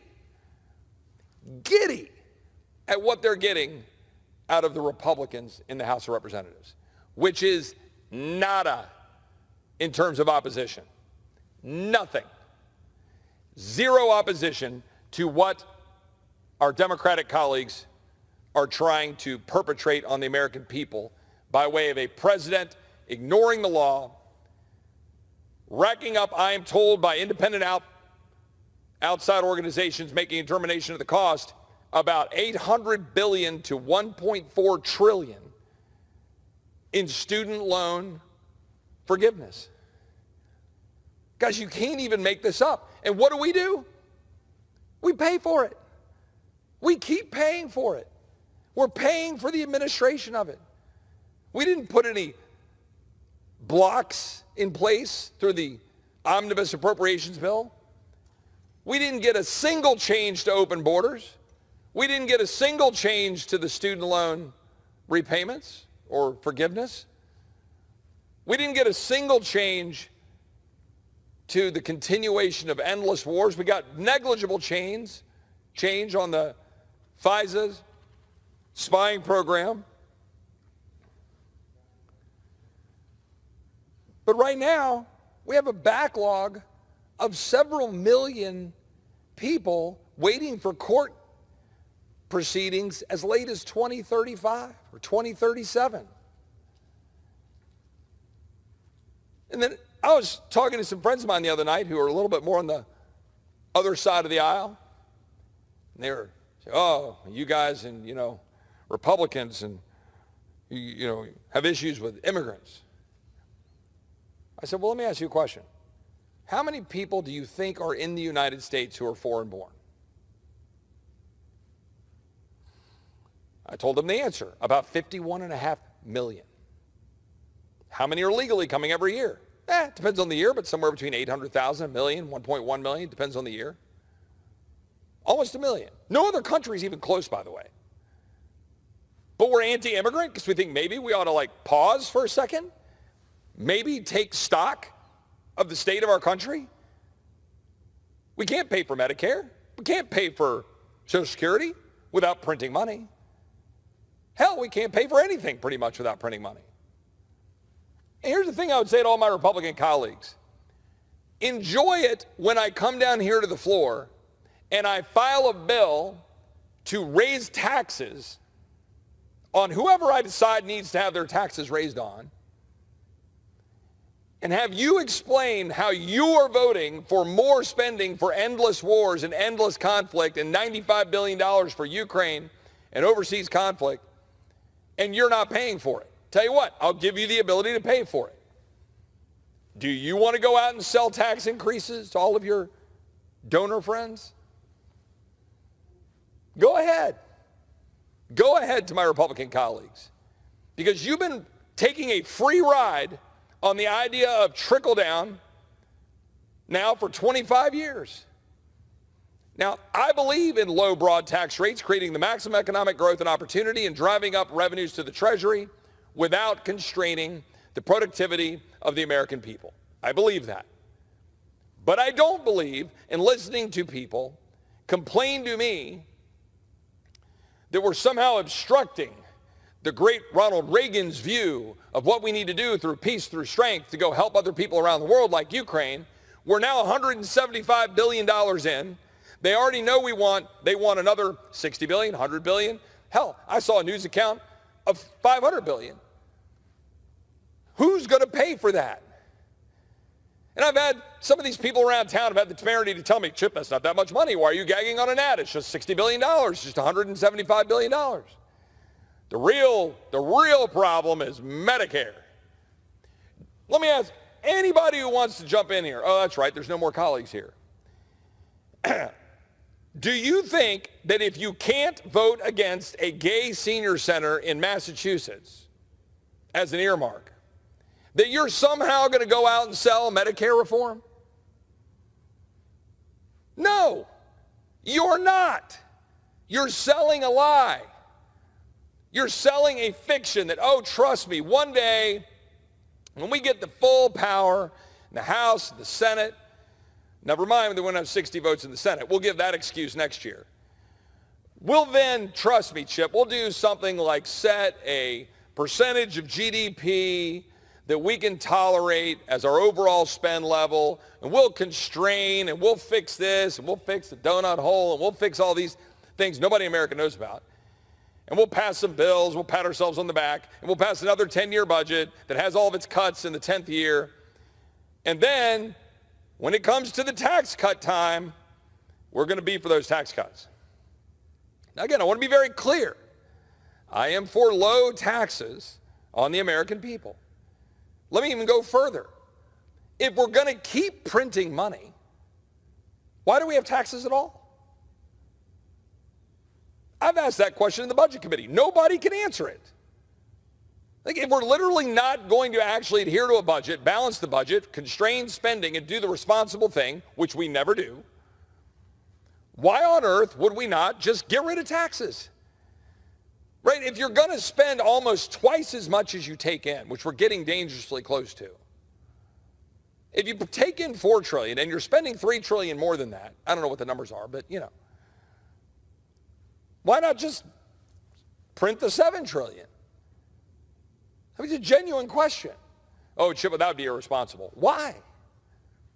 I mean, we all know why, because we're living a fiction. We're living like this is something that isn't going to blow up on us. It is. And for all my colleagues who said, oh, Chip, yeah, 1980s, and Ronald Reagan, and he stood up and he said, tear down this wall, peace through strength, built the military. Do you know what our GDP, our debt to GDP ratio was then? About 35%. Do you know what it is today? About like 120%, depending on which numbers you look at. It's insane. Right? I mean, it's like, oh, well, we'll send this because Ukraine will stop Putin. Let's put aside whether that's even true or not. When are you going to pay for it? You're not. And then today, it's like, we're going to go put down a bill so we can feel good about ourselves, so we can go out to our Jewish friends and say, look, we passed an anti-Semitism bill. Pat me on the back. I'm anti-Semitism. Meanwhile, you completely destroy any notion of a principle that we should be against thought police.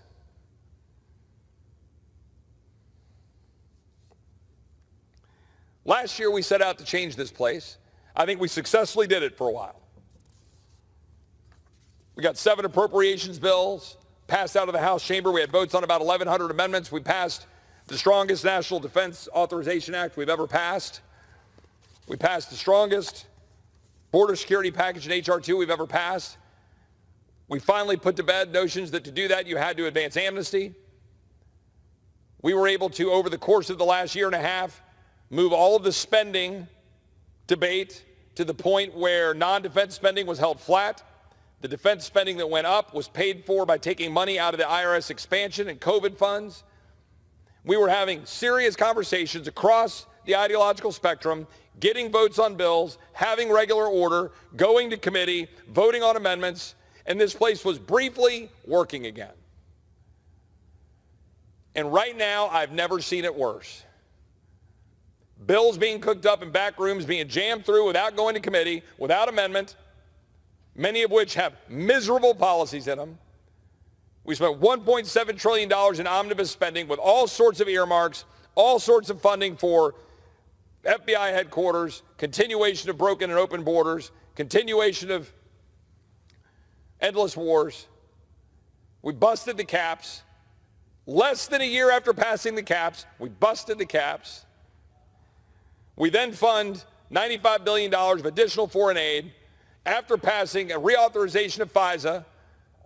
I will note, conservatives jumped in there, and I think we forced it down to a 2-year reauthorization of FISA, so we'll get another bite at that apple in 2 years. You're welcome. Crumbs of freedom and liberty. But I'm telling you, if you want to save this country, you need to make sure that we have a Republican conference that is going to do what they said they were going to do. You need to make sure that the minority of us who are coming to the floor to fight for you are no longer in the minority.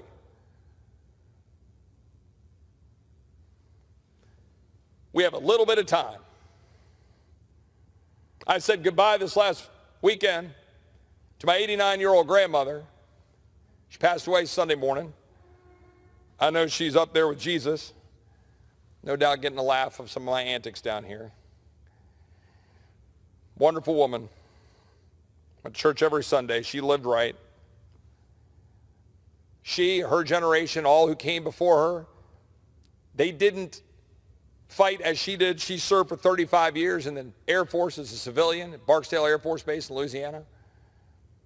Neither she, nor any of the other people who wore the uniform, nor any of the 400,000 tombstones at Arlington National Cemetery, nor any of the tombstones that are sitting over in Normandy when we go over there and we celebrate D-Day on June 6th on the 80th anniversary, none of those people gave the last full measure of devotion or were willing to risk the last full measure of devotion to mortgage this country away vote by vote, dollar by dollar, year by year. We have a duty right now to take our country back, because the radical, progressive Democrats and leftists who want to destroy it and who are going around city by city and university by university, they're not the majority. They don't represent a fraction of the people in this country who want to go about their job, honor God, take care of their family, work hard, earn a living, take care of their kids, start a business, achieve the American dream. And I'm here to tell you I'm not going anywhere. We're going to take this country back because they don't get to have it. But we have to stand up as a party and do what we said we would do, or we will be in the ash bin of history. With that, Mr. Speaker, I yield back. Matt Gaetz is making us proud. He's going to war with them Democrats. He's fighting for our freedom. He risked it all for the people, man. Turn them doubters to believers. Good afternoon. I'm going to call this field hearing on January 6th to order. From time to time, members of Congress hold field hearings to function as force multipliers for the investigative, analytical, and legislative work of our various committees. We are now moving toward the appropriations process, where we'll have to make key decisions about authorities and capabilities within the Department of Justice and the FBI. And it is my hope that we get a more fulsome understanding of the events of January 6th and the follow-on actions that have concerned many of us in the Congress regarding people's treatment and civil rights. And to start our hearing today, we've got a short video. Despite millions of Americans watching the events of January 6th unfold on their TV screens, there have been several conspiracy theories, including one that the federal government facilitated the riot. The existence of unnamed, as yet uncharged co-conspirators does not mean that they were working undercover for the FBI. That is the crux of this FBI conspiracy. And all of these conspiracy theory allegations have been debunked up and down.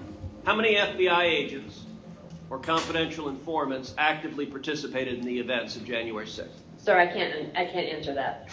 Did the FBI have confidential human sources embedded within the January 6th protesters? As I'm sure you can appreciate, I have to be very careful about what I can say about when we do and do not, and where we have and have not used confidential human sources.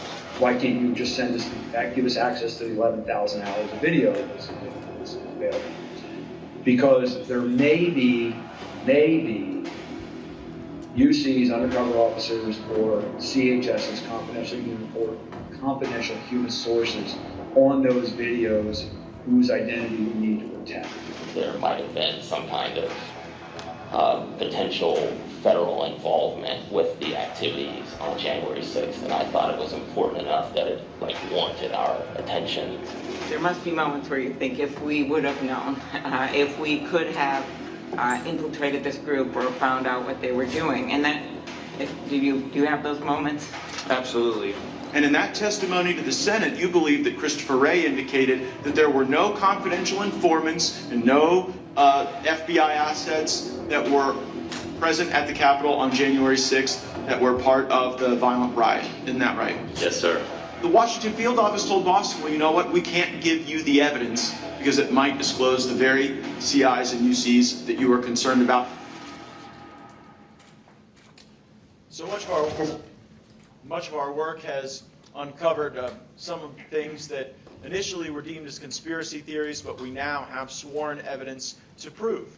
But that is not the end of the story. The critical feature of our gathering today is to better understand how people were treated in the follow-on to January 6th. And in that regard, I'm very pleased to welcome our witnesses. Jeff Clark is currently Senior Fellow and Director of Litigation at the Center for Renewing America. He is former Acting Assistant Attorney General for the Civil Division, holding that time during the Trump administration after being confirmed by the Senate. Jeff served as the Senate-confirmed Assistant Attorney General for the Environment and Natural Resources Division. He holds degrees from Harvard University in Economics and Russian History, from the University of Delaware in Urban Affairs, and from the Georgetown University Law Center. Outside of politics, Jeff serves as professor at the George Mason School of Law, and he has been an attorney at Kirkland & Ellis. We also have today with us Ed Martin. Ed is president of the Eagle Forum Education and Legal Defense Fund. Formerly, Ed Martin was a member of the Republican National Committee and chaired the Missouri Republican Party. As an attorney in the private sector, Ed's legal work involved him with the Institute for Justice and Human Action Network and the Americans United for Life. He possesses degrees in medical ethics and philosophy, served as Missouri Governor Matt Blunt's chief of staff, and he currently hosts the Pro America Reports podcast. We're also joined today by Jerry Perna. Jerry Perna's nephew, Matthew Perna, was a January 6th defendant who was subjected to months of delays by the justice system. Matthew was charged for entering the Capitol on January 6th, but peacefully surrendered to authorities. Matthew's sentencing was scheduled for March 2022, but this was delayed by the prosecution. Mr. Perna took his own life. His friends and family say that the sentencing delays broke him. Jerry Perna currently runs a website to raise awareness for her nephew's story, rememberingmattperna.com. We're also joined today by Sarah Maccabee. Sarah is the wife of Ronald Maccabee, who entered the Capitol on January 6th, a deputy sheriff. Ronald suffered a shoulder injury that day while attempting to render medical assistance to a protester, Roseanne Boylan. He has since been charged with 7 crimes, among them assaulting, resisting, or impeding a federal officer. Ronald pleaded not guilty to these charges, and video footage shows Maccabee protecting and helping multiple Capitol officers who thank him for his assistance. Together, Sarah and her husband have faced crippling legal bills, a coordinated smear campaign, manipulated evidence, and Ronald remains in prison without a sentence. We're also joined today by Brandon Straka, the founder of the Walk Away campaign. Straka runs this organization, a 501c3, a political action committee, a social media campaign, and a grassroots-style political movement. Brandon was charged with disorderly conduct as a result of his presence at the Capitol on January 6th and was subsequently sentenced to 3 years of probation with 3 months of home detention. He additionally incurred thousands in fines. We're also joined today by John Strand. John is a model, writer, actor, musician, and host of Frontline Flash. During the COVID-19 pandemic, John led the Beverly Hills Freedom Rally in 2020 to defy California's lockdown orders. In support of Dr. Simone Gold, John worked as the communications director as well as the creative director of her organization, America's Frontline Doctors. John has since been sentenced to more than 2 years in prison for his presence at the Capitol on January 6th. We thank our witnesses for joining us. I'm joined currently by my colleague, Paul Gosar of Arizona, but we may have other members that I know are watching and observing this from their movements about the Capitol and who may join us as well. Mr. Clark, you've submitted written testimony. All of the testimony from today and all of the record that is being kept today will be available for members to submit for the official record of the House on the floor or for work in the Judiciary Committee upon which I serve or the Oversight Committee upon which Dr. Gosar and any of our other members serve. So thank you for your written testimony. We would ask you to summarize that in 5 minutes. You recognize Mr. Clark. Representative Gaetz and members of the House attending today, Dr. Gosar, at this field hearing, thank you for the opportunity to testify. Let me make 7 quick points. First, one of the original sins of government that has carried and caused the poor treatment of the January 6th protester defendants is the lawless formation of the House Select Committee, the January 6th Committee, leading to it acting in a one-sided and due process-free way. That committee was gerrymandered by Speaker Pelosi, operated without a ranking member or counsel to the ranking member. Liz Cheney was granted vice chair status to try to cover that up. The committee then had a series of carefully scripted by Hollywood hearings where the entire Q&A path was pre-written and meshed with cherry-picked snippets of highly edited video and audio doctored video. The committee interviewed 1,000+ witnesses, it says, but only about 200 transcripts have been released. Second, the January 6th committee worked with regime media, the New York Times, Washington Post, CNN, and MSNBC, etc. In that way, the fake narrative that an insurrection had occurred on January 6th was blasted everywhere. Based on secretly recorded video, we now have on tape Nancy Pelosi's documentarian daughter and her friends admitting that no real insurrection ever occurred. The collective effect of the January 6th committee's shameful way of proceeding, plus the reinforcing media blitz, poisoned the jury pool in Washington, D.C. Trial venue transfers out of D.C. should have been permitted. Media narrative mongering, indeed, was also the pre-original sin, therefore, of this entire issue because it laid the groundwork for the January 6th Select Committee's hatchet jobs. Third, Many of the defendants were swept up in a vast dragnet that I believe violated the Fourth Amendment because it was the equivalent of a general warrant that our framers sought to ban. This was done through the use of geofencing technology and cell phone data warrants sent to telecom providers. Additionally, many protesters arriving after President Trump's speech in the ellipse had finished did not see any signage that areas normally open to the public were closed that day, setting up a trespass trap for the unwary. Fourth, the Justice Department did not treat these cases with appropriate respect for the First Amendment rights of the protesters. The 2020 presidential election was incredibly contentious, and many citizens in this country disagreed with mainstream media pronouncements that they should, in essence, sit down and shut up about the election and how it was conducted. By contrast, I was at the Justice Department getting daily updates about the Marco Hatfield Federal Courthouse in Portland being attacked night after night after night in the summer of 2020. Insurrection is a far more appropriate moniker for that targeted Antifa lawlessness than a largely spontaneously assembled crowd being agitated by tear gas and rubber bullets. Yet the First Amendment issues led to the self-agitators in Portland being treated very differently and with special kid gloves. This takes me to my fifth point. The January 6th defendants have not been dealt with in the same fashion as the Antifa and BLM protesters in 2020 who engaged in terrible conduct, threatened the White House, did millions of damage in property in that summer, in the lead up to the presidential election. This is a flat violation in terms of comparing those two categories of defendants or potential defendants of the equal protection of the laws. Many Americans think the selective prosecution on display here is blatant.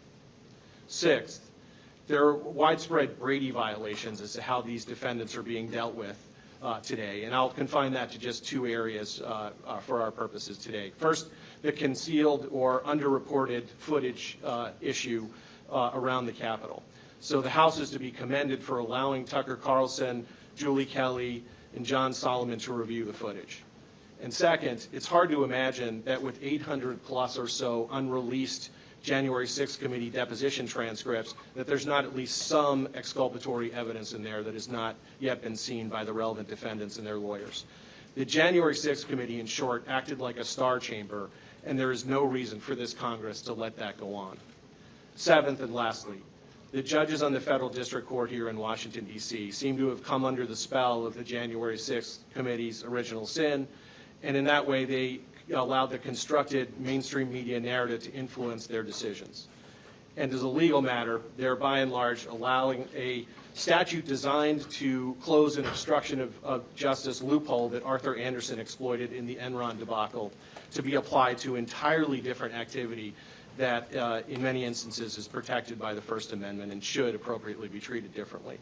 As a result, Antifa and BLM revolutionaries, and it's not an exaggeration to call them that, who engaged in worse conduct largely got off scot-free, and worse yet, many of them left with bags of cash from civil settlements.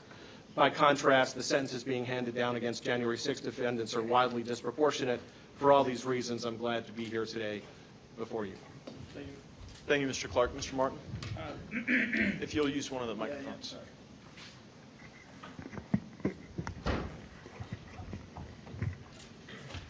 Just a mile or two from here, there's a meeting room for the lawyers to meet with their clients in the jail, the D.C. jail here. And the room is nondescript. You know, it looks like half of our grammar schools growing up with cinder blocks and plain walls, heavy door. And you go in that room, plastic chairs, and everything about it is ordinary. And nothing about what's happened to these defendants is ordinary. And I sit before you with gratitude because, as you said, Congressman Gaetz, being a force multiplier on talking about what happened on January 6th, and as importantly, what's happened since then, couldn't be more important, and I salute you for that. But if it were the mistreatments of the J6 defendants, they're targeted, they're lied about in the press, that prosecutors leak on them, all things you all recognize from your own work.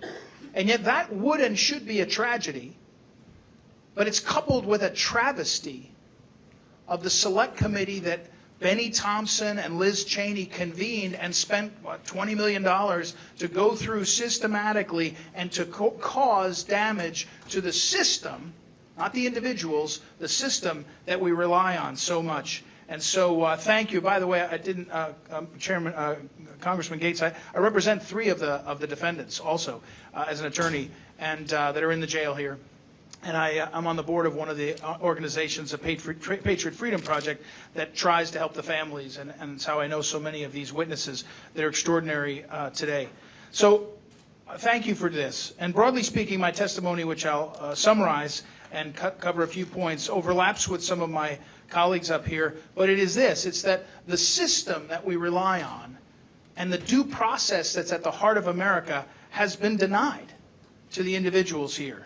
And when I say that, it's not due process being denied. It's not an assertion. It's a description of corruption in the system.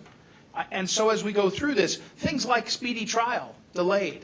I've been on the calls with the judges where one after another, the speedy trial is told, the calendar that should move it along is told for good reasons, except that the reasons are created by the system that has caused delays based on evidence, based on videos.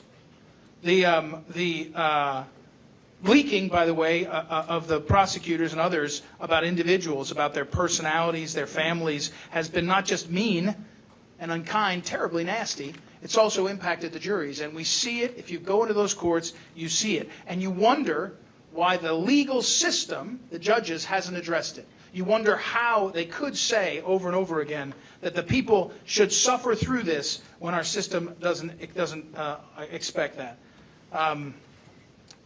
Again, if the select committee, back to the select committee for a moment, if their conduct was only detrimental to the politicians or politics or even the individuals, it would be one thing. That at this panel with candor, defamation, slander, being mean or terrible, we don't want it to be what we see out of our Congress. But this conduct is different, though. That select committee had an impact not only on the jury pool, but on the judges. If you can get a lawyer in that system that practices in the district courts in D.C. to be honest with you, even the liberals, they'll say they've never seen this happen like this. They've never seen a dynamic where the judges and others act like this. In my testimony, I want to highlight 5 areas just to bring light to it. I'm happy to expound on this in other places, but the improper charging alluded to by General Clark, the Department of Justice. People that should have been dealt with as if they vandalized a car at a football game or trespassed on property at a school were charged with all those misdemeanors, and then they added a charge called obstruction of official proceeding. This charge was created by Andrew Weissman and his crew 15 or 20 years ago and managed by Lisa Monica and her crew, and added as a way to say, and our witnesses can tell you about it, well, you're charged with a misdemeanor, oh, and a felony, 20 years in jail. It's absolutely improper. It's never been charged. It was never intended for a proceeding that was gavelled in or gavelled out. It was witness tampering. It's a lie by the DOJ in federal court, and they don't address it. Targeting American citizens as terrorists instead of protesters. All of these men, mostly men, that stayed in jail for years before trial, did so because they said it was an armed insurrection, not a protest. If it was a protest, they'd all go home and prepare their defense. Instead, they stayed in a terrible prison. You all know that, and Marjorie Taylor Greene, the Congresswoman, has particularly shown a light, as did your former colleague, Louis Gohmert. The D.C. juries are not impartial. It's so blatant and brazen that as the court ends, the juror goes out and is interviewed on C-SPAN by Brian Lamb, and she says, I knew what it all meant. I decided to tell my fellow jurors what it all meant, and she clearly, in the interview, didn't understand the law. Nothing. Mr. Barton, your time's expired. Okay. We'll be back to you with questions, I'm sure, to probe those matters in greater detail. Ms. Perno, you're recognized. On the 25th of February, 2022, my nephew, Matthew Lawrence Perna, went into his garage, placed a rope around his neck, and hanged himself. He was 37 years old, broken and close to unrecognizable. Matt had stopped going out, stopped sleeping, stopped eating, and was vomiting blood. We are a remarkably close family, and we did everything we could, but it wasn't enough. I will let Matt tell you why, in his own words, from a note he wrote on the worst day of his life. I sacrificed my freedom when I entered into the Capitol building on January 6th, and in despair took my own life the night that I wrote this. Signed, Matthew Perna. My nephew was extraordinary. He was honest and strong, and defined by his love of all people. He should have never been pushed to the point of despair. He had no intention of going into the Capitol when he traveled to D.C. In his mind, he was standing up for all of us. Matt believed we are still entitled to free speech in the United States of America and did not think expressing it would cost him his life. He wanted to witness history and record it for his growing following on social media. Matt had never been in trouble in his life. The doors he went through had already been opened. Video has confirmed this. Congress has been out of session for almost an hour at that point. He did not touch, break, or steal anything and stayed within the velvet ropes, taking pictures and recording. These 14 minutes cost him everything. For the people who drove my nephew to kill himself, that was long enough to go after his reputation, his freedom, his business, his social media presence, his standing in the small community that had always been his home, his joy, his love of life, everything. What followed was one betrayal after another. From the moment Matt found out the FBI was looking for him, he turned himself in. The agents said it would make it easier for him. That was a lie. He was told his clean record would count in his favor. It did not. He was told that having no affiliation with any organized group would help. That was another lie. Then he was told that he would most likely face a fine and nothing else. Not true either. His attorney said his sentence would be less if he made a deal and pled guilty to all charges. That was perhaps the greatest lie of all. In fact, that deal was a trap, and the terms meant nothing to the DOJ, because after Matt pled guilty, the prosecutor decided to present a sentencing enhancement of terrorism, which could have meant many, many years behind bars, as compared to the 6 to 12 months that he was originally told. We all have a breaking point, and that was Matt's. Do not make the mistake of thinking that my nephew was weak. Nothing could be further from the truth. Matt could run a 35K marathon barefoot, finishing on torn, bleeding skin, pushing through the pain. But a life in prison was unimaginable to him. On the phone, he was inconsolable, stuttering, and could barely form a complete sentence. The fear in his voice was heartbreaking. I told him that I loved him and that we would get through this. He told me that he loved me and thanked me for everything. I did not know that would be our last conversation. Matt had a deep faith in God, and though he prayed every day and sought help, no one could tell him when this nightmare would end, and that made everything worse. He had struggled from the start to live with shame and the damage to his beloved family and many friends, caused not by guilt, but those criminalizing the First Amendment. Dishonest, inaccurate reporting and the false J6 narrative in local and national news cast Matt as a violent domestic terrorist. It was a campaign of lies, death threats, and cruel accusations, and it pushed him to the edge. The flames of deceit shattered friendships and close relationships, and everyone around him suffered. I am only standing before this committee because my nephew hanged himself, and I am outraged. Congresswoman Marjorie Taylor Greene co-sponsored the Matthew Lawrence Perna Act of 2022 when former Congressman Louis Gohmert submitted it. She is the only person who co-sponsored it and has been the most vocal among her peers about the unjust treatment of the January 6ers. Recently, she called for the impeachment of Matthew Graves, who is just one of the many responsible for mentally torturing my nephew to the point of taking his own life. Ms. Greene has been my greatest support, and I am extremely grateful for her fearlessness. This bill could save someone in the future from a total overreach of power by our Justice Department. I ask you to bring this bill to the table and encourage your constituents to pass it. Please, I ask you, do not let my nephew's death be in vain. Matthew's funeral was attended by people from all over the country who had never met him. His online guest book received over 1,000 entries representing 13 countries and 45 states. But disappointingly, not even one sympathy message from anyone in Congress or the Department of Justice. How could strangers from Australia, Taiwan, and Antarctic have sent condolences while many in Congress have yet to hear his name? Since Matthew's death, 3 people have contacted me through social media. All 3 told me about a neighbor or a friend that found their picture on the FBI website for January 6th. Rather than waiting to be raided in their homes or turn themselves in, all 3 shot themselves in the head. How many more are there? We are never going to know. My amazing nephew, Matthew Lawrence Perna, left behind a father and a brother who are beyond devastated. Our family struggles every day, knowing that he died at the hands of our own Justice Department. We have become a country I no longer recognize. Our citizens have quickly been conditioned to fear speaking out for their beliefs. This needs to end. Nothing I do will ever bring Matthew Perna back. I have absolutely nothing to gain by being here today, but I will spend the rest of my life ensuring that he is never forgotten. Thank you for having me. Thank you for being here today. Mr. Strachan, you're recognized.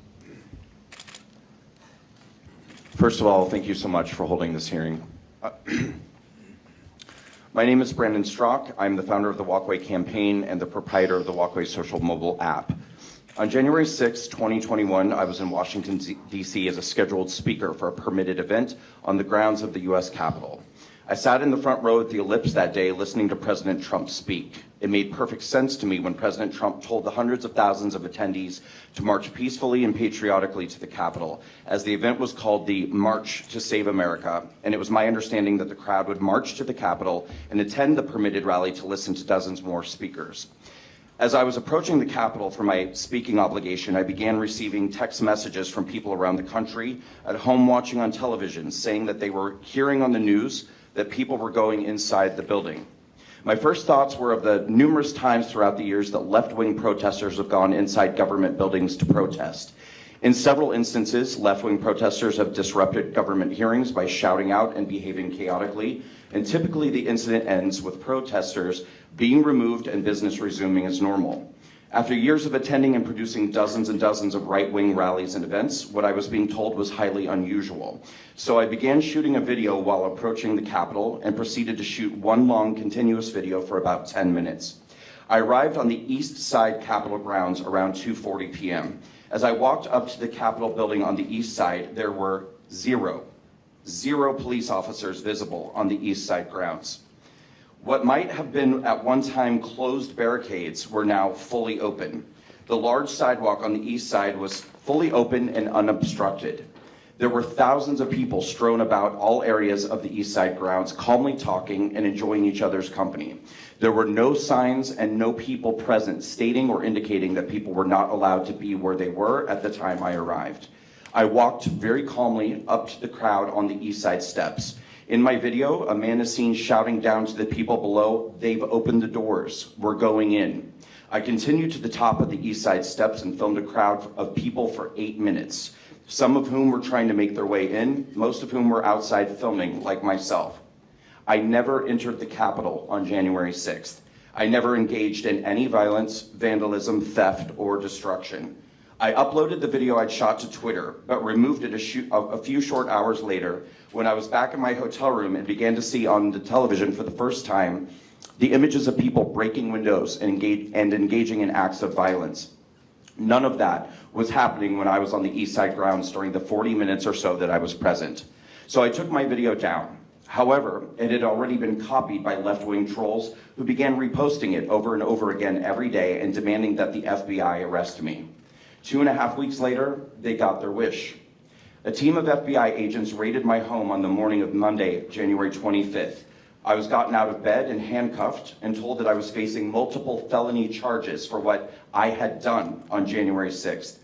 The agents began stripping my apartment of computers, phones, iPads, thumb drives, hard drives, camera equipment, clothing, and more.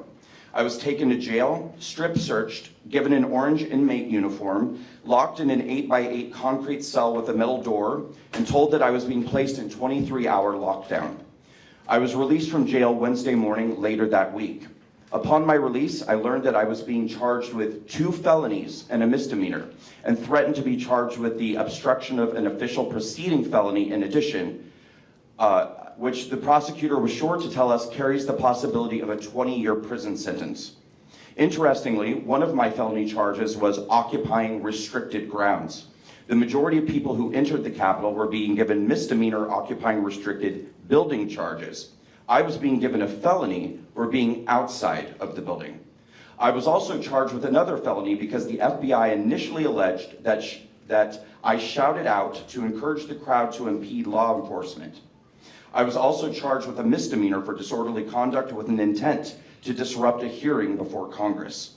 The news of my arrest and the allegations around me, which I had no opportunity whatsoever to defend myself against, spread internationally during the days when I was in jail. The media reported, as a matter of fact, that I went to the Capitol to help attack police officers and to encourage violence and mayhem at the Capitol. When I was released from jail, I went back to my apartment and found a letter taped to my door saying that my building was terminating my month-to-month lease due to the media coverage, and that I had 30 days to vacate the building. 7 days later, I received a letter in the mail from the government telling me that my TSA pre-check status was revoked and that I was no longer considered a low-risk traveler. Over the course of the next several weeks, I received notice that I am permanently banned by PayPal, Venmo, Stripe, and Patreon. My organizations, Walkaway Foundation and Walkaway Campaign PAC, were also permanently banned from using these payment processors, and additionally banned from our donor portals. Both of my organizations and I were banned from our email service, MailChimp.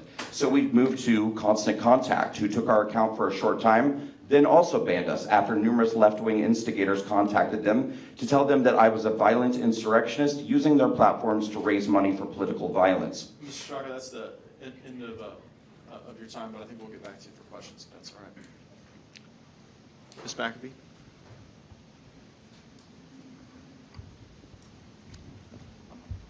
Thank you for making this possible.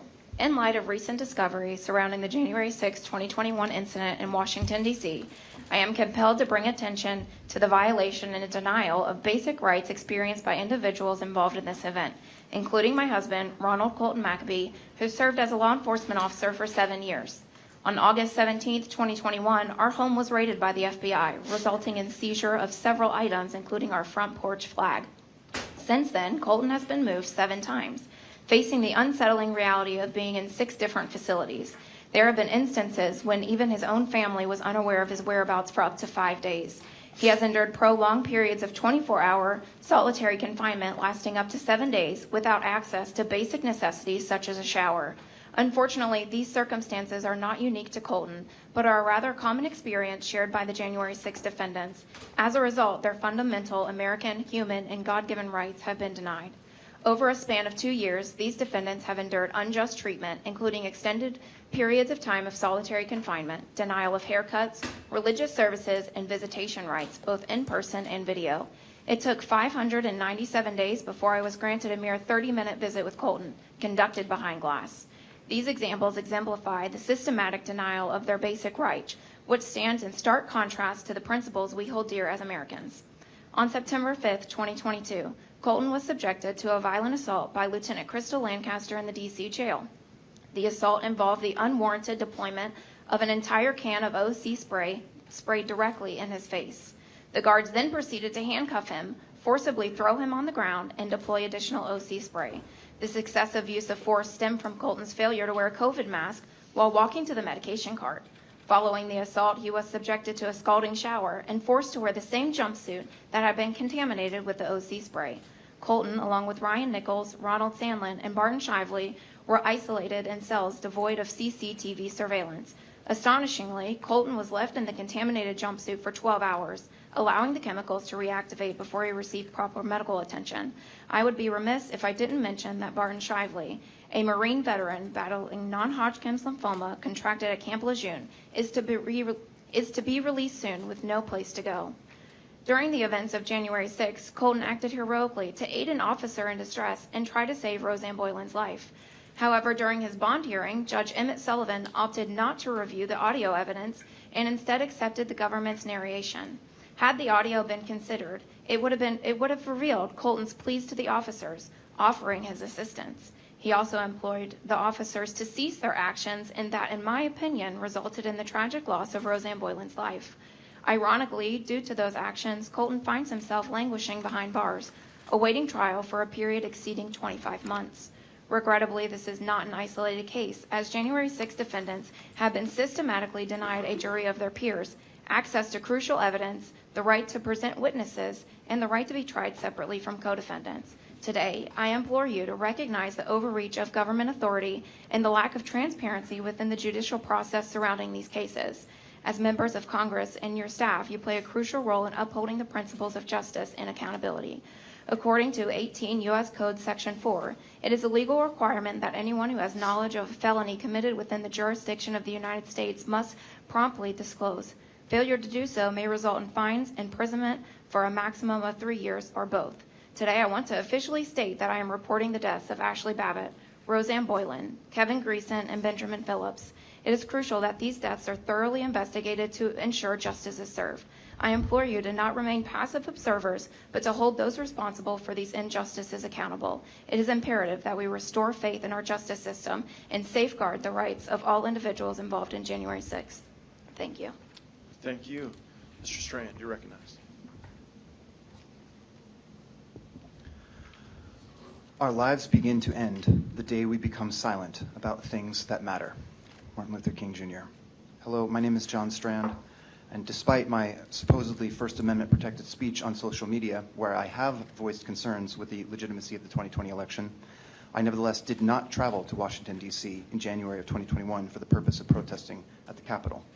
Although I openly supported those protesters who remained peaceful, I personally was present in my official capacity as the security detail for Dr. Simone Gold, who was a scheduled speaker alongside Representatives Paul Gosar, Lauren Boebert, and many others at a rally with a government-approved permit for the northeast corner outside the Capitol.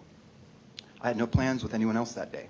I never engaged in any action outside of my responsibility to protect my client, who herself did not knowingly engage in any violent or unlawful act and had no intention of anything beyond fulfilling her obligation of giving a speech.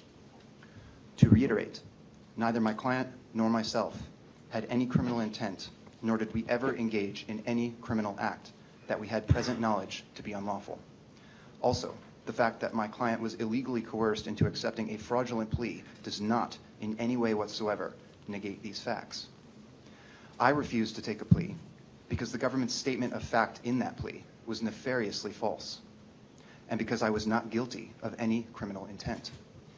But I was convicted by an openly prejudiced DC jury, and I was recently sentenced to nearly 3 years in prison and another 3 years probation by a judge who explicitly stated from the bench that his punishment was intensified by his resentment of my public criticisms of the government.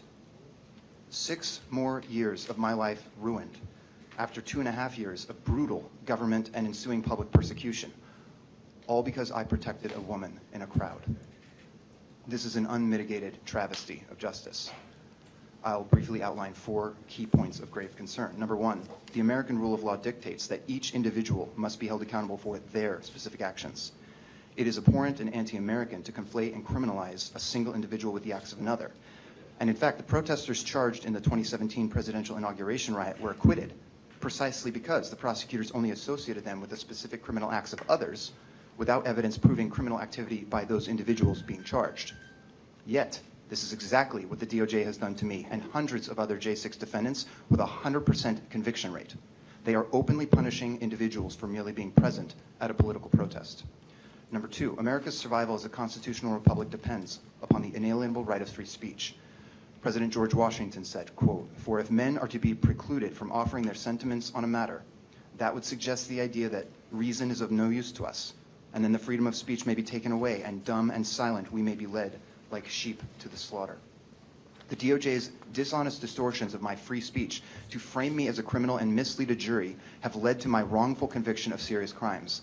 And a DC judge's fury at my public criticism of the government's behavior has landed me years in prison. That is the textbook definition of fascism. This is the slaughter George Washington warned of, and it should horrify everyone. Number 3, the Equal Protection Clause and due process guarantees of the 4th and 14th Amendments prohibit selective prosecution.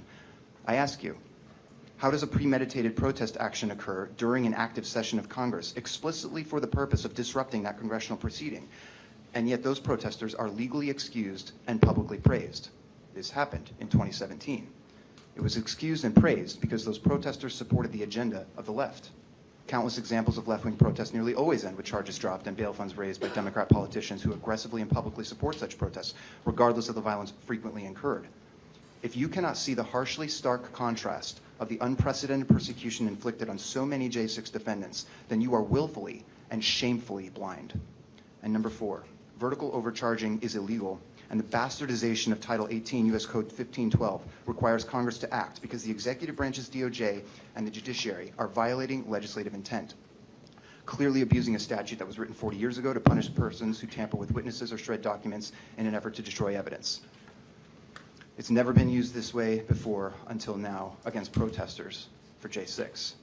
The DOJ has only grasped this non-germane statute in order to wield its 20-year prison penalty as leverage to ensure the immediate compliance of most defendants with their fraudulent plea deals. The misapplication and weaponization of this law against political protest is literally extremely dangerous to our democracy. January 6 is fraught with alarming evidence of government instigation and involvement, government cover-up, and government fraud. And J6 has brought an open subversion of the rule of law and a trampling of the Constitution. These mounting violations of our civil rights are an unprecedented abuse of power against the American people. It must end, or our republic will be lost. Thank you. Thank you for your testimony. Dr. Gosar, you're recognized for questions. Thank you very much, Matt. First, I'd like to say to all of you, my condolences. Matt, Ms. Perna, I just empathize with you. And I got to tell you, Mickey, you know how I feel about Ashley. I'm going to come to you, Mr. Clark. Who's in charge of Washington, D.C.? Well, Muriel Bowser is the mayor, and there's a city council, and there's a home rule statute that Congress passed. So it would be Congress, right? It's Congress is the ultimate backstop and control who over at the time was that. Speaker? I'm sorry? Who at the time was Speaker? Nancy Pelosi. And does that Speaker have jurisdiction over the safety and welfare of anything in the Capitol? Yes, the relevant committee, as I've researched it in the past, functionally reports to her. How does a small little paragraph that was put in the NDA years ago that allows the federal government to incarcerate an American citizen without cause for any due reason, how does that affect this case? I'm not sure I know the answer to that, Congressman, to be honest. Well, I think it played a big part because it allows the government to detain somebody without real merit. And that was placed into an NDA bill and is still part of the process. Did Nancy Pelosi have advance warning in regards to intelligence that there was probably things happening? My understanding is yes, Congressman. There were reports from Secret Service agents. There were DHS reports that have gotten a lot of coverage. There's a lot of advance intelligence. And indeed, there's a remarkable story that I don't think has gotten enough press in Newsweek, published on about the one-year anniversary of January 6th, which indicated that there were tactical teams, sort of the most highly trained and elite units like the hostage rescue team. They were sent to the Capitol in advance because of all of these reports by the Justice Department, by the Attorney General, the acting Attorney General, Jeff Rosen, acting individually without apparently really in a lot of coordination. It's puzzling actually why you would do that and you wouldn't have a harder security perimeter if you had those teams there on the outside to stop people from coming in the first place. So when you look at 16 versus 20, was there a bigger presence on 16 versus 20? I mean, it looks to me like things were locked down in 20 around the Capitol. I mean, there were those famous fences. I've seen the pictures. It looks like a military zone. It's not the kind of thing I expect in America. It reminded me actually of the time when I was in law school, you could drive past the White House. And now, that's been locked down apparently due to terrorist threats. But I thought what happened with the Capitol after, in connection with the last presidential election for the inauguration was true overreach and overreaction. So Ms. Pelosi had the ability to take that information and put it to good work, but she turned down National Guard and additional Capitol Police, did she not? Yes, she turned it down, and Muriel Bowser, the mayor, turned it down as well. And who did she have a meeting with in regards to the military? I'm not recalling precisely who she General met Milley. with. General Milley? General Milley made some incriminating comments. You've reminded me of that. Yes, I remember. Can you expound on that? Well, I mean, it seemed to me that General Milley was engaged in conduct that is shocking. I mean, him coming, his commander-in-chief was Donald Trump at the time. He is coming and basically indicating that, he's willing to work with Pelosi to engage as a safeguard against Donald Trump. And we know, even though the second impeachment against Donald Trump tried to cut short what his speech was and present it as if he was urging people to violently attack the Capitol, that he actually told people to march peacefully and patriotically. So General Milley had to have been aware of all of that and been aware of what was being said in internal meetings, and yet he pretended as if Donald Trump was some kind of threat, Congressman. So let me ask you this. Ms. Pelosi made this comment, that President Trump has a right to a trial to prove his innocence. This is exactly what's transpired with anybody that was arrested on January 6th. This is an inversion of our system, right? We have a presumption of innocence. And indeed, I heard this from Benny Thompson, who we've talked about as the chair of this wayward and lawless January 6th Select Committee. After because I realized that they were, lining me up as one target in their hearings, I refused.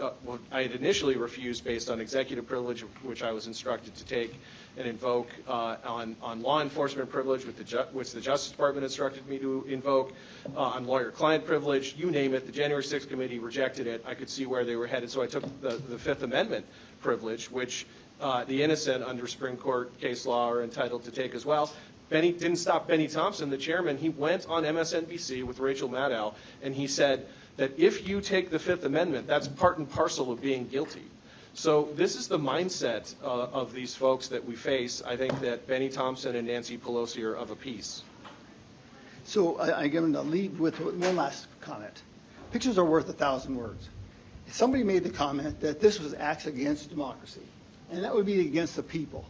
So to me, it seems like we got to turn the people loose in regards to all videos being accessible to all members of the United States, and to help us find those people undercover, whether it be Antifa, FBI, whatever. That's the only way we're going to get to the bottom of this. Thank you. Mr. Norman. First of all, I just want to thank you for y'all for testifying. I know Sarah came to the office, Ashley's mom, and others. This is heartbreaking, particularly Jerry with your nephew and the way y'all have been treated. It's interesting that there was a police officer, and I'm from South Carolina, who came to the Capitol, and he's a 25-year Marine, been around a long time. He sensed something was wrong, and he left. Because he said something's just not right. The gathering that took place, where it was people that turned their hat around, they were 50 to 100 of them. The picture of Ray Epps letting people in, where's the arrest for him? The lady I met at a conference who I just was sitting beside her from South Georgia, who had 10 FBI agents show up. And said they were going to arrest her. She said, for what? They said, you in the Capitol, show me evidence. They had taken when they showed the picture, it was the hotel she stayed in. It was not the Capitol. It had a rendering like it. This was in South Georgia. So all that is just, this is what happens in third world countries. This is not supposed to happen in America. I want to thank you for having a voice and not being quiet. And for coming here. It's not easy, I know, for those who, it's just unjust. It's not right. And Matt, I want to thank you for putting this on. Congressman Gaetz has been on this from the day that it happened. Going forward, the tapes have not been released. We've heard a lot of different ideas as to why, or excuses. The people are being arrested as we speak. What is from a legal standpoint, what is your opinion? What should we do as congressmen? And what's your take? But really, either one of you. So, Congressman, I think that what I would recommend is that you proceed stepwise. I think the most urgent need is that every single one of the defense counsel and every single one of the defendants, they need to be given access to the entirety of that video record, because they need to try to find any Brady material in there. I think that the system in which, overzealous prosecutors, they will screen it for you and they'll tell you what they think is exculpatory. With all due respect, I think it's defense lawyers who need to be able to look at that kind of material and then decide what they think is exculpatory so that they can design appropriate defenses for their clients.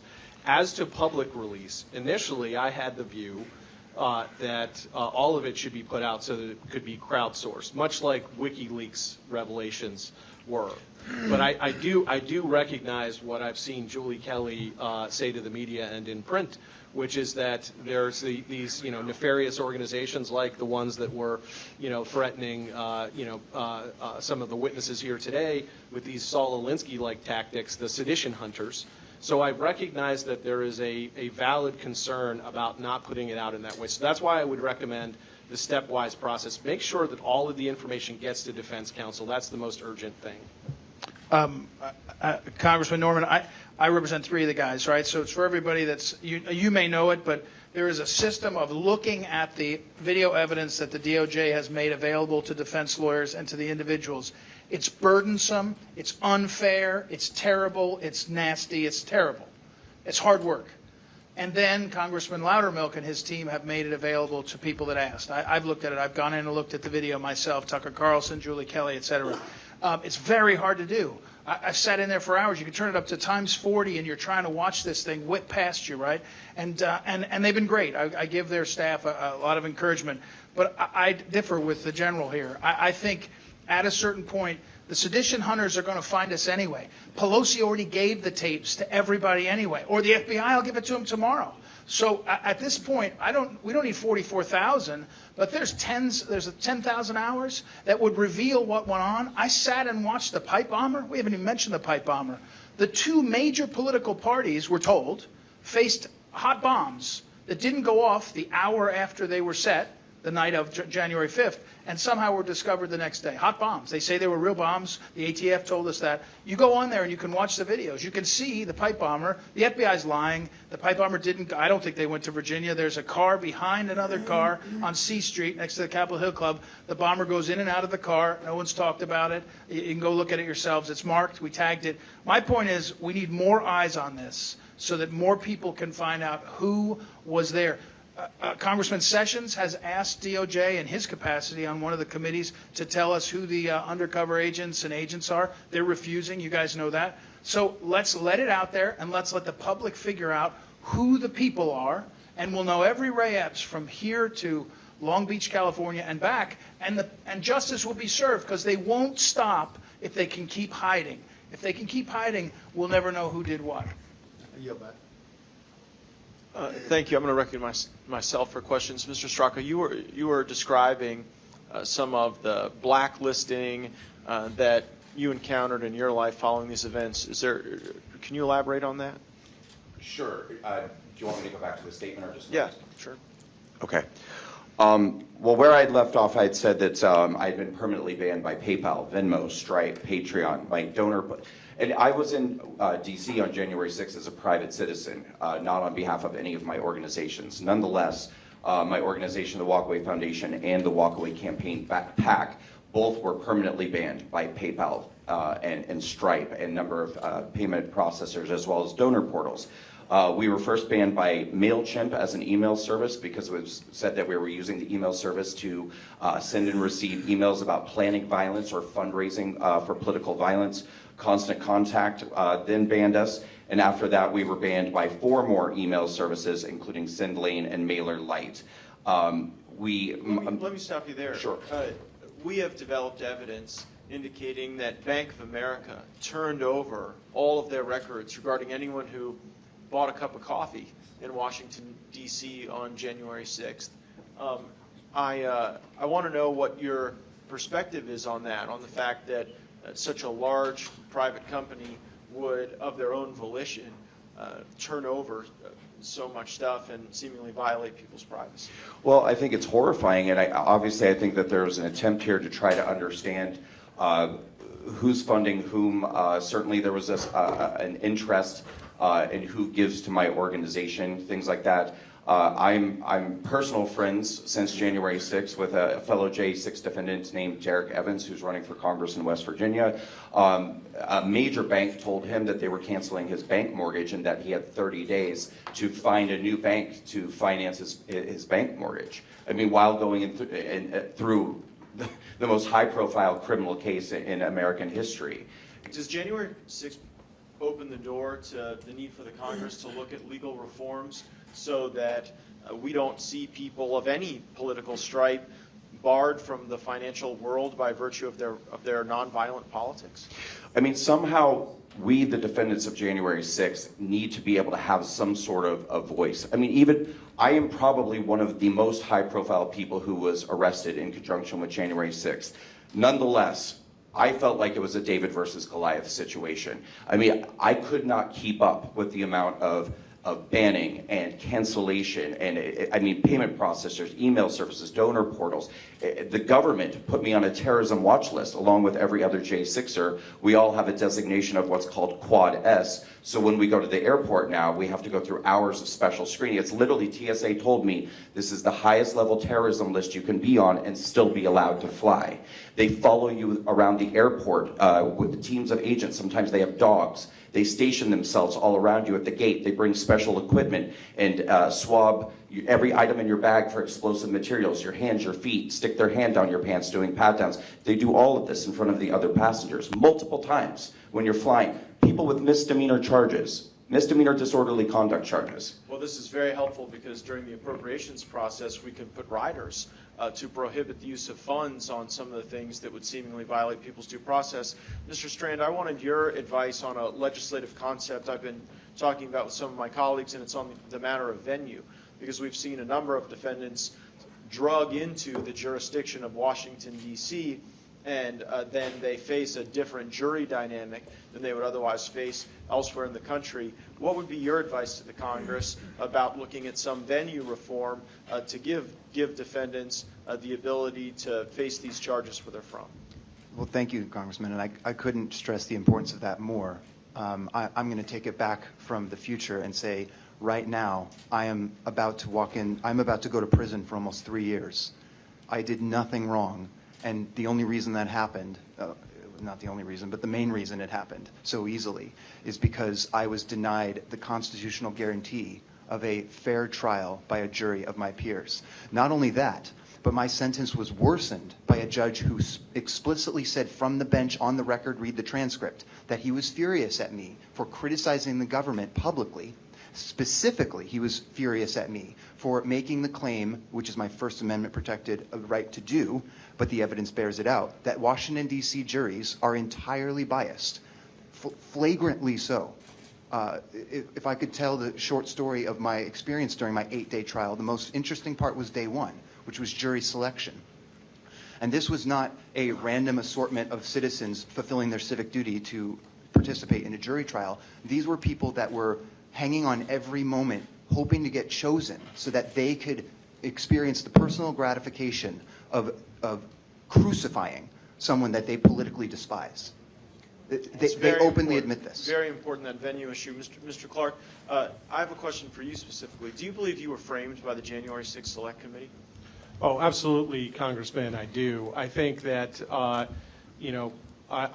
was the only person at the Justice Department, at a significant level, Senate-confirmed spot, who was interested in investigating the election. Well, I know that to be the case, Mr. Clark, and the reason I know that to be the case, and I'm glad I get to say it here in a public forum, is because I became aware of evidence that U.S. attorneys were developing, showcasing fraud in the election. And perhaps that evidence would lead nowhere. Perhaps it would lead to the crime of the century, but it should not have been squelched. And Bill Barr was suppressing evidence and stopping it from being developed that showcased irregularities, and not just irregularities, fraud, where people were fraudulently requesting those ballots. And I told my friend Scott Perry that on the floor, that I was aware of that evidence. And now I believe we see you and we see our colleague Scott Perry unfairly targeted. And I want you and the world to know that if you had a willingness to stop the U.S. Department of Justice from rat-holing cases and squirreling away information that would have been helpful to learn on that day, you were acting your patriotic duty to do so. And I am deeply ashamed as a member of this government, particularly at the way you've been treated. At this time, I'd like to recognize Ms. Green for 5 minutes, and we may ask an accommodation of some of our panelists. Ms. Green has invited a guest here that she would like to question, who may be behind Ms. Perna, so we may have to do a quick musical chairs. Ms. Green, you're recognized. Yeah, thank you very much. And first of all, I'd like to thank each of you for being here.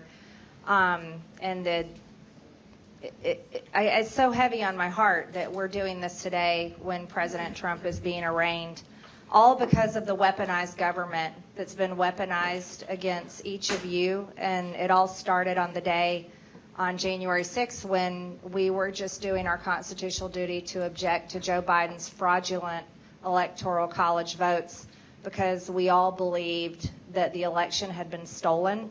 And I can't believe that we're here talking about this, but first I'd like to express my deepest sympathy for each of you.